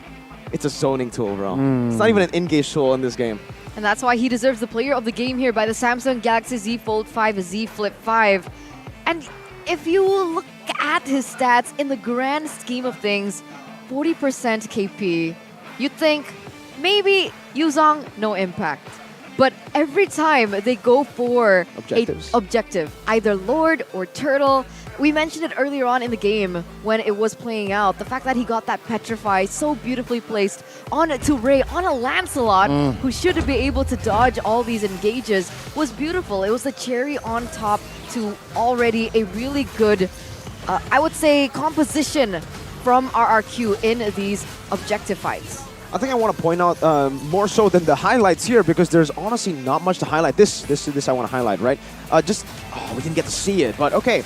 When first 6 slayed Watt, Skylar actually, instead of just eating up the gold turret, he went into the second wave, just clearing it out. So the main idea there was to deny minions away from Watt. Skylar won't get crazy amounts of gold from the turret gold, but he will get crazy amounts of value if Watt doesn't get the farm. So that was the idea that he went for. Unfortunately, he died, but it's all good. He got a triple kill back.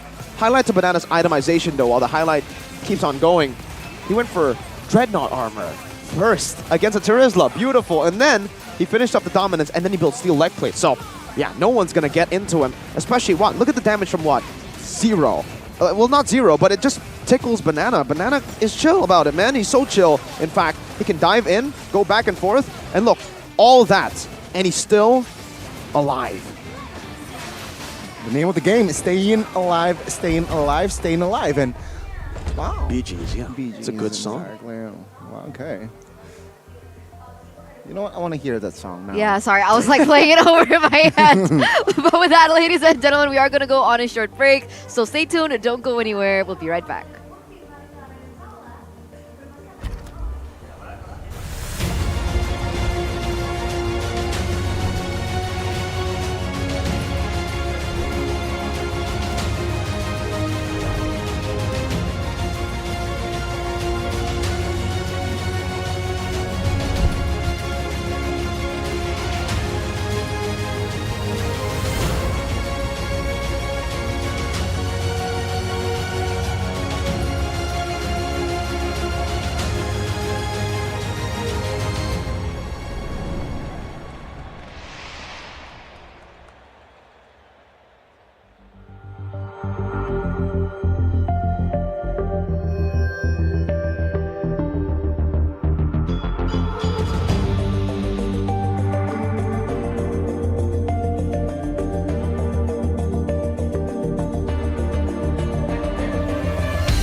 Terus berlari, terus ke arah puncak tertinggi. Ku takkan berhenti, hanya sampai di sini. Kemenangan abadi menanti. You know we won't miss if we unite our focus. And if you haven't noticed, we all live. Nyalakan apimu, hadapi semua tantangan.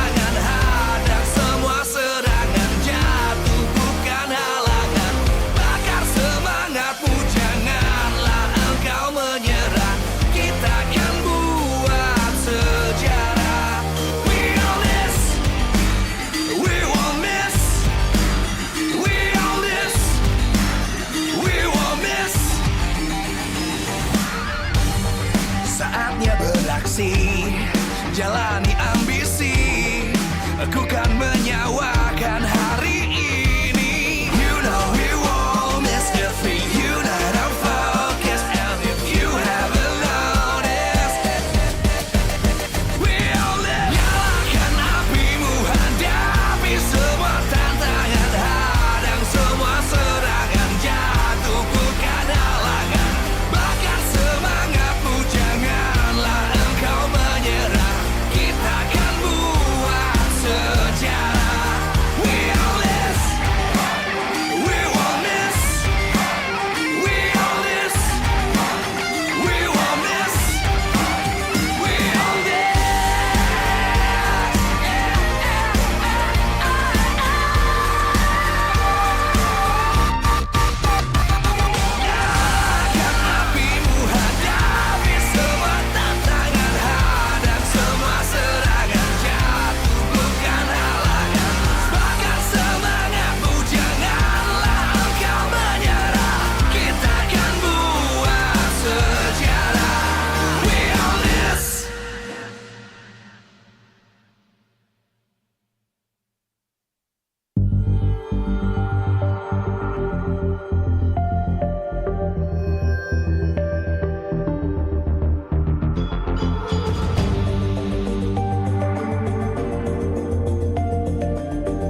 dan terus berlari, terus ke arah puncak tertinggi. Ku takkan berhenti, hanya sampai di sini. Kemenangan abadi menanti. You know we won't miss if we unite our focus. And if you haven't noticed, we all live. Nyalakan apimu, hadapi semua tantangan, hadang semua serangan, jatuh bukan halangan. Bakar semangatmu, janganlah engkau menyerah. Kita akan buat sejarah. We all this, we won't miss. We all this, we won't miss.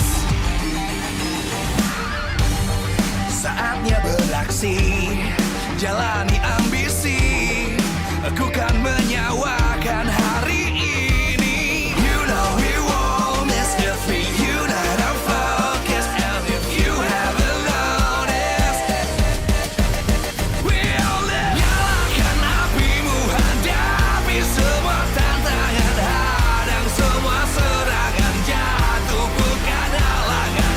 Bakar semangatmu, janganlah engkau menyerah. Kita akan buat sejarah. We all this, we won't miss. We all this, we won't miss. We all this.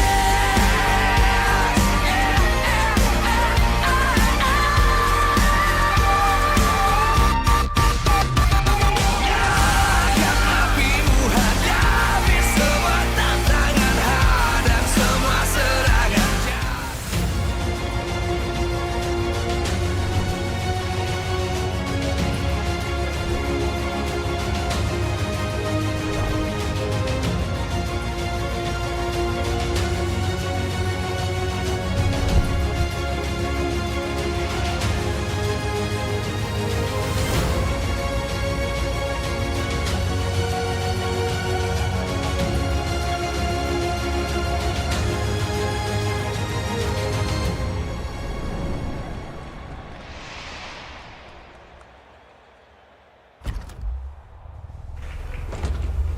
Welcome back, ladies and gentlemen, from that short break. For those of you who just tuned in, we are sitting at a 1-0 in favor of RRQ.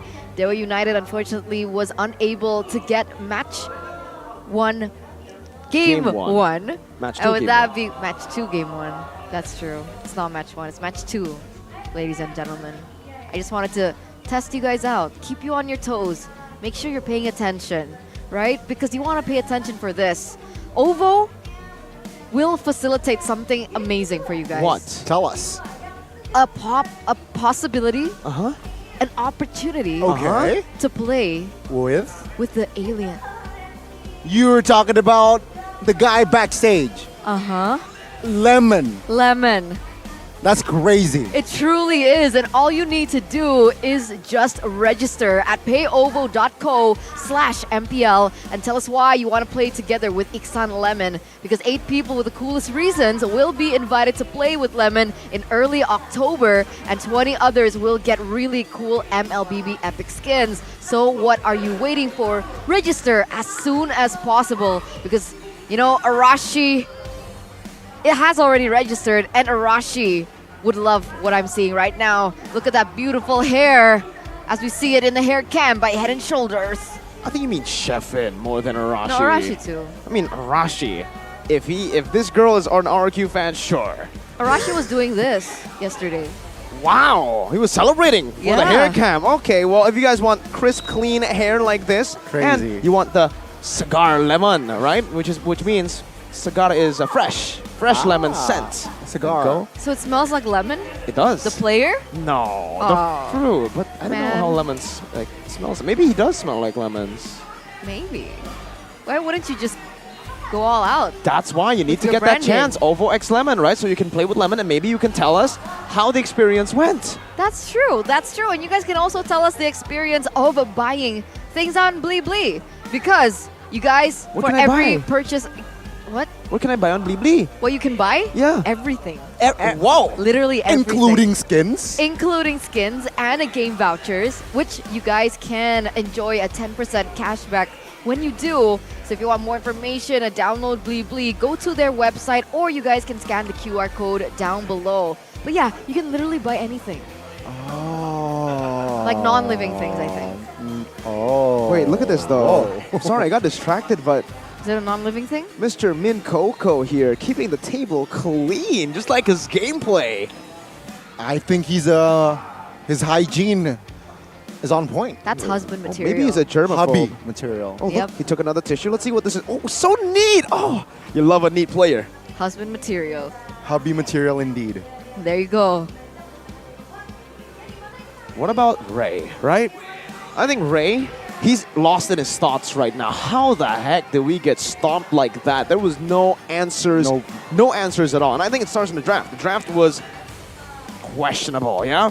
Zaya set his team up for success, and Dewa played not to lose. You want to play to win, not to lose. You know, I have Donnie? a fun fact. Okay, fun fact from the last Eterna. time that both of these teams played, they played against Alter Ego. And one lost, one won. Okay. In a 2-0 fashion. Ooh. Dewa lost 0-2. No, Dewa won. No, they both lost. Yeah, that's They both lost to Alter Ego. You're. Sorry, I'm a little bit I'm blind supposed to with be my notes. the one who's surprised with this Oh. statement, but okay, Yeah, both but that's teams the lost. point I was trying to Oh, say. alter ego, man. So, like, Alter ego. Alter Ego, just the breaker of hearts and the breaker of win streaks right now as we enter the drafting phase for game number 2. Not much has changed so far. No, literally nothing has changed so far, just the order of things. We would expect that Dewa goes for Uranus if they don't want to change things, and RRQ with the Ling. If it ain't broke, don't fix it for RRQ. If it's broken, keep on using it. That's Dewa's way. Maybe use some power glue while you're at it to try to fix it with a ghetto style. But RRQ, Joy, Fanny, and what do they ban next? Do they go for the Ling again? I mean, at this point, they're up against Ray, a very good assassin player. Might as well take everything away from him, and if it ain't broke, don't fix it. Do exactly what you did in game 1. And it seems like it's also in the books of Dewa United, right? With the first phase bans, nothing has changed. So, Claude, Paquito, and Uranus. So, will they, though, change their pose in that first pick? Okay, first game, Terizla.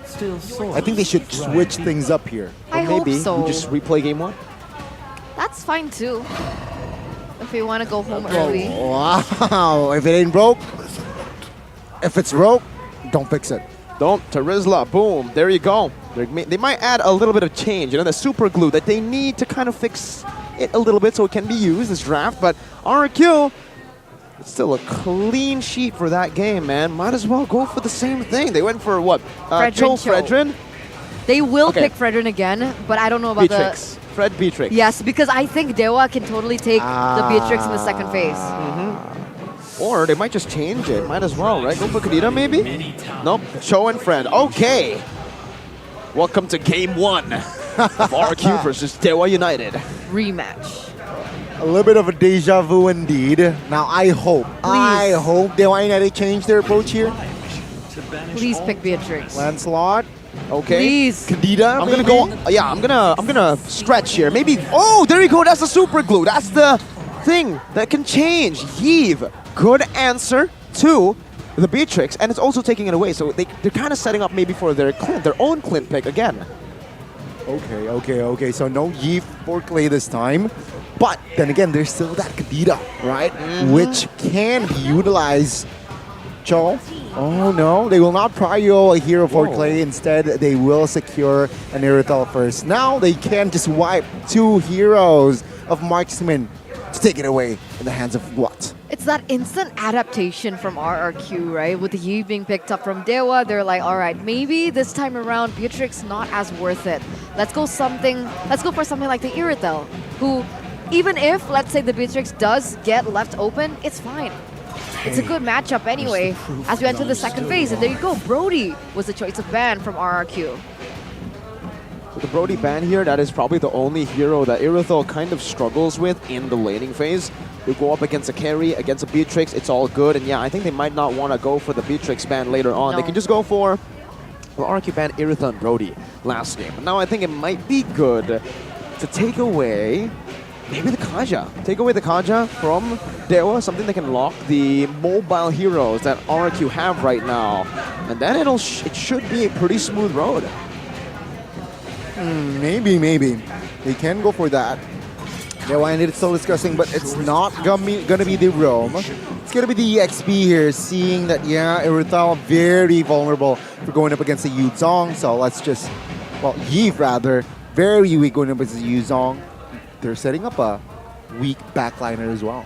Who, right? That's the question. Because obviously with the Yuzong being banned, you'd immediately think, okay, maybe something like the Beatrix is what they're setting up for the side of Dewa. But do they really want to go that route? It feels like RRQ is setting it up, but no, they go for the Beatrix ban. So they won't let it go. No. I think they know Watt is just uncomfortable with the heroes off the meta. I think the Brody, Beatrix, Claude, and maybe the Iritha. I haven't seen him on an Iritha for a long time. But yeah, in MDL even, when he was still in GPX, he played with the Beatrix, Brody, Claude, and Moskov, actually. So with these heroes off the board, with the Moskov completely out of the meta, I think RQ just want to nail him down. There's a Farsa ban here. Gives a good opening for a Kadita pick for RRQ. Against the Eve, that is a good pick. I like it. It gives them burst, it gives them dive. It gives them a little bit more pick off if they want to commit onto that. That can also combo in with Naomi on the Cho. And back to the Watt discussion. The only heroes that he's played, other than the heroes that are clearly already banned or taken, would be the Carry, the Leslie, and the Wanwan. Clearly Wanwan not so great going against the Iritha. Leslie is also quite bad against the dive and the mobility coming in from the Iritha. So that leaves only one hero, Carry.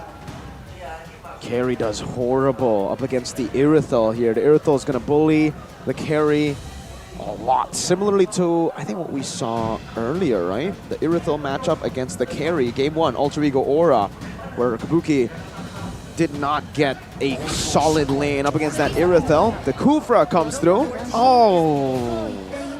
Your favorite hero. Favorite hero indeed, but it isn't my personal choice here up against RRQ and their composition. RRQ are not going to be clumping up much, man. Looking at their comp, they're going to be maneuvering and attacking from different angles.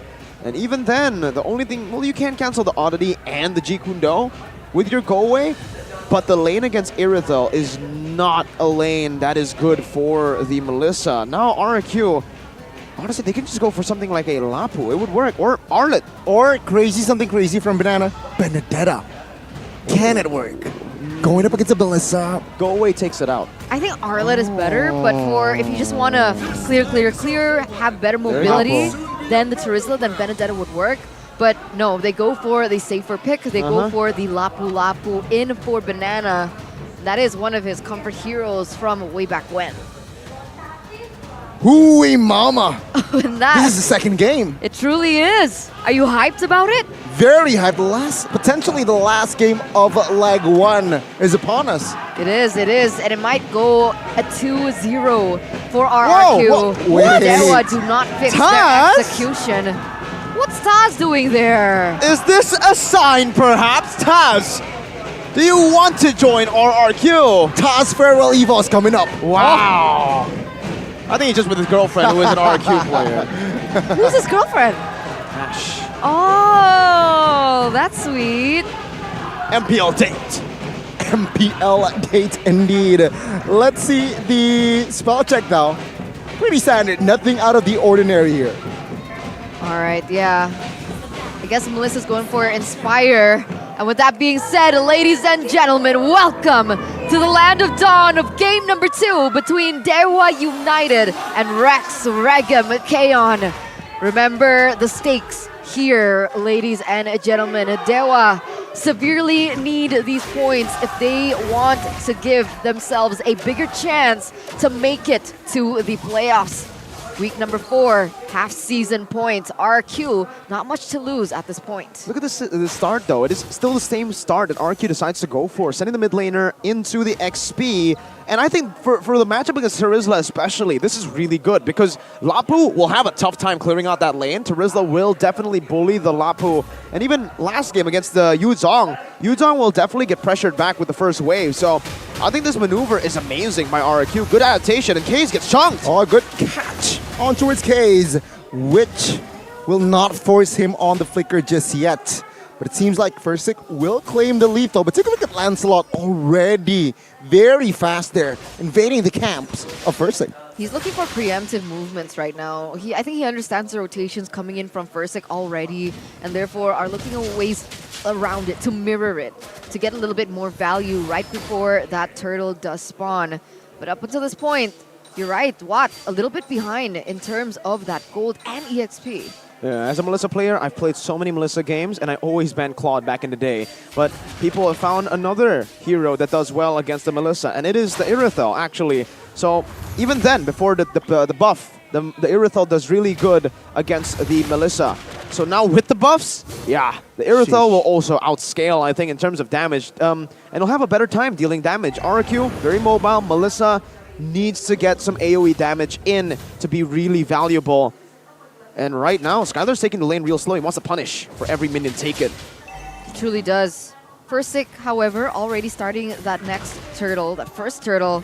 Leo Murphy already setting up for his team. Let's see. Flicker penalty zone on towards Fursic. Wow. But he still will claim the turtle. Dixon now caught in a 2v1 situation, but it seems like he's and Leo Murphy will be able to hover around and force RQ to back off. You know, I watched some MLBB content. Okay. From Hero is God. Okay. And he was analyzing an RRQ game. I think at the time it was against Evil's Legends. But what he was able to observe was the fact that Naomi is kind of like a roamer vlogger. He goes around, he tries to mirror Leo Murphy here as he gets a good pick. Wait a minute. Catch on towards Clay. What? Let's see the purple. Who gets it? Now the Prince's Wrath will caught Ray in the mix. But it seems like now Dewa United will lose their jungler. First blood falls to the hands of the Kings of Kings. And there it is, that vlogger mindset coming in from Naomi. Usually he tries to mirror, he looks for the roamers that are usually the anchor towards his team, and in this case it's Leo Murphy. And with that he's able to give more information towards his team, like what we saw earlier on converge in that purple buff fight. Gotta give props to him, man. I think it's a very good term to utilize here for Naomi. Yeah, you're right. He is a vlogger. He's always up in your face, very annoying, always giving information and recording everything that's going on, because that's information for the rest of the team. We mentioned this. He's kind of like screening, right? That's the other term that you would use. And he punishes. Yeah, where Dragon will be able to alley-oop Leo Murphy to Skylar, which claims the kill. Now, take a look at top side. Watt still heavily pressured. Seems like no response. Dewa United, they're behind 2,500 gold. It doesn't look like they really know what they're trying to go for. They don't know exactly what their game plan is. We looked at Dewa United and we were like, okay, this is a very Watt-centric team, but even with that being said, there's not really much backup coming in from Watt, or not even emphasis onto their winning lane in Dixon. So just quite confusing, and I think maybe they're also confused themselves.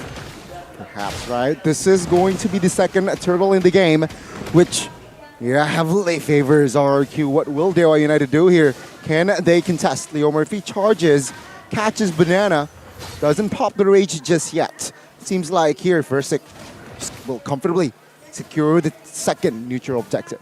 Oh, Melissa's going to be dove on here. Yes, go away. Go away pops as well. Banana though, oh, it's just too much. Good night, Watt. As RRQ claims another kill here. Minute 5. Oh, a catch. Real world information popped as well as Skylar is going to be the casualty there. Good response. It's a 1-for-1 trade.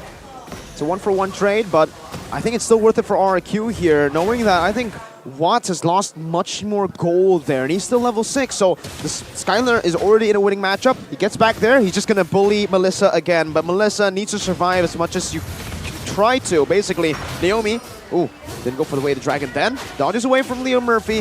Oh, Fursic, what? What? Solo kill? That's crazy. What? Oh, Wait, what happened? I have no idea, but that is not supposed to happen, Ray. Must have missed a puncture to be punished like that. this is not looking good already. 5 minutes Oh, in. no. Look at the rotations. 3 men already. Deep, though, will come to cover. Spots Naomi. It seems like no. RRQ. They know discipline. They will just back. It's only been 6 minutes. Yes. Ladies and gentlemen, 6 minutes. And this is how RRQ have been playing around. Not necessarily that many fights or skirmishes going on. They're playing the macro. That turret on the bottom side taken down. They have 3,000 gold to work around over Dewa United. And constantly just pressure in the jungle. And there you go. Leo Murphy gets taken out. How?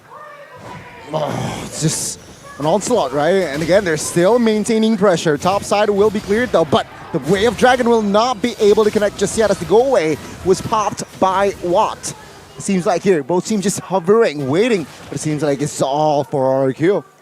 It's so chaotic, but every time there's a fight, it always favors RRQ because it just feels like their positioning and their timing is phenomenal, right? They always are fighting to set something up. It never is one-dimensional where they only are looking for a kill. When they go up top, it's to set up a bottom wave push that we saw exactly from Banana earlier to bait some of the members. And even here, what? It's a 1v3 and he's able to catch one. He's used the flicker to go away. The play will be there to somehow try to pick off Watt perhaps. Does not really connect, but Banana, that last big Lapu. Wow.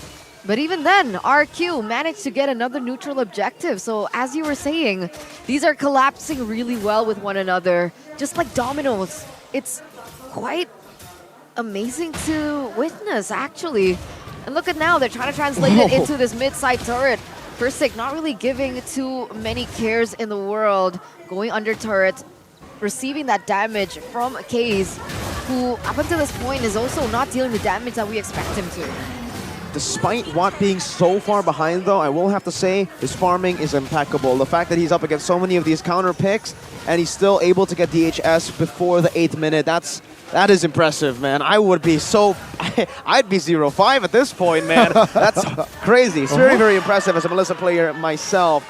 But again, it doesn't change the fact. Ray in the middle of recalling. He was caught. Oh, man. And he was trapped. There's no way. There's no room for him to escape. Another kill added to the board of RRQ. You can see the laughter as well, the smug face of Versik as he got the vision to get that kill. And now he's just laughing at Ray. He's having a blast. Genius one as well for Clay. And now, even an anti-Curus. Dewa have no answers. Even if they find a good team fight, even if they find a good all-in, they do not have any of the resources necessary to take these frontliners down, and it will always be a proper front-to-back for Dewa. Looking at their comp, again, it all lies on Leo Murphy if he can find a good pick. Oh, good stun. Bravest Fighter popped. Leo Murphy now still soaking damage.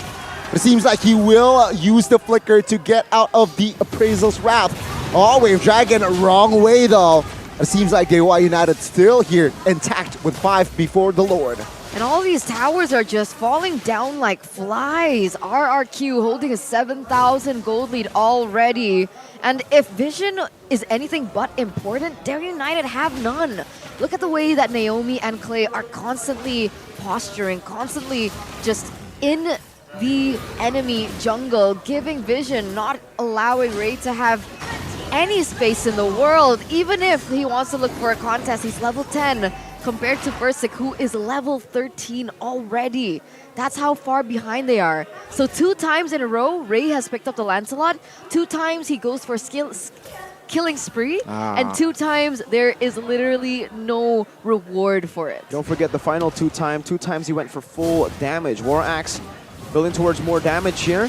And RQ are just, again, spacing really beautifully, taking the siege with Versik sandwiching and zoning Dewa from the turret. Banana! Oh, Bravest Fighter towards the back to zone them away out of the tier 2, which will be successful as the last tier 2 will fall. Lord, though, will be marching top side. Let's see, RRQ, will they pull the trigger?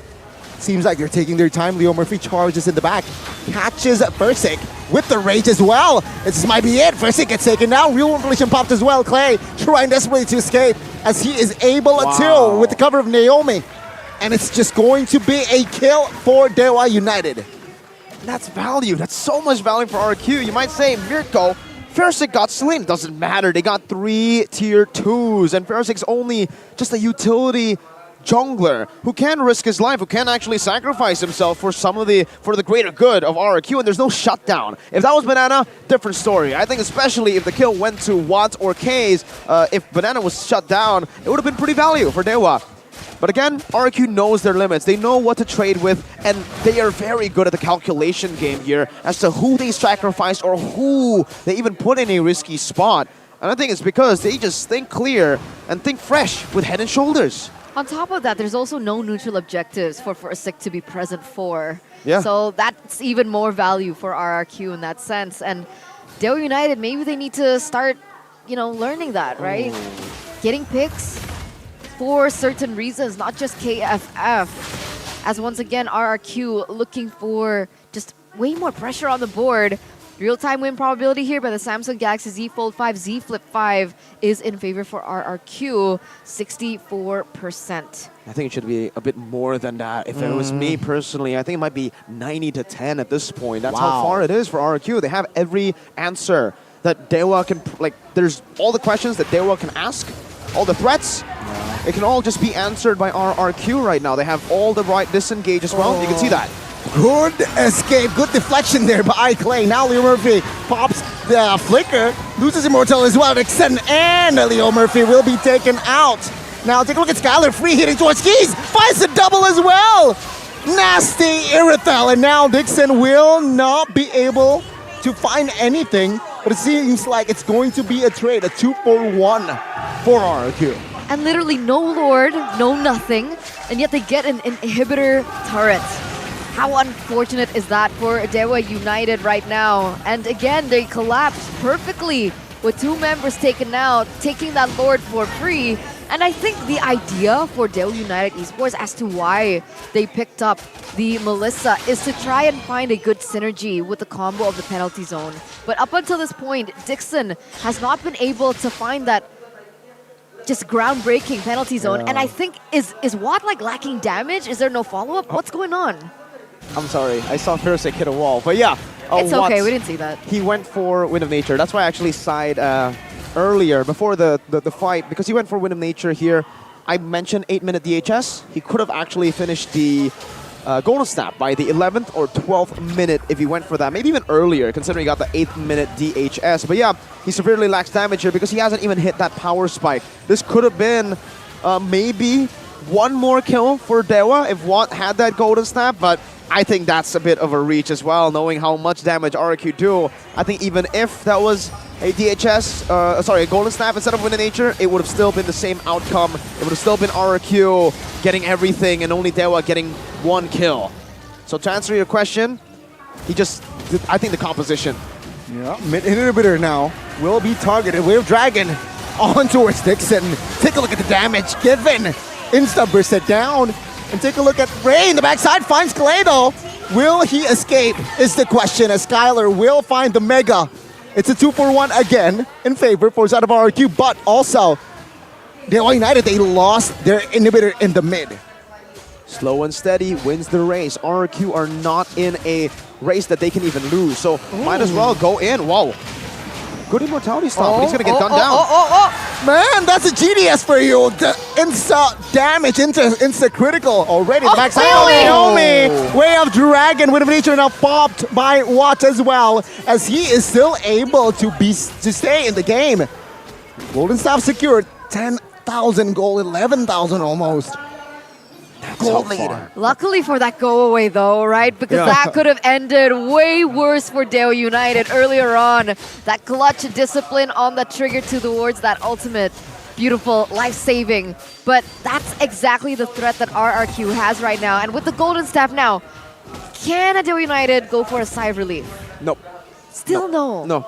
I think they reached it a bit too late because that's the main reason here. If they reached the Golden Staff earlier in the 11th minute, now it will be a Malefic Roar. And then I would say, yes, there would be a lot of threat to the front line of RRQ. But because he went with a nature, which is completely understandable, but he definitely still lacks that damage, that front line shredding presence. And oh my god, Irithel being a 5,000 gold ahead. I think you can just sell the Rapid Boots at this point.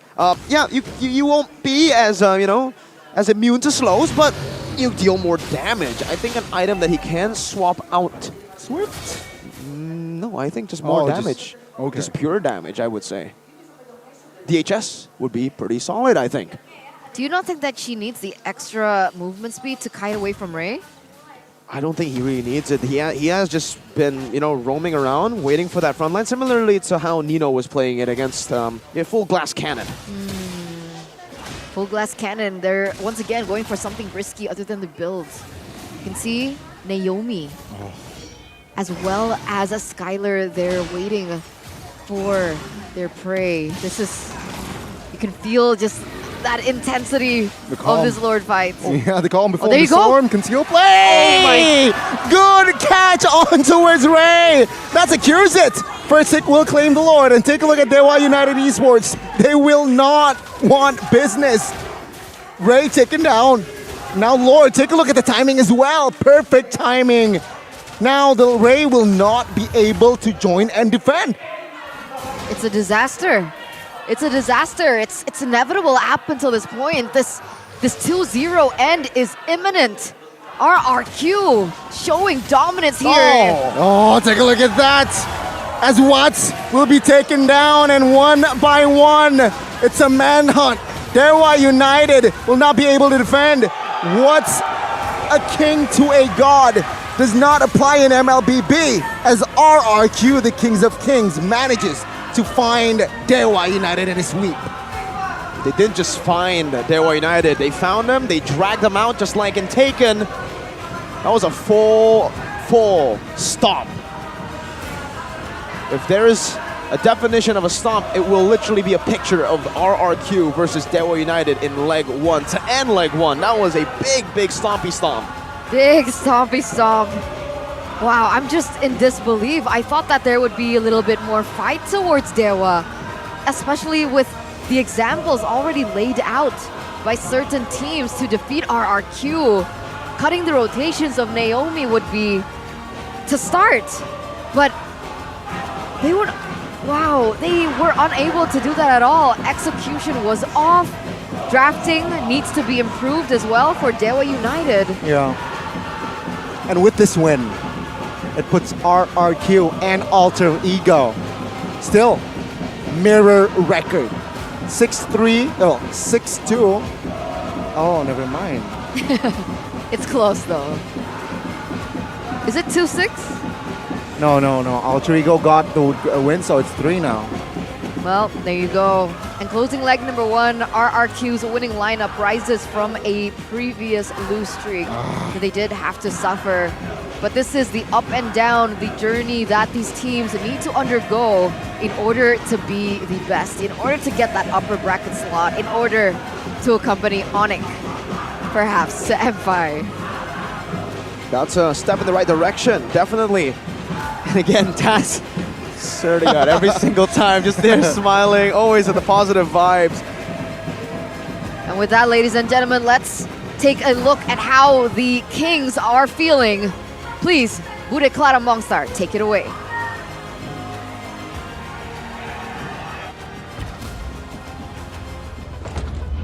Kingdom, penutupan first whole season dari RRQ dengan 2-0. Semuanya berseru. Akhirnya kita bisa mendapatkan RRQ kembali 2-0 melawan Dewa. Tim yang baru saja bergabung. Clay, bagaimana pertempuranmu dengan Dewa, Clay? Alhamdulillah menang.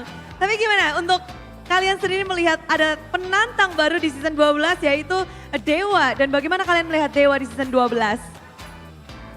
Jago lah Dewa, jago. Jago ya? Ya, jago. Tapi kalian yang menang? Berarti kalian lebih jago dong? Ya Lagi rezekinya aja. Lagi rezekinya aja. Ini menarik ya, setelah kita akhirnya bisa untuk ngobrol lagi. Setelah 5 kemenangan kalian, tapi apa yang terjadi dengan 2 match terakhir, Deden? Ya, apa ya? Apa udah? 2 match terakhir kenapa, Deden? Oh, Alter Ego dan Aura nih. ya kalah-kalah aja sih. Ya kalah aja. Tidak beruntung dalam match itu kah atau ada sesuatu? Ya memang lagi kurang beruntung aja. Lagi kurang beruntung aja dan sekarang kalian bounce back dan kelihatan banget bahwa performa kalian begitu rapi dan begitu terstruktur. Apa yang sudah kalian lakukan atau mungkin adakah yang kalian dapatkan dari kekalahan kalian? Apa yang udah kalian pelajari nih? Apa tuh? Apa ya? Apa? Dari kekalahan apakah ada yang kalian pelajari dan kalian implementasikan ke match kalian hari ini? Oh pastinya ya setiap kalah kita pastinya belajar lah. Kita improve diri kita, terus kita evaluasi juga gimana kita bisa menang lagi. Selalu mencari cara terus-terusan ya dari Play dan juga tim RRQ. Tapi menarik pula di sini apalagi ada runner up from Skala. Tentu gak sih bisa ngedapetin lagi main Batrix dan dua. Tadi gimana runner apati from siapa gimana? Tadi runner apatinya gimana Scalar? Nggak ada. Nggak ada. Kita ngelihat akhirnya Skylar dengan adanya Batrix yang dilepaskan kembali. Kamu lebih suka runner apati from Skylar atau blasting duet from Skylar? Dua-duanya enak sih, kalau ada Bude juga lebih mantap. From Skylar semuanya. Apalagi di sini ya. Di tengah ini kita ngelihat akhirnya balik lagi nih. RRQ bisa ngedapetin kemenangan. Tapi kamu tadi melawan satu player veteran. Marksman dari season 1 yaitu Awad. Gimana pertarunganmu dengan Awad Skylar? Ya lumayan keras lah, di landingnya juga sih Wat. Lumayan keras ya? Ada gak sih perbedaan dengan player yang punya banyak history dan punya banyak pengalaman dengan player yang cukup baru gitu Skylar? Nggak ada sih, gue suka yang di landing tuh MM 1 versus 1. Wis, 1 lawan 1 ya? Iya. Lebih asik ya? Ya lebih asik lah. Siapa itu? 1 lawan 1? Hampir semua kok di Golden MPL ID. Season 12 sekarang 1 lawan 1 ya? Bukan yang ditemen-temenin ya?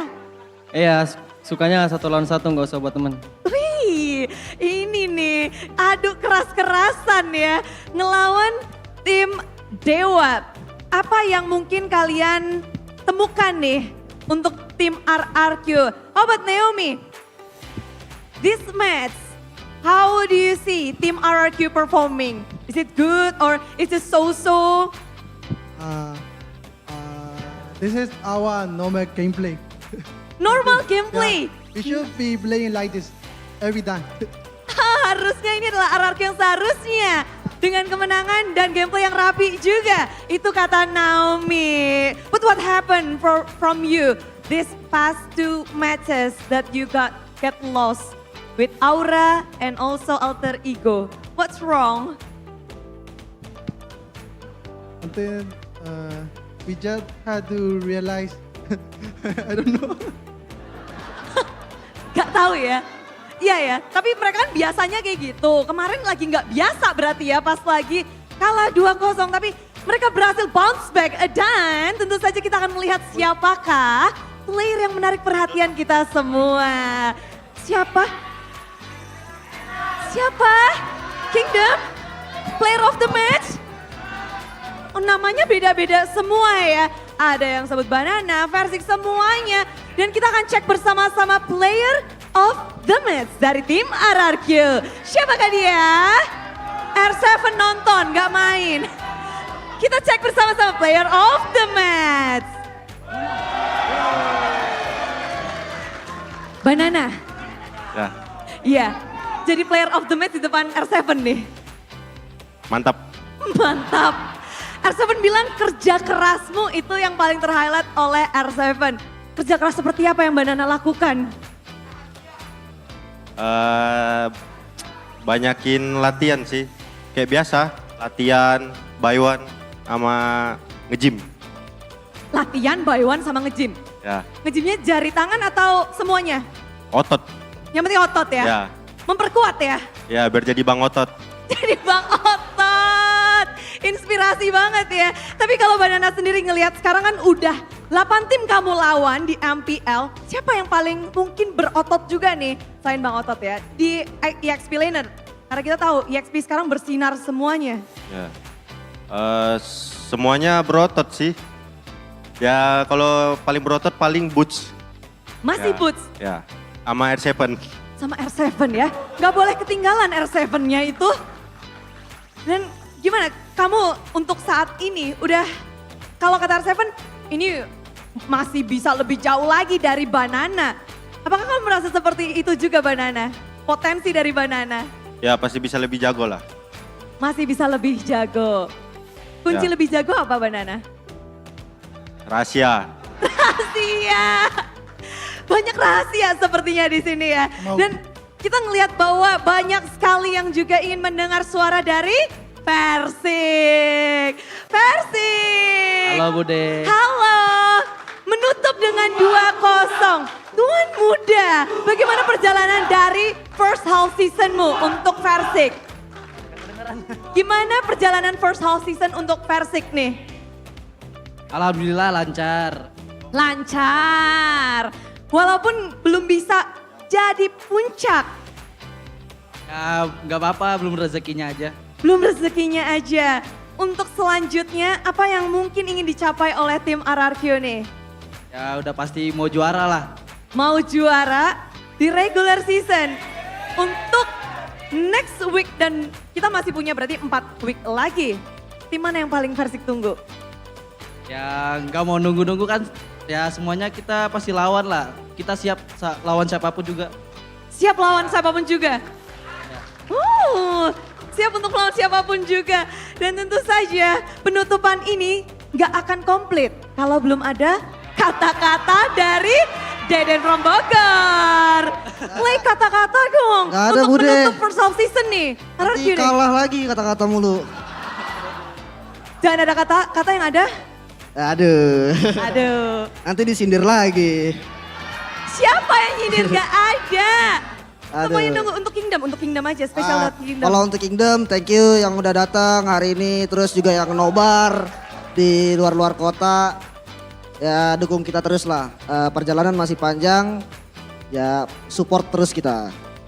Support terus untuk tim RRQ. Yang ada di luar kota, mau ada kemana aja nih? Berarti RRQ lagi banyak banget ya. Keliling-keliling, tuh lihat ada ternyata tidak ada kata-kata, yang ada hanya bukti nyata. Aduh. Sampai di print sama Kingdom loh. Ya gak apa-apa dah itu. Next Bagus. Nextnya mau ada lagi nggak? Biar di printin lagi nih. Jangan nanti disindir lagi, gak enak. Jangan pada nyindir, gak ada yang nyindir Deden. Tapi untuk kalian sendiri, misalnya ini kan lagi banyak banget gunjang-ganjing di saat kalian di atas. Pada saat di bawah pun mungkin ada yang bersuara juga kan. Kalian menanggapi itu gimana sih? Dengan komentar-komentar yang mungkin atau menyindir-nyindir seperti itu. Gak apa-apa, biar seru, lebih seru aja MPL-nya. Biar lebih seru, Iya. gak apa-apa. Gak apa-apa, gak apa. Keadaan tim RRQ berarti baik-baik saja? Alhamdulillah baik-baik aja. Alhamdulillah. Dan sekali lagi yuk kita kasih tepuk tangan untuk tim RRQ. Kemenangan 2-0 yang begitu luar biasa. Dan sekali lagi yuk kita bareng-bareng. Oh enggak, hari ini Rainer Rapati ya. Kingdom siap-siap. Rainer Rapati from... Silakan caster.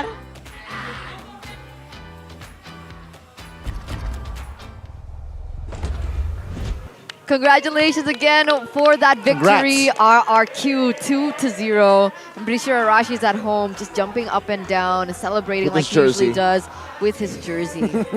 This black jersey. Ooh. You want to flex on him real quick? Maybe later. Later? Maybe next week. All right. Maybe next week. Maybe next week. All right, okay. Shout out Arashi, we miss you. Arashi, But again, Hoshi. that was an amazing performance by RRQ. I agree. What happened Well, to Dewa? I think a lot of things happened, Eterna.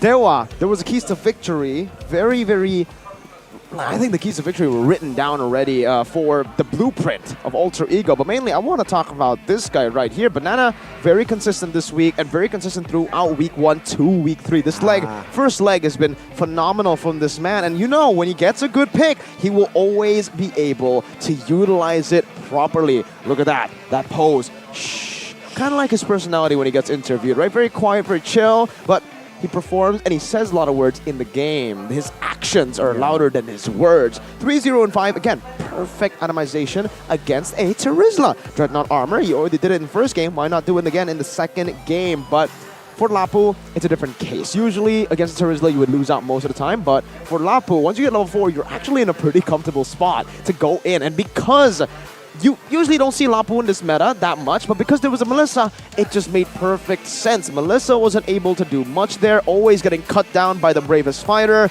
and he just did exactly what the pick was supposed to, do in this game. You pick Lapu, go on the Melissa. He picked Lapu, he went on Melissa. And you don't see Lapu Lapu that often. No. It's not meta. We saw the Pai trying to utilize the Lapu Lapu. Didn't really work out to his favor. But in this particular situation, RRQ, the players and as well as the coaching staff, they saw the opportunity to bring back the Lapu Lapu because of the Melissa pick, and it worked out for them to the very end. It's incredible how he's really just evolved and really just grown into that EXP lane for RRQ, for a team with a lot of expectations, especially the Kingdom, and to get the player of the match but in front of R7 earlier on truly is a statement by this young man. And this is exactly the impression, the impact he was able to do in these team fights. Well, on top of that, I think it's just much more than that. I think, again, we gotta give props to the composition. We've been talking a lot about the highlights every single time we have a game highlight, but we gotta just, for this game in particular, for this series in particular, I think Zaya and Rave just did a phenomenal job out-drafting Dewa United in every single corner. Sure, still brilliant maneuvers made by Naomi and Skylar over there using the bush on top, the very signature bush that we've seen so many times before.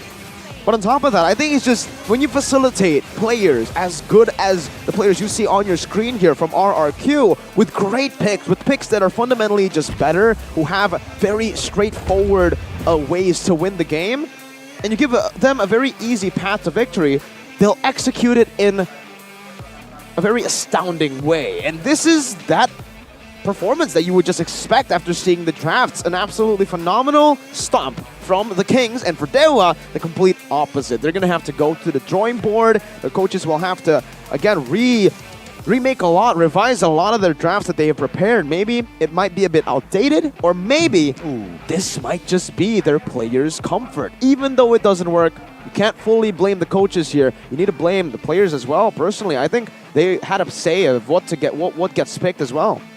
That's a very interesting point, right? But seeing the items here, what stood out for me is that Molten Essence from First Sick. Rarely do we see it's been built, but it seems like First Sick is able to utilize that Molten Essence to, perhaps chip away the Lord, perhaps.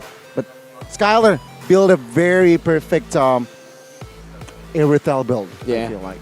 I think for Fredrin, it's actually pretty common for the Molten Essence. First item Molten Essence, and then you transition over to just tank items. But yeah, Skylar, man, like we mentioned, he just needs to go for a Glass Cannon, but he had that respect. He still went for Winter Truncheon, so not full Glass Cannon. I think he went for Immortality as well. No way, just Winter, right? And from the emblems, all the way from the start here, for both of these teams, it was pretty standard. Something that I want to point out is Kadita, Clay. We've seen different varieties of how you want to take Kadita emblems.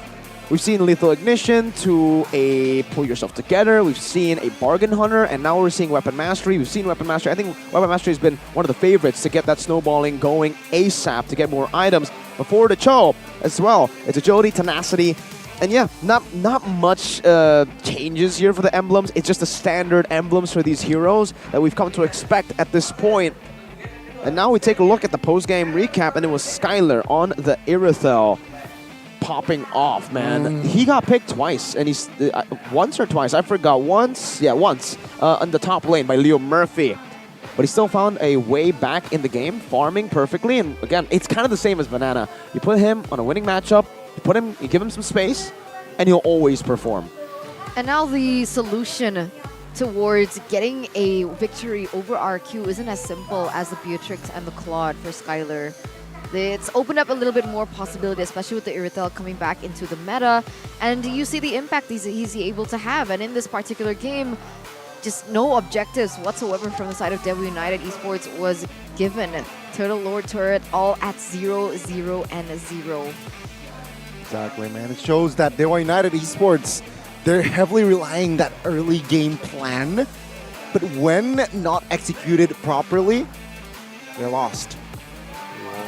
They're just lost. So again, a very good display from RQ, just maintaining how to establish a lead and also maintaining a lead. Definitely. I think it might be a bit more simple than that for RQ. I think their drafts were, again, in the win probability, I think it was 90 to 10. All the way from the start with the draft, it was very hard for Dewa to find any room, especially in Game 2, I think. Game 1, okay, Game 1 as well. I think in Game 2, they made strides to adapt, to change with the Yuzong ban. They went for Yuzong ban, but then they went for Melissa instead. In that case, I think maybe banning Alapu would have been a bit better. Banning one of the heroes that can actually bypass that go away instead of that, because the Clint might have actually done better there. Not against the Kadita, but against that team. That's why I thought they would have picked up the Beatrix. That's why they banned out the Yuzong. But no, they went for Melissa, so curious. But of course, there is still some time for Dewa United to learn. A lot. But 4 the more keys weeks to success for RRQ. Let's take a look at it. The composition of Cho and Kadita can execute pickoff strategies like we've basically been saying for the entire week. You have a dive comp, you have power in this patch right now. They didn't really need a dive comp in game number 1. They had a sort of a mix, a pseudo dive comp with a Yuzong, but here it's the dive slash pickoff composition. Banana successfully screening and zoning out very well during these team fights. I think you can also put in Naomi here, not just Banana, but Banana and Naomi. Banana towards the later stage of the game, and towards the early, it was Naomi, who's always giving information out, always. Because usually, okay, for roamers, you'd expect roamers to actually even invade and deal damage, try to CC, try to steal the buff. Naomi knows he's not going to get it, and he instead he stays there. He just stands and walks around to act like a ward, I would say. Because he's just giving vision, giving information, and information is key in the highest level of Mobile Legends. It gives everyone space and information that, hey, okay, Ray's up top, we can push in the bottom lane, we can be more aggressive here, and we can punish. He's reviewing. He's a vlogger. He's a vlogger. He's reviewing the base, trying to unbox and review what is in the jungle, in the opposing junglers.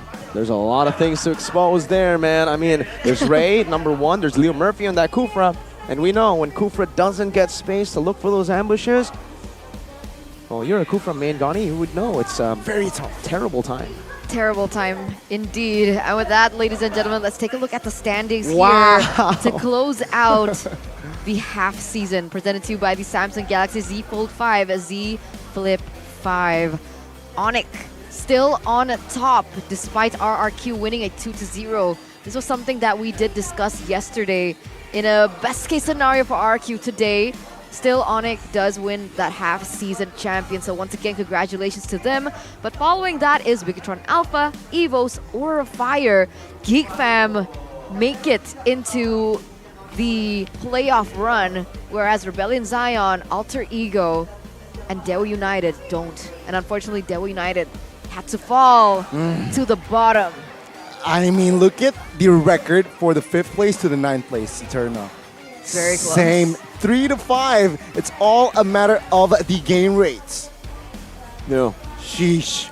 It's crazy to end leg 1 with a team, with no teams being winless, right? I think, not even that, but I don't think we've ever seen a half season ends with this with it being this close. We've seen Season 10, I believe, or Season 11, we have to wait all the way till the end to know who makes it to the playoffs, but we've never seen it this close where even the top have started to crumble, right? RRQ lost against Alter Ego, and if all the teams in the bottom keep on performing this way, they might actually shift everything except for Onyx. Exactly. And wow, looking at the, again, just the situation here, season 12, leg 1. It's gonna be crazy. But next week, week 5, we will kick off leg 2. Leg number 2, indeed. We're already at that half point. And this is when things get even more critical, especially for the team still stuck at the bottom.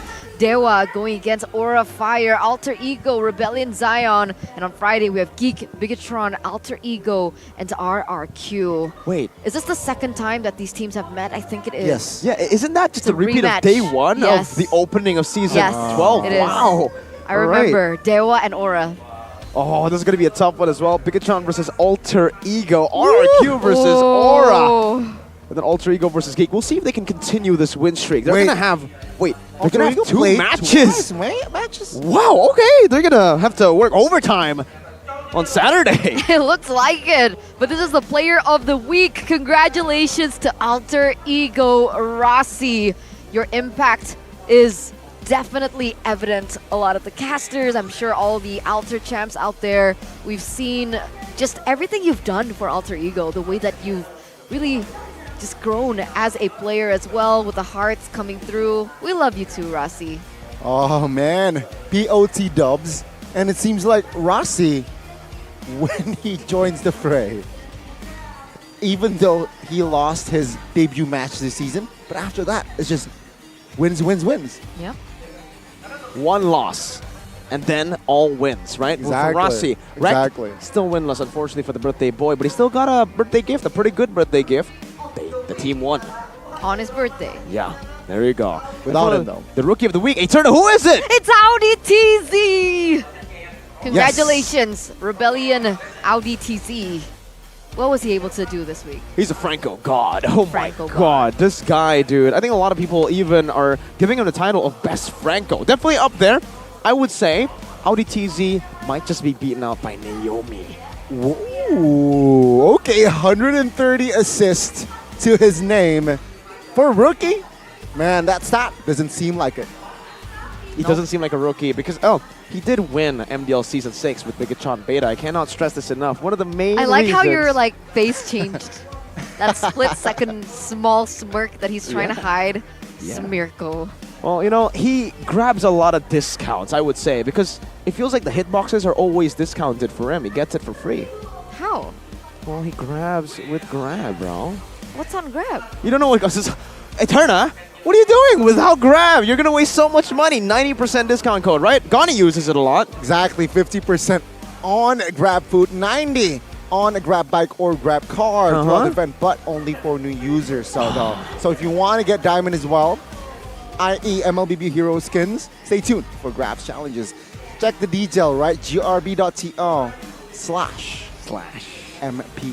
Or just scan the QR code. Take the easy route. Don't Hello, need to go Rashi. for the hard route like Eterna. We like it hard. It's more challenging. It is. Why would you go for the easy route?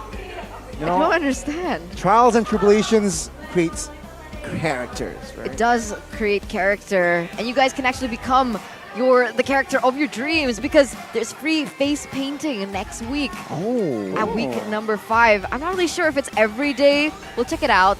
We'll, let you know. But there is going to be so many activities that you guys can engage in. It's Independence Day, not Independence Week. No, but it's week 5. Oh, you're right. No, I mean 17 falls on a weekday, right? It's on Thursday. Is it on Thursday? So Yeah. it's on Thursday. There you go. That's how calendars work. That is how calendars Information for the viewers at home. Don't worry, Eterna. Check it out. I hope it's all week too. Independence Week. It should be Independence Week. Yeah, Should why be isn't it? Independence Year. What? I just want to be red and white. That's just 1945. That's Independence Year. You can't be okay. Well, technically you're right. Every year is Independence Year because we're already independent. We're liberated, bro. Yeah. That is true. But what is also true is the fact that you guys can join the TikTok challenge. TikTok. TikTok challenge. And you guys can find information by scanning the QR code over there. Yeah, we have a challenge for all you guys. Okay, come if you want to What's come the to the challenge? venue. If you're in the venue right now, I've I seen your am. TikToks. I've seen your TikToks in the venue, and now you can actually go and make more TikToks, and you can get amazing rewards from the 3rd of August all the way to the 20th of August. Don't miss out. Okay, turn out you can win prizes like this bad boy right here, the one you're sitting on. I don't think I can make any TikToks anymore. Why? Because I don't have the Samsung Galaxy. Z Flip or Z Fold? Just both. Both. Well, Buy both. I think we would all love a Z Flip and a Z Fold. Amen, brother. Yeah, Zin was flexing that he has a flip. And Momo-chan. Don't forget Momo-chan. No, because I DM'd him, right? I was Oh. like, dude, can I have one? Uh-huh. And he's like, don't casters get one? And I'm like, That's a way to flex to hurt our feelings. not yet. It's okay. It's okay. We'll get it. Okay. There's one right here. I'll take the fold. You'll take the flip. See, it's fair. And then Gani. He can take. I can take the secret lab. Okay. Point coffee, I think is good for you already. Maybe. I'll take it. Okay. So if we had to mention a highlight of MPL ID so far, what would yours be? So far, week 4. So far from week 1. Just anything. Just so far. Just Onyx. Onyx. Wow. All right. Yeah, okay, that makes sense. What about you? Alter egos fall and rise. Oh, I like that. What about you? Thank you. I was waiting for someone to ask me. Saber Rome. Shout out to Mr. Wolf. But here it is. Don't worry, right? Because even though that week 4 of MPL ID has come to an end, you guys still can enjoy MPL ID. That is available, and it's also free to watch if you guys come to the venue. It's only at Perbanas Institute every... What's Senin in English? Monday. Monday to Rabu. Rabu is Wednesday. Wednesday. Monday to Wednesday. So don't miss it out because that's where the players that we see on stage getting Like? Rookie of the Week every single week is from. Like? Van, Alvitizi, we have Kimura, but he's not there anymore. Well, Dreams and Hijume are there. Maybe they missed Dreams and Hijume. I like how you didn't mention Aran. Aran too. There's just so many that I can't keep track. Unfortunately.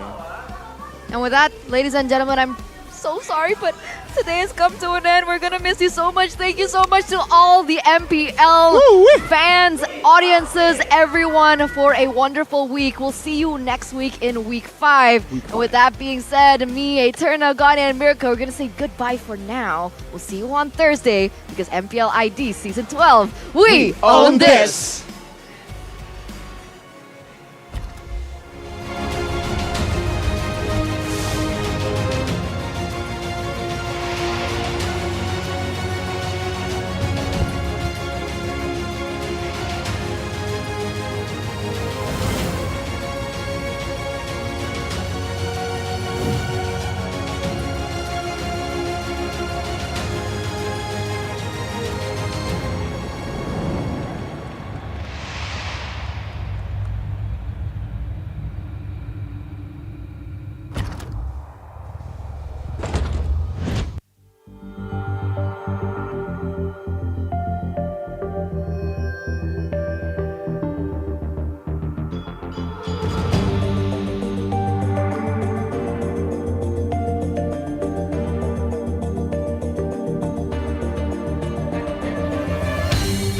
Aku kan berdiri dan terus berlari, terus ke arah puncak tertinggi.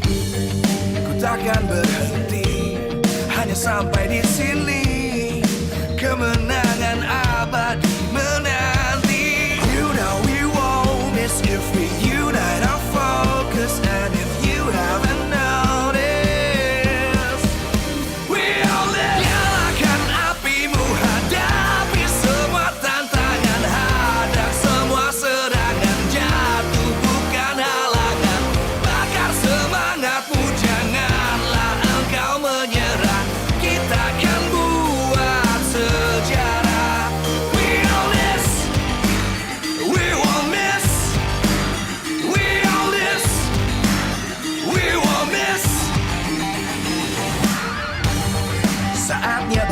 hati, jalani ambisi, aku kan menyawakan hari ini. You know we won't miss if we unite our focus, and if you haven't noticed, we'll live. Nyalakan apimu, hadapi semua.